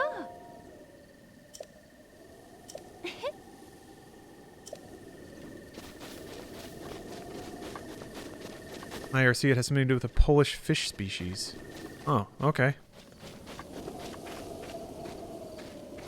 I did recently watch the video that CD Projekt put out about Roach, which I'm actually going to look up right now. Because CD Projekt is a special company, or they were a special company. They're not allowed to be dumb anymore, which sucks, because they were goofy as hell. This is kind of in context of people not remembering how buggy Witcher 3 was. Dizzy. Anyway, God bless you. God bless you, CDPR. But can you imagine them publishing something like that now? People would be like, how dare you? How dare you make fun of bugs? Jeez. Why didn't they do self-deprecating PR for Cyberpunk? Because no one would have taken it responsibly. It just would have been used as ammunition. Every last thing they put out was picked apart and just used to feed a negativity cycle. And all you can do is just stop talking. And that's kind of what they had to do. It sucks. It sucks. This is what happens, man. When media cycles that reward negativity get a hold of companies, you're just not allowed to be human anymore. Yeah, exactly, Crab. They spent time on this instead of fixing bugs? Yeah. How dare they? How dare they make fun of us in this way? I remember in the crazy early days, the exact moment I was like, oh man, CD Projekt is beautiful and we have to treasure them, is they had acquired Good Old Games. And this was still in the infancy of Good Old Games, really. And Good Old Games had been around for like a year or two at that point. And I was like, man, Good Old Games is rad. And I'm glad that they're here. Because like, there wasn't quite the scene for sort of old PC games then that there is now. It's like a whole thing now. It's great. Basically like boomer games. But they made an announcement saying like, Good Old Games is shutting down tomorrow. And everyone was like, what? Aw. Because I think at the time it almost made sense that like, well, I guess no one was into it. No one was buying old games. Fine. And it did go down. And then came back the next day as like Good Old Games 2.0. And they were like, peep, peep, peep, peep, peep, peep. They were like, ah, ha, ha, ha. And then like the next day, they put out a press release being like, everything's fine. It was just a fun little prank. Good Old Games is fine. And then like people were really upset because they were really upset that like Good Old Games was shutting down. So they put out another video where they dressed like monks and they were kneeling, and they were like, hi, we've come to understand that some people did not like our Good Old Games store prank and we're very, very sorry. We're very sorry. They were like kneeling and asking for forgiveness. They even like set up this whole like cathedral set, and I don't know. It was just so dorky. I was like, aw, you guys, okay. This is the perfect way to react to something like this. I couldn't find the video of like, I think it was like some of the board like put on monk robes and kneeled and apologized for their stupid prank. But I don't think the video's around anymore, but I did find a couple of blog articles referencing it. But yeah, no fun allowed. It's inevitable at a certain point when you have enough eyes on you, and certainly when there's profit to be had in dunking on you, that's when fun is no longer allowed. Oh yeah, I can buy some inventory slots here. These are tough decisions because you can only buy like 2 expansions and then you got to go to the Korok village, so yeah, that's a bummer. It sucks. I play games to experience and connect with the humanity through them. And it really, really bums me out when media cycles and audiences grow intolerant to any kind of humanity, especially humor, I think. Because it strips out the things that I like. I want to see the human side of developers and see the soul in what they make. But often media cycles don't allow for that because it's just too appealing to take the dunk. And it's too profitable. There's no downside. So, what's up, Shockingly Caucasian? I do like that name.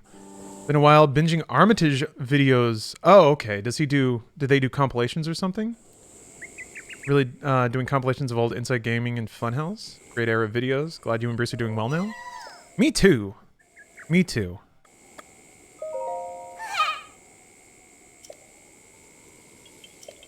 I am super enjoying my life. I'm really enjoying that, like, that the time that I put into something can accumulate. It's not just time and effort thrown into a furnace for a paycheck that is a fraction of what that effort earned. Is it possible to love Blizzard games but hate the company culture? Yes, Loof. 100%. I think it's totally okay and encouraged to make moral decisions about how you spend your time and how you spend your money. I do think it is... You don't have to feel... let me think of how to say this, because I don't want to get myself canceled. You don't have to feel bad playing games that came out of a bad development culture, because all development culture is bad to some degree. Maybe all is a bit strong. I believe that there are development houses now that are a little more civilized. But this may be depressing, but the truth is pretty much all of the games you love came out of a culture of overwork, and if it's... I can't speak about Japanese game development at all, but certainly in the West, misogyny has just been a fact of life. There are multiple people backing that up too, kind of connected to all the Blizzard stuff. A lot of, especially female game dev, come out and say, "Hey, it's good that you're aware of this now, but this is not an exception. This is just how it is everywhere." So, it's depressing, and it certainly can make the situation feel like it's out of your hands or out of your control, because to some degree that is kind of true. But I think I guess if you were really going to strip out all of the media in your life that was born from some kind of toxic creative culture, you'd have to get rid of a whole lot. Which maybe you can do, but I don't know. It feels like a well that has no bottom, unfortunately. So that said, the good way to think about it, if there is a good way to think about it, is that, and this is also something everyone said connected with the Blizzard thing, is that Blizzard is a huge company, and yes, certain executive layers may be old boys clubs, and that may have very negative impacts on certain teams and certain people. But there are other people who get to work in cultures that are completely removed from that. They're on a small team with a good lead. They do good, honest work. Everyone on the team is respected, and that's just their experience there too. So the actions of a group and a network of shitty executives can happen in tandem with a group of executives and managers that really do care and really do try to put out good work and reward their employees and make everyone feel good and accepted. So it's messy, is ultimately my point. It's like, it's a really messy situation to try and derive a really binary decision from. Like, do I play a game or do I not play a game? Do I buy a game or do I not? That's a very binary thing that seems to be driven by, like, a lot of very complicated factors. And the sad truth is that unless you live it, you'll never really know. And especially when it's issues like this that involve hundreds and hundreds of people. Yowza. It may be best still pile on Blizzard, even if not buying or playing their games means nothing. Oh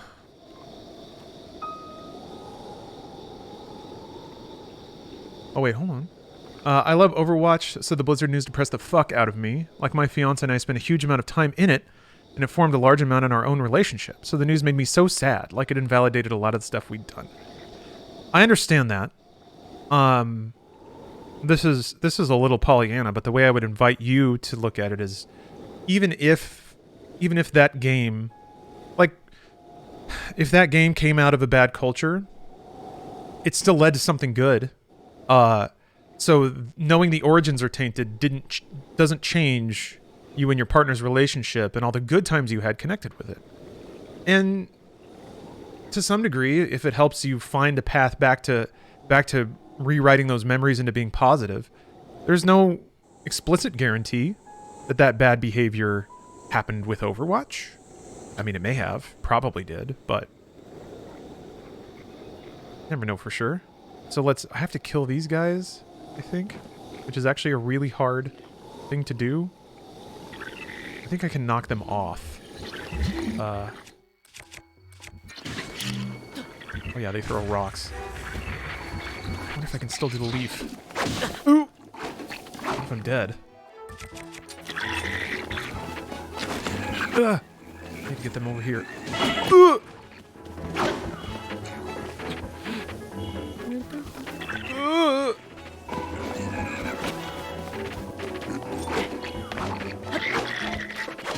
Ooh! Oh wow, the reach! The reach on that poke! Why does he keep twirling?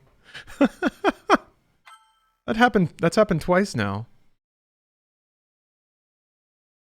Recently bought an indie game that I later learned was made by a transphobe, and I kind of feel bad about it. I don't think I damaged anyone, but I'm mad I gave them $20. Well, if it's any consolation, they didn't get all 20 of those dollars, depending on where you bought it. But yeah, no, that's frustrating. But you know, the world's messy.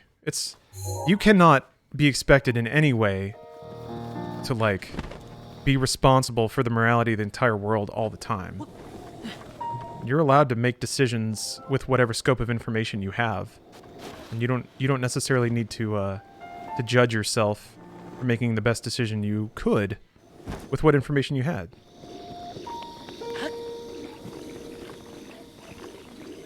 I don't feel like it's always been there as a good excuse. I'm not trying to make excuses. I'm just trying to present a more complete vision. Even if it's always been there doesn't mean it can't change for the better. Not saying that either. Definitely not saying that. Because, like, let's say you do want to go down the route of, like, I am only going to play video games from ethical companies. Okay. How much research do you have to do before you're okay signing off on something? Where do you draw the line on what constitutes ethical production and not? Do you have to see the timesheets for all the developers? You know, there's... I'm just trying to push back on the notion that, like, game consumption can or should... That you can check off everything on a scorecard, you know? I feel like there's... Morality can get very binary, especially with how it can be reported in media and stuff like that. It's like, this is a bad thing, and we should all do this thing now. Like, that's the... Oh, shit. They're still alive. Fuck. How did you not... Oh, there's two of them who are still alive. God damn. Well, if I throw them in the... I don't know if they'll die if they fall in... How did that not kill them? Shit.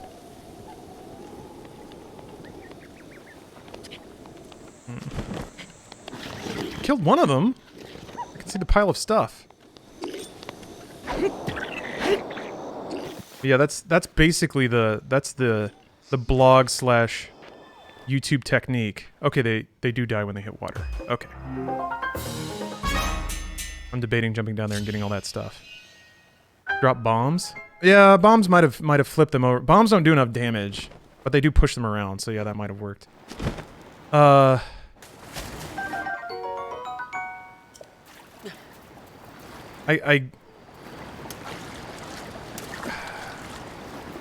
The sort of the trifecta of discussing these issues in the media is presenting all the negative, and like news is packaged in a very easy to consume way because it leads to a very clear conclusion, which is not what news reporting should do, but that's how people like it. So like when it comes to crunch or abuse, like it's all real bad because of course it is, and it leads to obvious conclusions, but I don't know, the reality is just more complicated. Now, the thing that isn't complicated is that people who fucking sexually abuse people need to get fired. No question. And it's pretty clear that didn't happen. That abusers were allowed to not only keep their jobs, but were like protected. And women's careers were intentionally sort of pushed underwater. Like, that's just not okay. And I'm not in any way suggesting that, like, it was okay in hindsight because it led to good video games. Not saying that either, because the video games ostensibly would have been better if it wasn't a bunch of shitty dudes smothering, you know, hardworking and talented women. I guess I'm pushing back on the notion that the entire company is evil. I mean, it's as evil as a company is in the United States, I guess. It's I don't know. It's a very, very challenging road to start walking down, I guess. We work in a company. That's the new, we live in a society. I love it.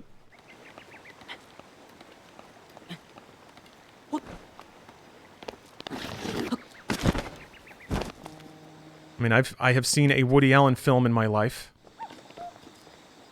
Michael Jackson singles still come on. Sometimes they're still groovy. I'm still like, fuck, man. Gotta be starting something. It just has a hook. I'm not saying, like, enjoy it. I'm not saying buy it. Let's be honest, it starts from the top and trickles down. Lower level employees get encouraged by their superiors, so if these superiors are shit, the culture you employ will be shit. On a large enough scale, you're right. It's pretty clear from a lot of the reports that I've read that at Blizzard there were numerous times where people in decision-making places were made aware of culture violations that should have led to firings. And they didn't, because those people clearly felt that it wasn't enough of a culture violation to fire anyone over. Investors supported Bobby Kotick for one reason, or out of fear or other reason, but in complacent just the same. It's neither. They don't give a shit. They don't care. Activision Blizzard has been making really good money. World of Warcraft still brings in a lot of cash. Warzone has been an incredible success. So Kotick has done his job as far as the investors are concerned. And the investors only care about this shit if it threatens to change the company's earnings. It will, by the way, given enough time. Because I believe I don't have any data for this, nor do I have any like interview secret information. But there have been some reports about people mass leaving Ubisoft, and that they can't hire. I guarantee you, Blizzard's in that position too. There's a lot of people who have just walked out of the Irvine campus, or are just sitting there waiting for another job offer. But they're losing talent, and they're going to have a hard time hiring new talent. So they're not, like, Overwatch 2 is going to land late, and it's probably going to not be great, because a lot of the people who made Overwatch 1 probably aren't there anymore. I mean, Kaplan left. But, like, what really blows my mind is that, God... They had a woman be co-CEO. They couldn't even give it directly to a CEO. And then she left after like a month saying, fuck this place. You just can't save it. And when the person that you put in as like a PR win, yeah, still got paid less. That's when the culture is just so fucked. So like, even when they're called out on it by the entire world, they can't change the way they do things. That's it. It's a wrap. So... like, personnel will get them. They won't be able to hire. And then they'll just put out some, like, rickety games, and that'll be that. I think what'll probably have to happen... They'll, like, have to pull a machinima, which also didn't work. which is let it coast as long as it can on the brand affinity that it's earned. And then eventually you're just going to have to like sunset it or give it like basically take another development house that's doing really well and rebrand them as Blizzard. And that's it. There's I mean, that's kind of what happened with Vicarious. When they took Vicarious and basically shoved them into Blizzard, I was like, Vicarious Visions has good producers because they actually ship product. And you think if you just kind of diffuse them into Blizzard proper, that it'll fix the company. I've seen this before. And it's not going to work. All you did was destroy an actually functional developer. So, I don't know. It's, a lot of Take-Two studios have had that happen. Mm-hmm. Yep, and Take-Two can barely ship anything. Well, Take-Two studios can barely ship. Blizzard was never anything but a publisher? What? No, Blizzard Entertainment made games. Activision Blizzard. Activision Blizzard King is the publisher. Yeah, no, they made video games in Irvine. They bought the devs that made Diablo. Well, that was Blizzard North. Made Diablo. But Blizzard Entertainment made Warcraft and StarCraft. They bought the devs making those games? Are you referring to Silicon and Synapse, which is what Blizzard Entertainment was called before? No, they developed that first party. That was...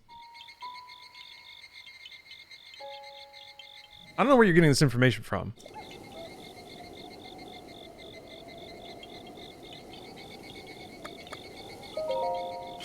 Alright, big decision time. I remember regretting not getting more shields because you burn through them real hard when you're trying to like do reflective kills on... Oh yeah! On Guardians. I could be wrong, by the way. I don't mean to be so dismissive.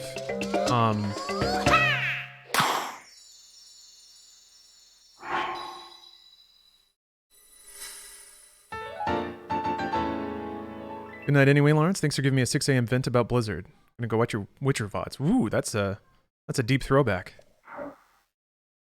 Witcher 3 was like the first game I played when I started streaming full time, so it should be interesting to go back to that because I got onto some weird rambles playing that game. It's funny listening to this as an actual game dev. I've seen some horrors and had some stuff happen to myself too. It's a frustrating industry. Suspitas, if I speak out of turn, feel free to correct me. And you don't have to use, like, explicit details or anything. I just don't want to mislead anyone about the state of the work. I love how Hestu sings the jingle to you. Da na na na na. How do you know that, Hestu? Are you hearing that? Zelda has such a weird sense of humor sometimes.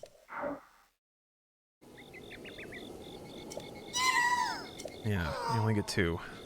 I think I burned them on bows the first time and I was like, crap!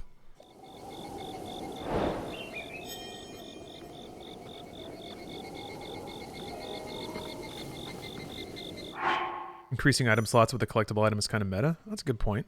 Good point. You're not speaking out of turn. I haven't seen anything that didn't sound right. Oh, I haven't heard anything that didn't sound right. Not in the large studio. It's probably different in part to Acti and Ubisoft. Okay.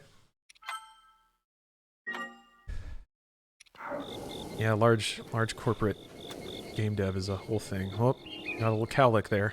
A horse lick? Oh ho. Accurate about Diablo? Yeah. Diablo and Diablo 2 were made by Blizzard North. That I believe they shut down after Diablo 2 and its expansion. But yeah, that was, I believe they acquired Diablo, or Blizzard North before Diablo 1 shipped. But yeah, that was a different studio.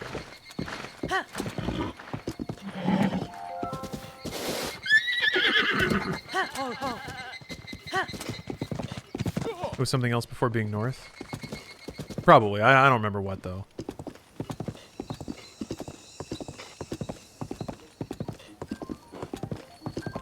Uh-oh. What's this? Oh, whoa. Doth I detect a seed? One thing out of place? I know what to do in this situation. Yes. Want to hear something fucked? I have female colleagues who told me they were asked illegal questions during interviews by law firms. Yeah, that doesn't surprise me, because if you're not recording, how are you going to prove it was done? And depending on what state you're in, you're not allowed to record without the other person knowing. So that's one of those, like, yeah, of course it was done by a law firm, because they know exactly what they can get away with. Hey, what's up, Pop-Tart? Welcome back. Hopefully nothing cataclysmic happened on your shift today.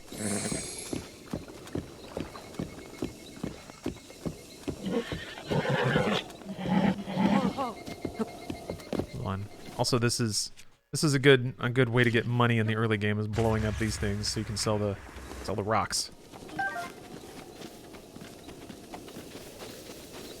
It was probably just as likely simple incompetence, even for a law firm. Now that's true too. There's a couple of things that, man, I hate to call this wisdom, but like, there's such a difference between knowing the rules and then like being in the world, because so many people don't give a shit about what's right or moral or legal. It is purely what you can get away with, and morality and law is a part of that for sure, but most people don't care about what ought to be. They just care about what they can do. So like a law firm doing that shit makes total sense. Conversely, yeah, the notion that like every weird thing in the world is a 50-50 split between somebody being clever enough to do it or stupid enough to do it.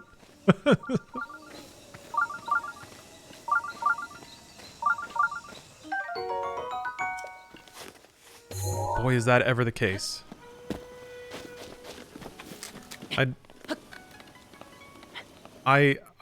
One of my flaws, I think, is that I tend to assume that everyone is a smart, intelligent person operating in their own self-interest.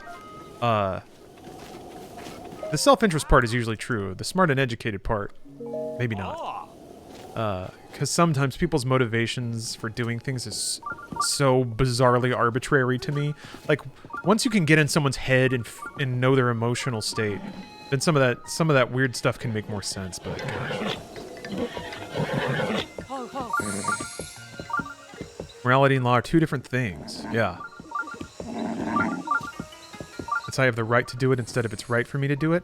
Sometimes it's even, I'm okay doing this because the consequence of getting caught or punished is low, and I still come out ahead regardless. Like, or the enforcement of the consequence is something that I can mitigate or completely get out of.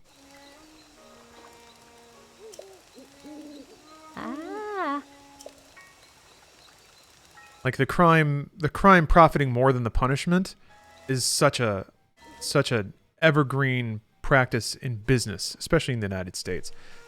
I think where I first ran into it is people that just refuse to pay me as a contractor. And I'm like, but we have a contract.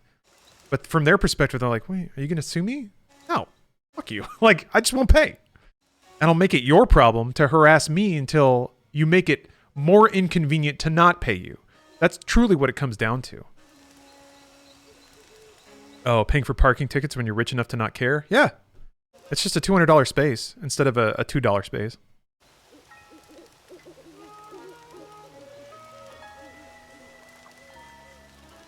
Yeah, Elon Musk opening his factory, COVID. Aww. The thing is, like, from his perspective, though, it'll cost him more if all of his employees get sick and can't come to work, because then you got to pay sick time. I guess you're paying them to not be in the factory regardless, but...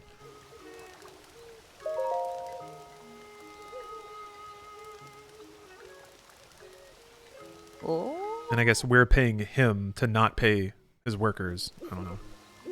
That's most big exploitative systems. Even if you did sue, it's super not enough to cause them a problem versus the cost to you.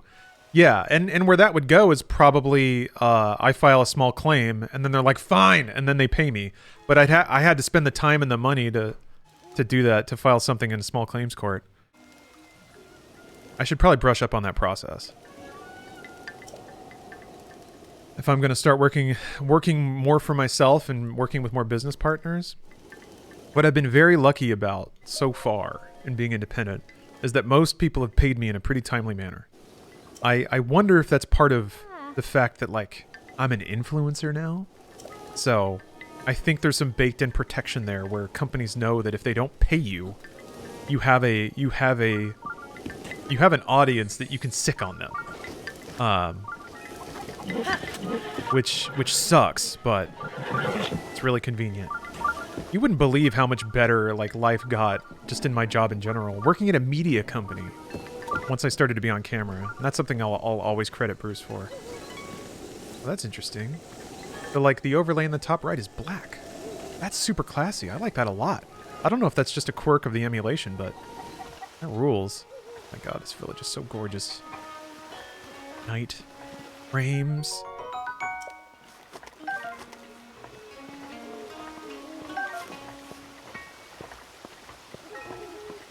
So what I'm hearing is make a deal that's either you get paid up front for your work or half now, half later. Firecloud, not really, no. Sometimes, and maybe this is me like bootlicking a little too much, but sometimes you just have to accept that you don't have any leverage. Like you can demand half up front, but your client might say no. Or might say, oh, we're gonna work with somebody else. And you have to be okay walking away. Like, you can make demands, but you have to be willing to back them up. You can always ask for things, but then you also have to accept that the answer might just be no. So, yeah, no, doing business is tricky. I am not playing with mouse and keyboard. I'm playing with a pro controller, but it is emulation, yeah. Ooh, M-Grok.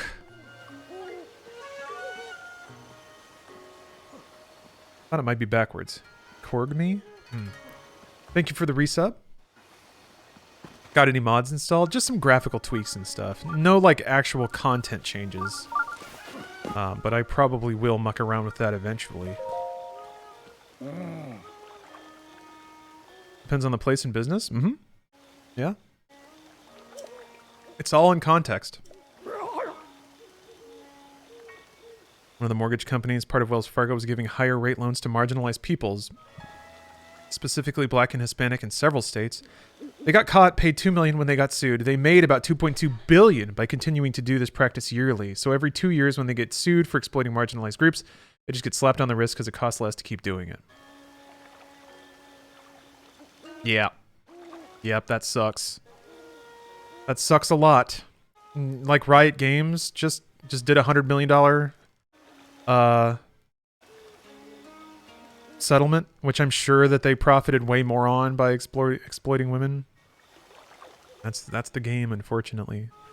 Which is why, like, media watchdogging is really good, because at least then there's slightly more of a consequence. Like, there's more of a cost, because it ought to cost more.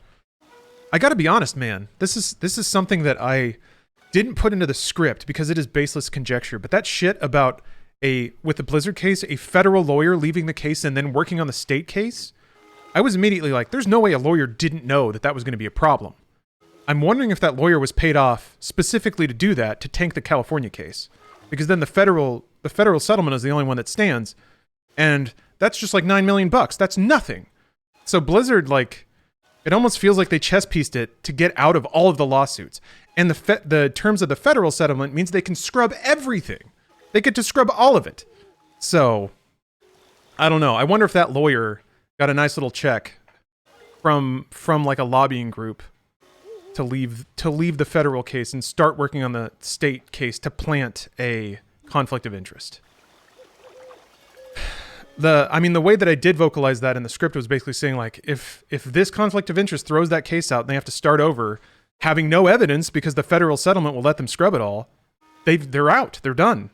From a legal perspective. Which is also why investors probably don't care right now. Yeah, good shit.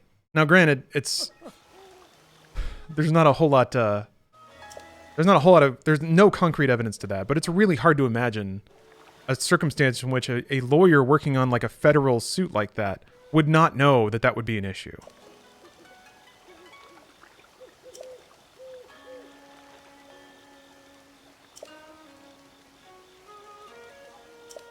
Ooh, free pumpkin, though.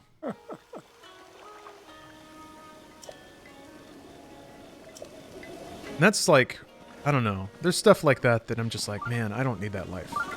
I don't need that executive, high-powered, like, chess game, wiggling out of stuff lifestyle.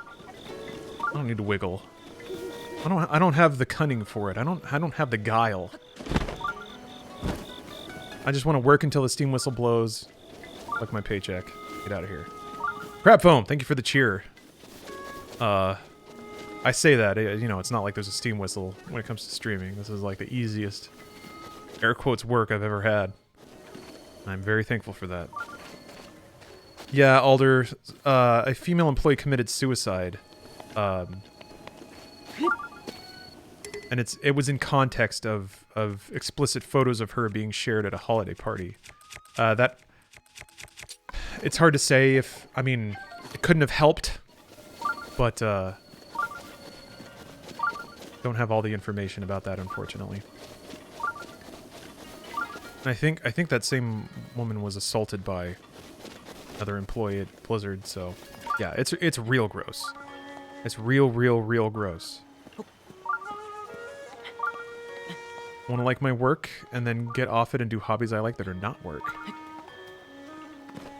Yeah, I mean, I guess it's okay to swerve away from a rough topic like that, but it has been interesting, merging my hobby and my earning, because I guess to throw back to a previous topic about time management, it becomes very challenging to figure out how to spend my time, because, and this is like, was this suffering? This is a DJ Khaled suffering from success moment, but when you enjoy working, it's very easy to do it all the time.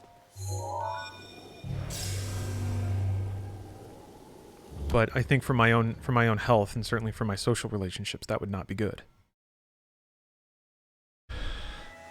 I was just talking myself into buying the Diablo remake. Fuck that. Well, to complicate that matter further, the Diablo 2 remake was largely made by Vicarious Visions. And it only shipped a few months after Vicarious was integrated into Blizzard proper. So it's conceivable that none of that abuse happened around the context of Diablo 2 Remake's development.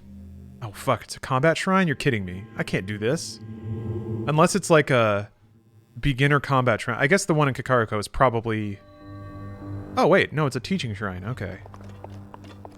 This is where they teach you how to fight your first guardian. Yeah, these shrines are great. Firecloud. Huh! Okay, I got the juice. Or no, wait, is this the little guy that, like, yeah, damn it. Ah, fuck. These are really hard to kill on Master Mode unless they shoot lasers at me, but they don't.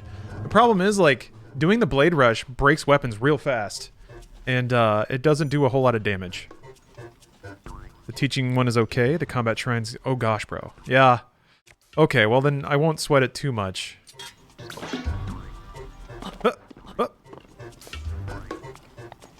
But, without a guardian weapon, the problem is the regenerating health, and they just have so much.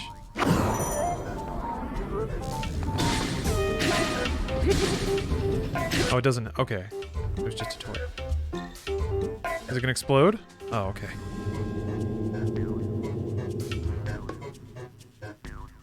What's Master Mode? I'm trying to think of how to bottom line it. You take twice as much damage. Enemies regen health. Enemies are typically leveled up in general, so they're more aggressive. They see you from further away.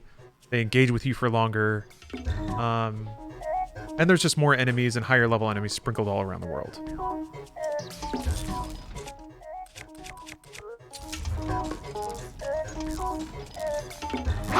Oops.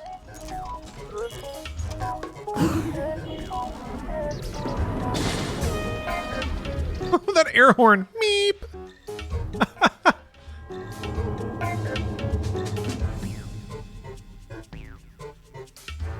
Zelda Doom Edition? Maybe?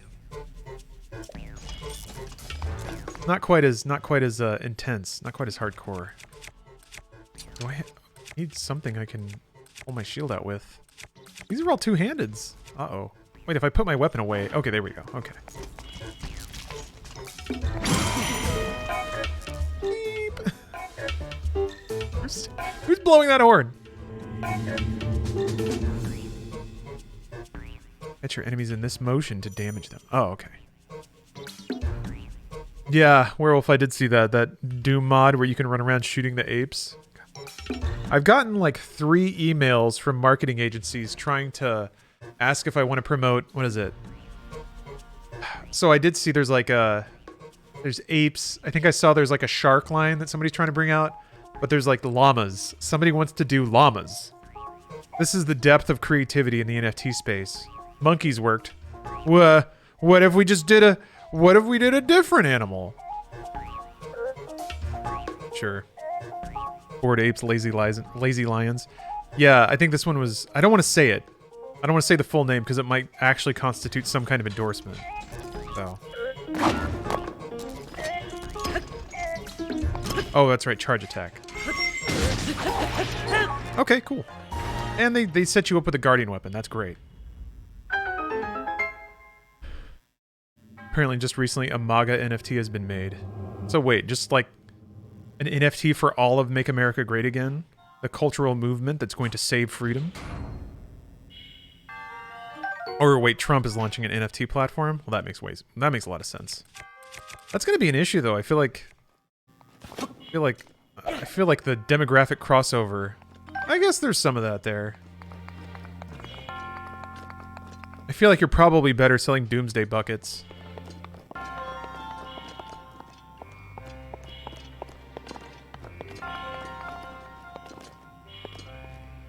How would you feel if somebody sold your face, drawn, not photo, as an NFT without your input? I'd be confused. Because I don't think anyone would buy that. I don't think that would be worth more than the cost to mint it on the market. But I don't know that I'd necessarily feel like I'm owed that value, maybe. I don't know. I feel like a lot of that's been trained out of me. I've made years and years of videos that don't belong to me, and then all the value of that went to someone else who didn't even know who I was. So, you know what? If somebody sells an NFT of my face, just another day on the internet. That reminds me, I gotta hit up and see if I can get a dump of my Google Drive from when I worked at Rooster Teeth, because there's a lot of writing and work in there that I would like to preserve. I'm pretty sure I have a dump of my Machinima Google Drive somewhere. Yeah, it's in there somewhere.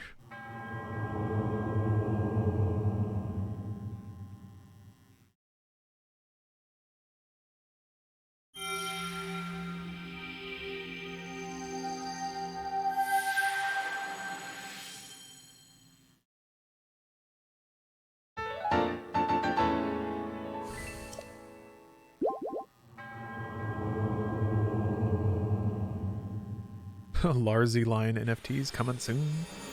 I mean, kind of connected with what I was talking about Inside Games, and how we're at a position where, you know, just having money fired at us would immediately, maybe not immediately, but pretty quickly turn into like a whole production flow. And maybe that's something else to talk about. Maybe trying to talk to investors or getting a loan so that we can start a production company. Oh yeah, there's a ferry out here. Yeah, get some of the smaller ferries too. I've thought about. Oh yeah, this thing. Forgot what that thing is. Oh, there she goes. And it just disappears. Oof. Oh, Hannah Rose has redeemed a card. So let's drive. But I thought about minting an NFT of the first episode of Inside Games, or the first script. Wouldn't be hard to do. And somebody might pay for that. Somebody, you know, there could be some. I like thinking about it. Some Saudi oil baron that just has 25K sitting around and just waiting for something to throw it at. So who knows? And that's like, that's something that I could immediately turn into, you know, carving out time to make more content, paying more editors. I'm not gonna do it, but it's like that's where practicality hits morality, basically. Because I could take a bad thing and then I could pay a bunch of hungry young editors and give a lot of money, a lot of paying work to people. All right, thank you for redeeming points, Anna. Here's your card. Use digits, it's better for the planet. Yeah, they use a carbon friendly, whatever, who cares. You get, what is this? A matter of pride. Hold on, let me pull some tight focus here. A matter of pride. Each player loses honor equal to 3 times the number of Shadowlands cards he or she controls. These losses may not be redirected if an effort to if an effect prevents a loss, it is halved instead, rounding fractions up. There you go.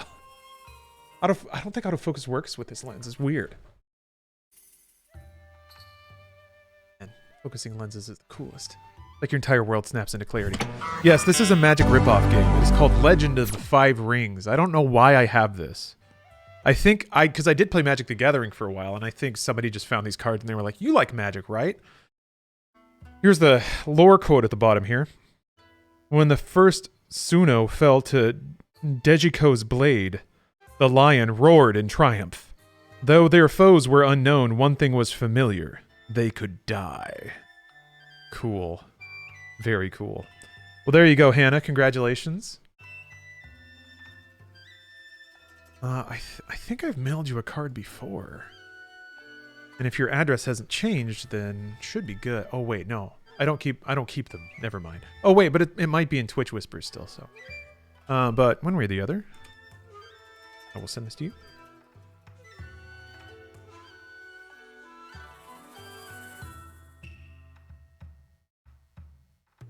I take it down in my records here. All right.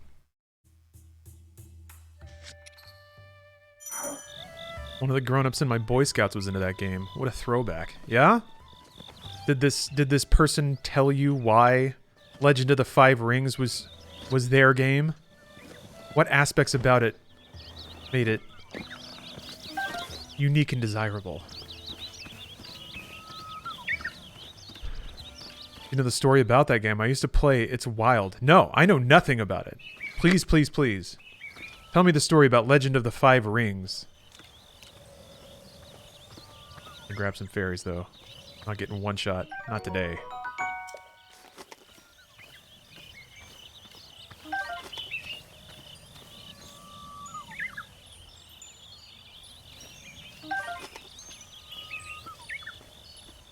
Okay. If I could sign this one too? Yeah, no problem. Let me write that down.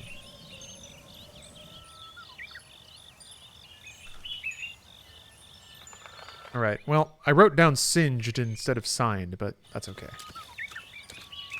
I'll know what it means. You probably won't get a card that's been lightly burned. Oh yeah, it's time for Big Woman. Why did everyone freaked out about Lady Domitresque, and here's the Breath of the Wild fairies being the atom bomb thick-ass queens that we love. Actually, there was a fair amount of hooting and hollering over the Breath of the Wild fairies. Lady D looks more real? Yeah, I guess that's true. Oh yeah, you have to pay her first, right? God, it takes a lot of money. It's like 500 rupees?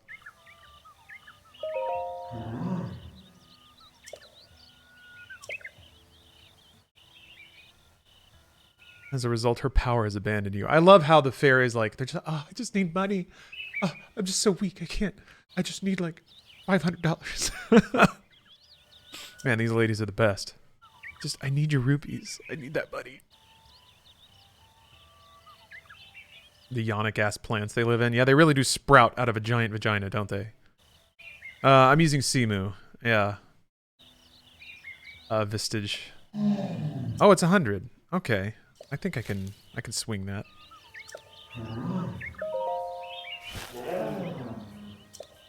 How tragic. How dreadfully tragic.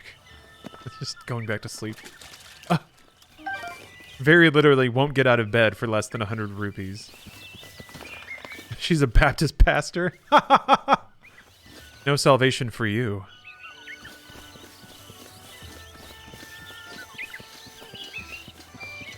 Only fairies? I mean, I think the Hylian fairies would do very well on OnlyFans. She has her rate, and I respect that. Yeah, yeah. Great. The fairies in Breath of the Wild are just the best. I mean, in most Zelda games. Remember, they're like Shriek from Ocarina of Time.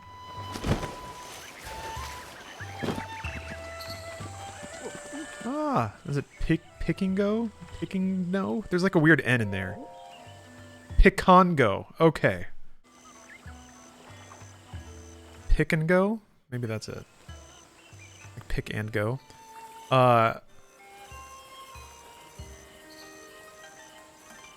Raghavrao? Hope I got close there. Which emulator is this? This is CEMU. Yeah. CEMU.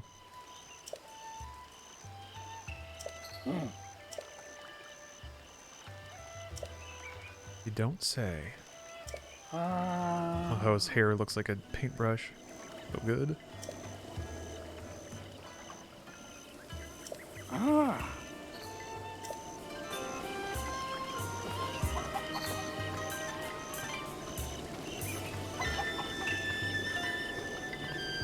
So pretty. I think I can sell stuff in here. I could buy some butter. Or a basket of pulsing bokoblin guts. Hi.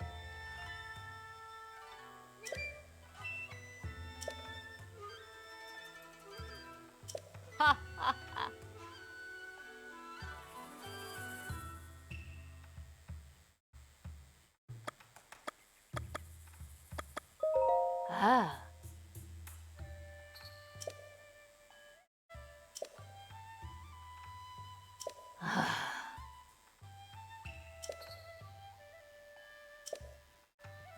Oh.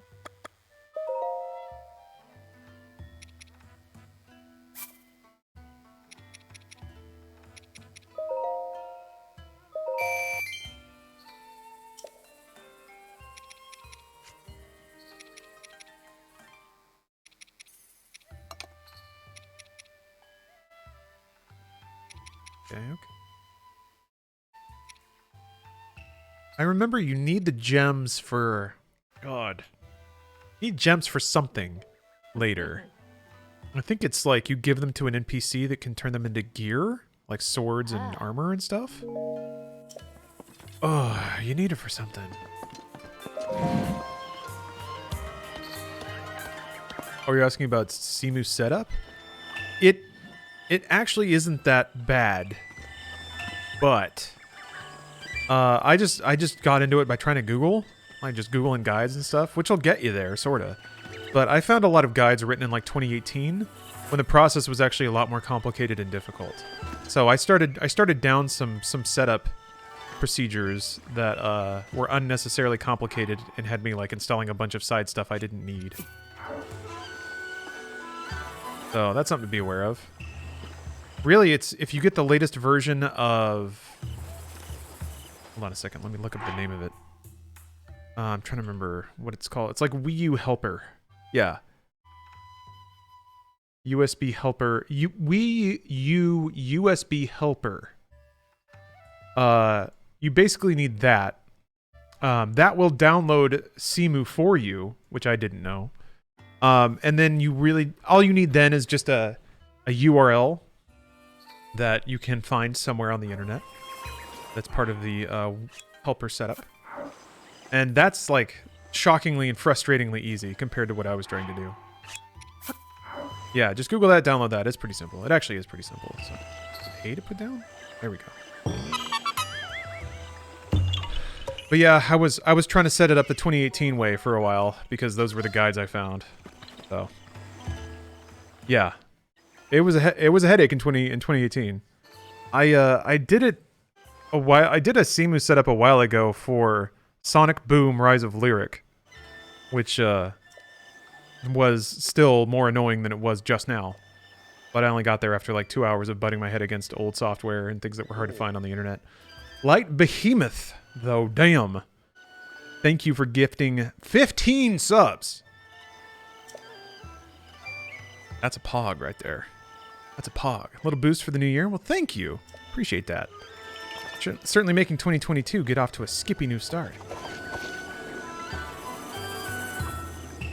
You had to switch the FPS in Shrines because frame rate just broke Shrines? Oh, that sucks.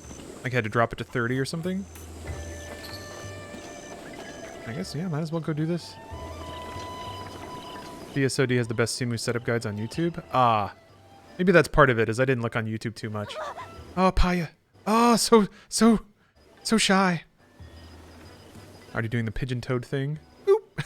She looks up for just a little bit. And like her fingers are kind of split so she can look through. Planning on doing another FMV stream. I am planning on finishing up a lot of the games I started. I wanna play through Ripper, for sure. I wanna play Burn Cycle. I wanna play Dune 2000. I should have done that when the movie came out, when everyone had peak Dune fever. Think of other FMV games. I got the X-Files game. That'd be fun to play. Harvest? Or you mean Harvester? Actually, yeah, I should get back to Harvester. That game captivated me a lot more than I thought. I did finish Phantasmagoria, yeah. Phantasmagoria 2, however, I've heard is even more tawdry and like borderline maybe not okay to play on Twitch, which makes me really want to play it on Twitch. I have it, I own it. So that one's on the list for sure. Really, what I need to do is just figure out Ripper. I'm so disheartened because it's just, I don't know, just got to a weird like soft lock. So I need to start a new save file and just follow a guide step by step. Because where I was at in the last game is like I did all the puzzles in the order I was supposed to, and the next destination just wouldn't unlock. I like had the exact conversation that told me about the next destination, and it just wouldn't show up on the list. So either I got some version of Ripper that like has.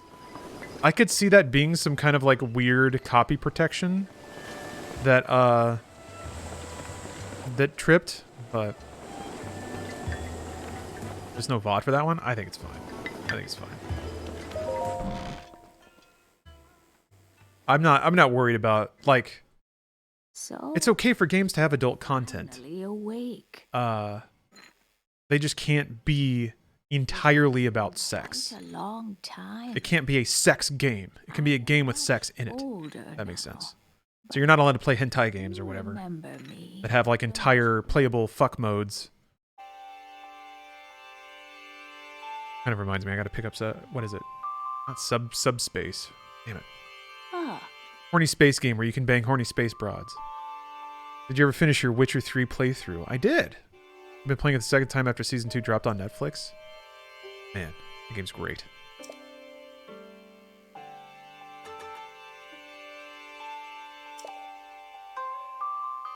oh, Axel, yeah? I'm more handsome than you remember? No. oh. Just have to watch more streams then. One of the things that always kind of irked me is that I never, ever, ever figured out what you do with the orb in here. I don't want you to tell me. I don't want you to tell me. That'll be the like once I crack that nut, I solve that puzzle. That I've been saving that for the true, real, 100% master mode playthrough. So, have you shared your thoughts on season 2 of The Witcher? I haven't seen it. I haven't been on since the Witchering days. Woo! So that was like 2 years ago. Well, no worries, Axel. It's fine. I'm glad to hear that I'm still looking good, though. My 2022 goal is I want to get down to like 190. I think I would consider a success. And that's 30 pounds. Believe it or not, I have 30 pounds to drop.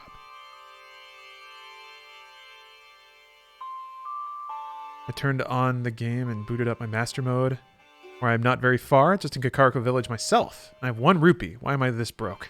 You must have just bought something. Maybe you spent it all on the ferry.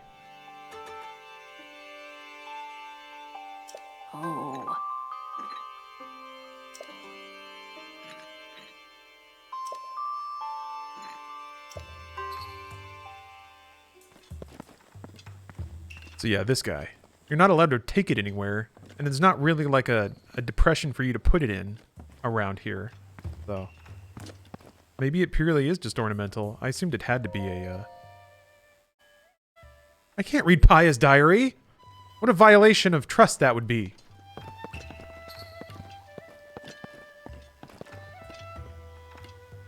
You gotta lose like 50 pounds? We're gonna lose it together. Oh, thank you, Popo. I don't think you guys are ready, though. If I get abs, I'm gonna be unstoppable. Oh. They're gonna cast me to replace The Rock in Fast and Furious 10. And then I won't have time to stream as much. But that's just a sacrifice I'll have to make. Oh. You still in there? I have milk jars and butter, though. Oh. You bought food like an animal? Maybe. Butter.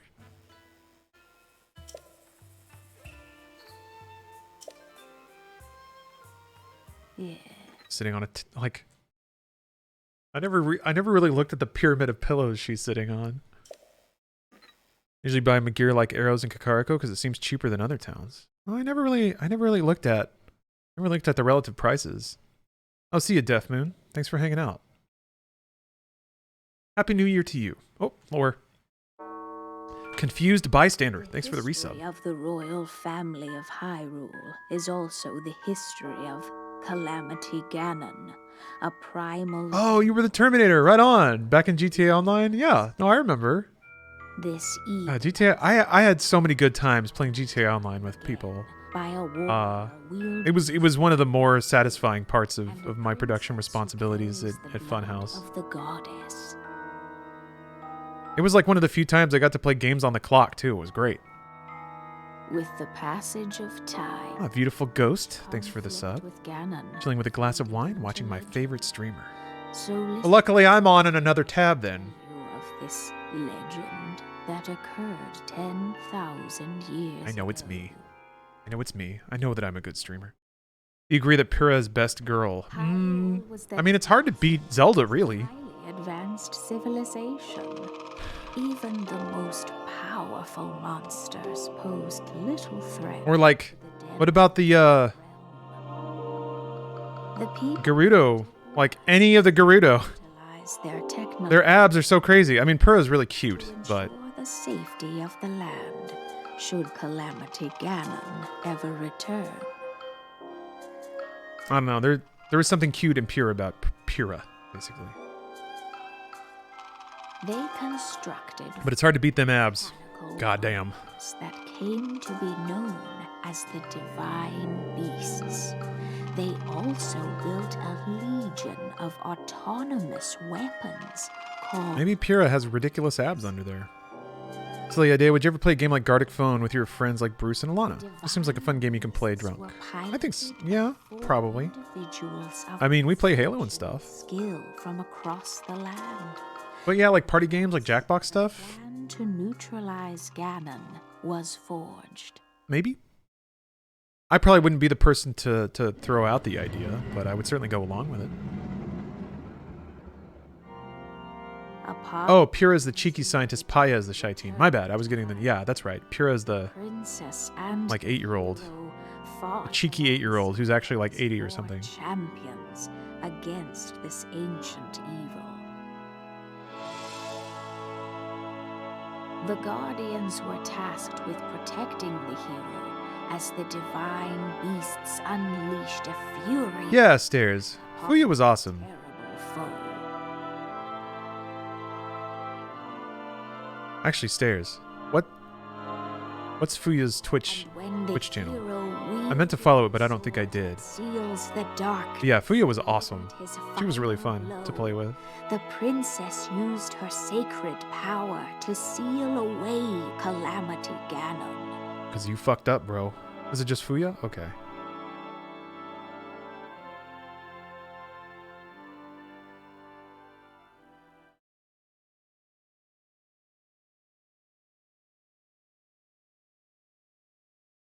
Oh.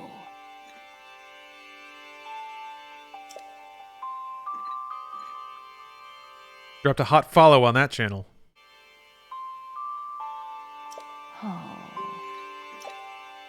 Yeah, Bruce. I'm so. I've already done a little knob slobbering with my man Bruce already, but I am so thankful that he's in my life because he is so extroverted and so good at like forming social connections and finds just like good people that I'm able to meet a lot of great people through him. So, oh, plays Apex with Alfredo. Okay, stream some other games.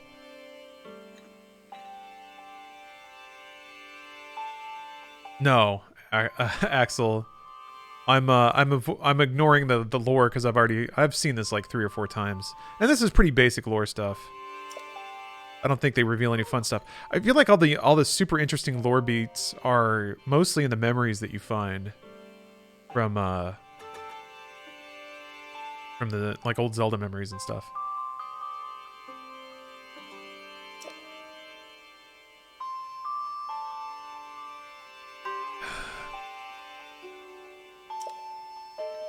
Oh, Ambi? Nah, we don't really talk much.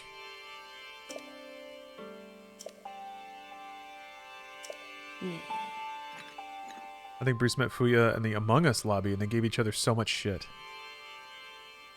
They seem like they're both good, playful shit givers and getters.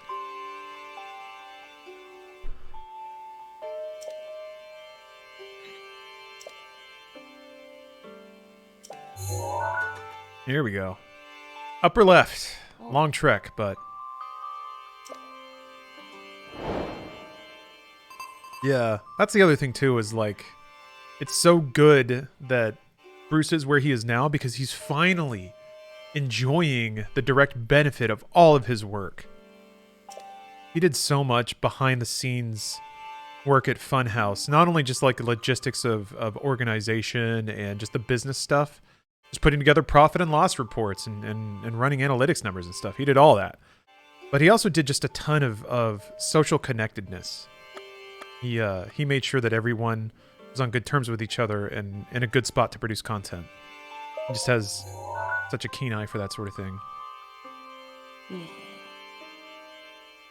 So, it's good now that he is able to sort of enjoy the direct benefit of all of his work instead of having it sort of either be behind the scenes or distributed out across a ton of people. Yeah, OJ dude, yes. Bruce is the best boss I've ever had. And that's why I still want to work with him.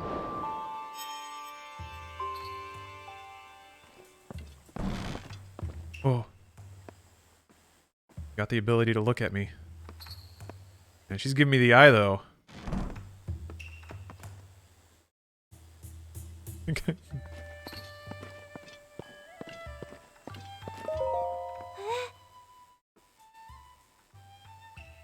Yeah, it's just like, there's something about demure women that just does it for some folks. What's that ball? Tell me about that ball.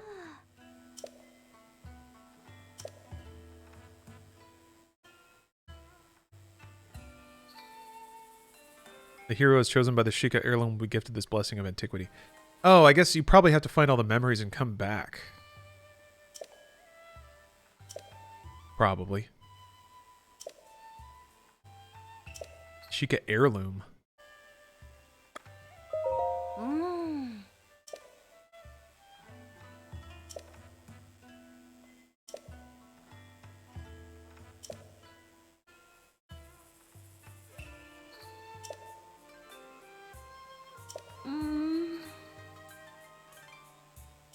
Oh.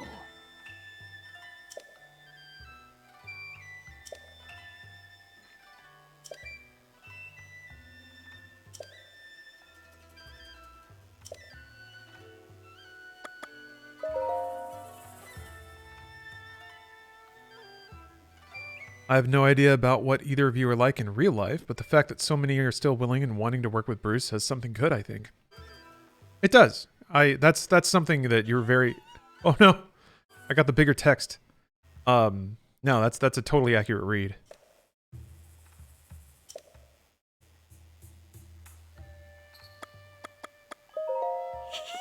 Uh-oh. He's embarrassed. Like shaking. Little quivers. Yeah. Uh-oh. I'll answer you someday, just not today.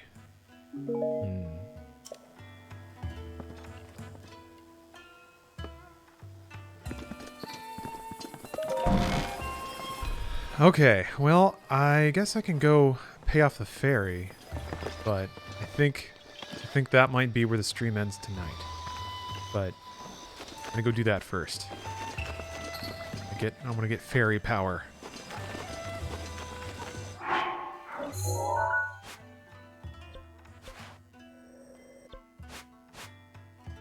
Put a pin there. I don't remember. Who cares? Just trying to remember the slight orientation of where the... There it is. Okay. Yeah!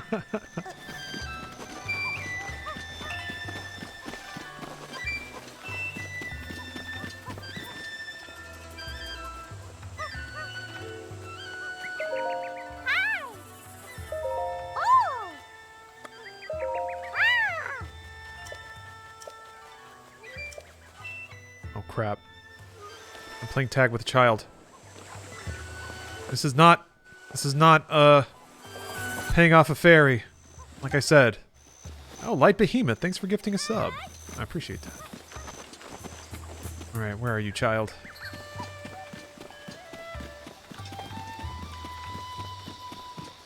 I mean, I guess I could still go pay off the ferry, but I think you might fail the quest.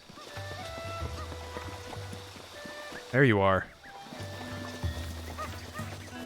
100%.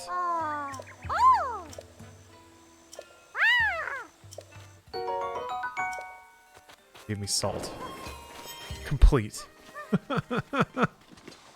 Oh, okay. 100% protected and established. Door through here. And there are gates this way. This doesn't feel right. It's not right. Oh wait, that's right. I can just go to the shrine. Stayed about 15 frames there. Yep. Although, since this game is running at 3 billion frames per second, saving 15 frames is not the revelation it would be on Switch. You gain 0.325% efficiency. You guys, Games Done Quick is starting soon. 2 weeks, I think.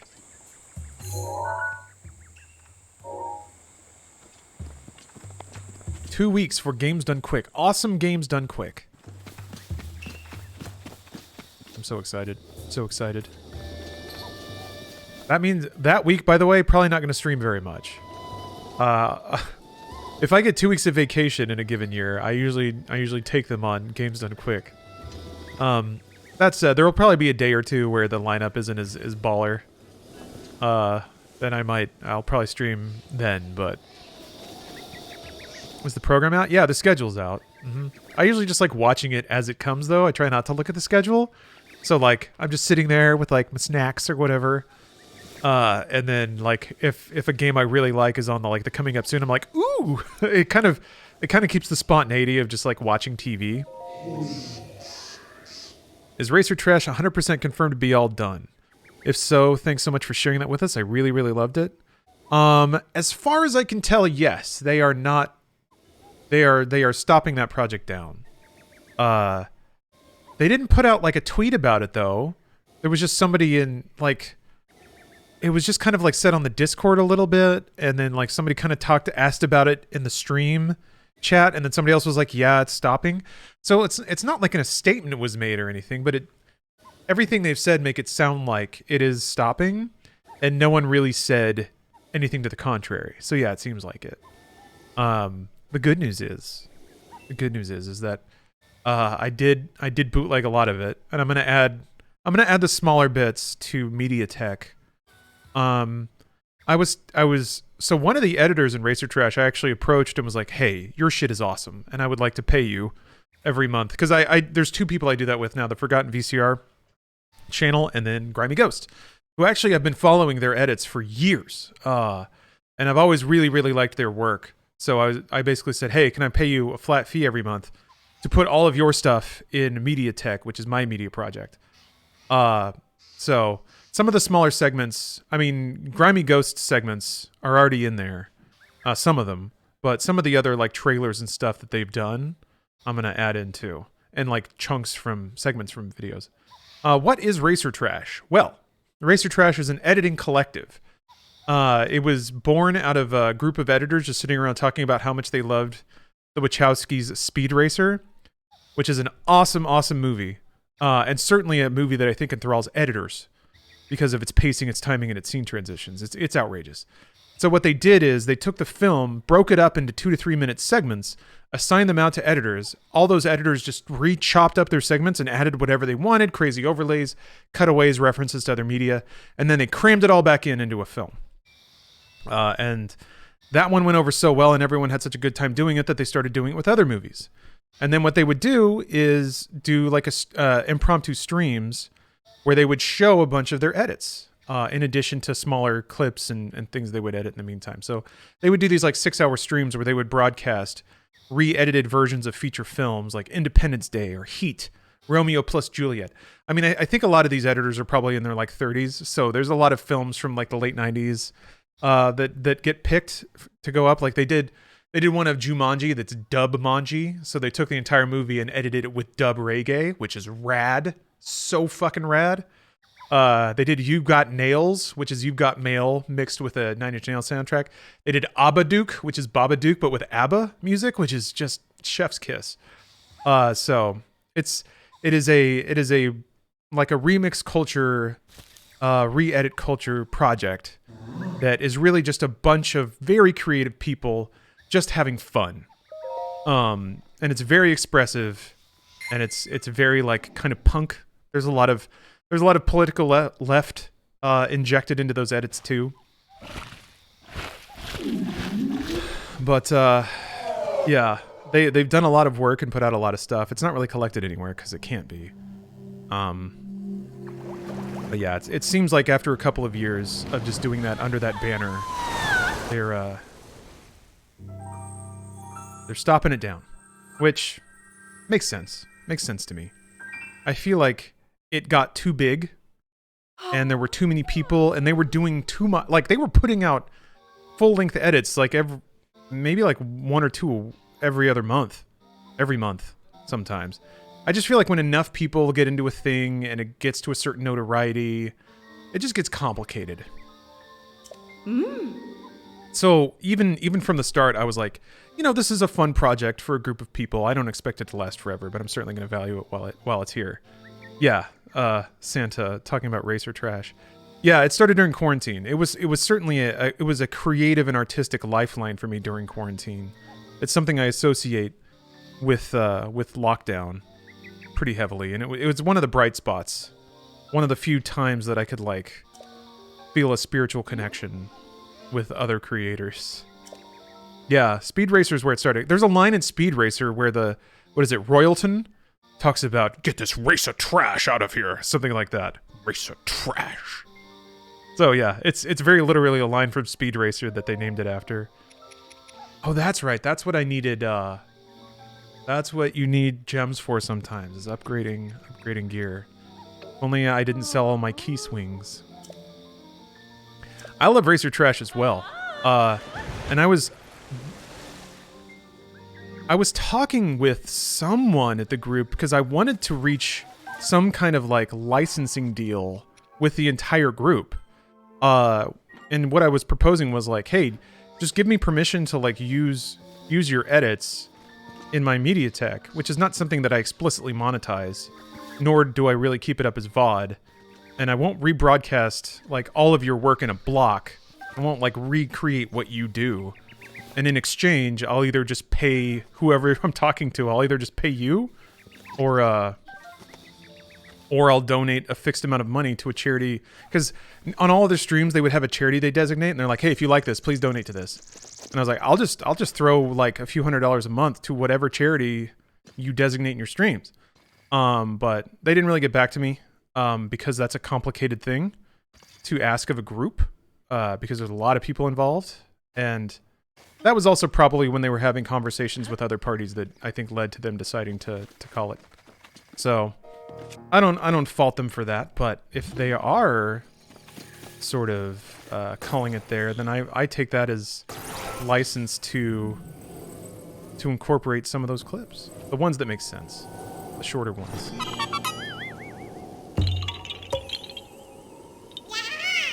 Oh, I think something like that would absolutely be protected under fair use. But like that only matters if you go to court, and nobody wants to do that. So who knows? What tool did you use? Just OBS, just a screen capture.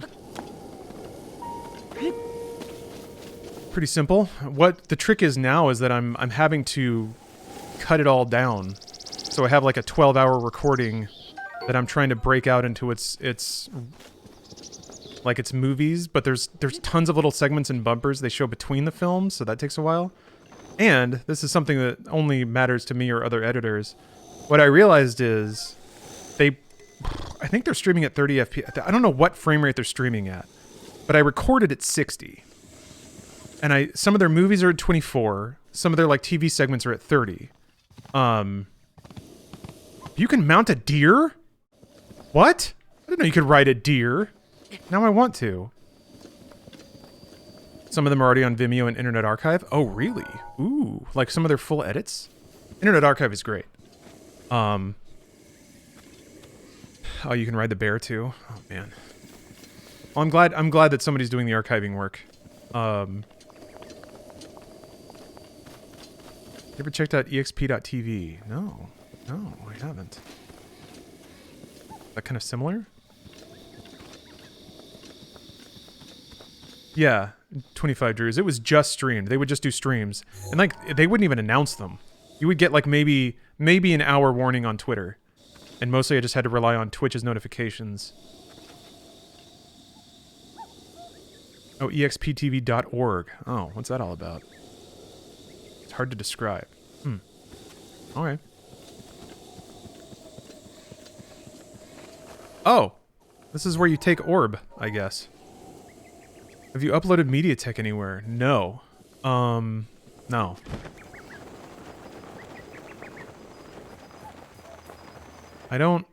I feel like the spontaneity and randomness of it is what makes it work. And if I upload it all and let people like gorge themselves on it, then I think that would reduce its allure, which it doesn't really have much of an allure now anyway. So I don't know what I'm being protective of. But if I ever call it quits streaming, then yeah, at that point I would definitely like upload it. I should anyway, just to have a backup, because I have like one older backup, but man, if I lost it, ugh. It would not only be it would be heartbreaking to lose a lot of like editing work, but also I would have no idea what I would need to do to restore any of it. Because I don't like log anything. I don't really keep track of what I've converted. It's really just I throw things into a folder and then I pull them into Premiere. And my tracking system is if the video's already in that folder, then I've probably already converted it. Whoa. I'm an assistant editor in reality TV and may have an answer to the mixed frame issue. Oh, no, it's not really an issue. I didn't really finish. So what happened was I had done a lot of that work of like clipping out all the segments in movies, but then I realized Premiere was set to like, what is it, optical flow. So it was actually like reinterpreting all of the video as 60 FPS. It was like trying to interpret new frames, and it made it look motion smoothed. And I'm into that for some films, but it was not good to do that to Racer Trash. I was like, ugh, this does not work. This is bad. So I had to actually delete all of it and start over with frame interpolation instead. So like to keep its look proper. I think recording 24 and 30 FPS at 60 and keeping the frames where they are works just fine. It's not perfect, but going from 24 to 60, like there's not too much variation for when those frames land. And it looks smooth when I'm watching it down, so. For what it's worth, MediaTek absolutely figured into buying my channel sub. So you kind of monetize it, kinda. Yeah, that's the best I can hope for. Is that for some people it does contribute to the value of the stream, and that makes them feel better about contributing monetarily. It is one of those like soft benefits. Like that and the newsletter, like those aren't things that are ever going to convince somebody to sub. Maybe like the curiosity of a newsletter. But people don't read. That's okay. That's just like, it's just like small creative things that are outlets for me that I can somehow rework to being a fringe benefit. That's the idea. Oh yeah, I gotta get all his cuckoos. I have to admit though, I've been a little behind on adding new media. What I used to do is like every Saturday I would take a couple of hours to just grind out some new clips. And it was always my intent to sort of continually add stuff so there would always be this feeling of newness to it. And I've fallen a little behind on that. I haven't carved out the time to do it like I should. What I wanted to do is to make Monday MediaTek Monday, which would essentially cover my only day off. But then, like, my idea was, this is again like kind of reorchestrating things so there's like as much benefit as possible, is that I run MediaTek and then it keeps going as long as like sub goals get filled. And while that's happening, I'm editing out new clips on the fly. So that I can sit here and do the editing.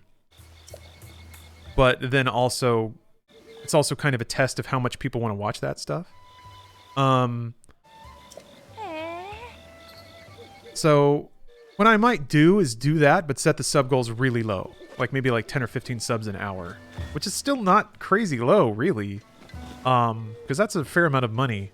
But thinking about it on my end of things, of like after Twitch takes their cut, and then taxes take their cut, my hourly take at that is pretty low. But, you know, it's me sitting there editing out clips of old shit, so. Yes, Pop-Tart. I did stop emailing out newsletters because Twitch took away the ability. I cannot email subs anymore. And I don't think they're going to bring it back. So, that's why I waited on them to bring it back because they said they were going to, even though I didn't believe it. And then they didn't, so luckily the mods on Discord set up a subscriber room that I now post in, which has ended up being a good thing because now I can do mixed media newsletters. I can add video and pictures and stuff. The only problem is pasting into Discord kind of sucks. It doesn't preserve any formatting, and you can't paste media into the text box. There might be a better way to do that. I don't know. I need to just look into Discord more and learn its ins and outs. That's unfortunate. Your writing was/is very good. Well, you can still see it, Light Behemoth, on Discord.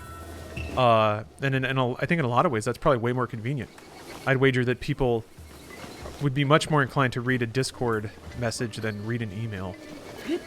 Yeah, OJ dude. Yeah, I didn't really have a good way of announcing it. I don't have a good way of like pushing that information to everybody, so maybe I just need to casually mention it on stream more. Yeah, nobody knows, so sorry. Yeah, on the Discord, there's a sub-hub channel. That's where I post newsletters now. And Patreon, one of the two.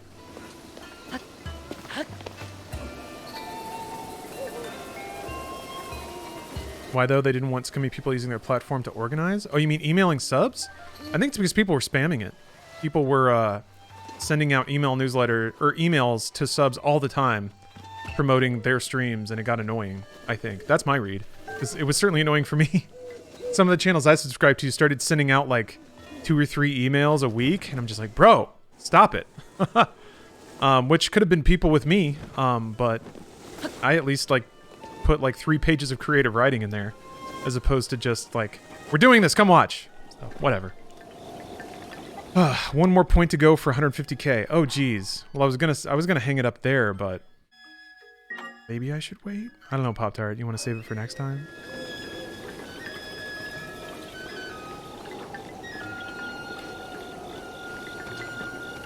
Simu's come a long way. I built my PC just to play this.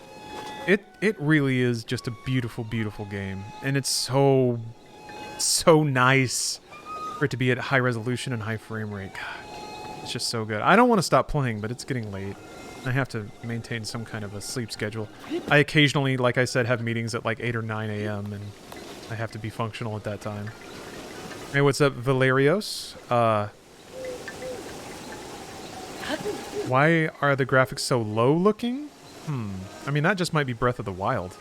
It is a fairly, like, flat art style. Oh, it was a certain streamer linking an adult site. Oh, maybe that. Maybe that. I mean, from my perspective, certainly a lot of channels started sending out a lot of emails right before they cut it off. So, all right, well, I busted a few laps, but the hack meter is very slow. Okay, all right. Well, next time for sure then. I'll be back streaming tomorrow. It's technically Cyberpunk Sunday, although I did already kind of stream Cyberpunk, but maybe maybe I can unblock Ripper. Maybe that'll be my project. I'll try and see if I can get to a progression spot in Ripper and see if maybe I can progress in that game. It shouldn't be too bad if I just open it up and then like brute force through all the puzzles that I've already solved. Yeah, we'll see. Oh, is Candle Cam still a thing? It is actually, Axel. I was gonna actually set it up for this because Zelda is a candle game, but then I just completely forgot. Is Metal Gear Rising cyber enough? Yes, it is. Yes, it is. Metal Gear Rising Revengeance is absolutely a cyber game. But I want to finish up Ripper. There's a ton of other Cyberpunk games I have written down. Omicron is a Cyberpunk game. See, these all neatly file in. But all right, thank you all very much for watching. This game rules. I'm definitely going to stream more of this because this game is a revelation on PC. But thanks for watching. I really appreciate it. Thanks for all the subs and Cannibal Kittens. Thanks for the Prime. By the way, Jay Borden, thank you for the resub. But thanks for all the support. Thanks for the sub bombs and cheers. And you know what? Just thanks for watching in general. But I'll be back tomorrow. So I'll see you guys then. Have a good night and a Happy New Year, everybody.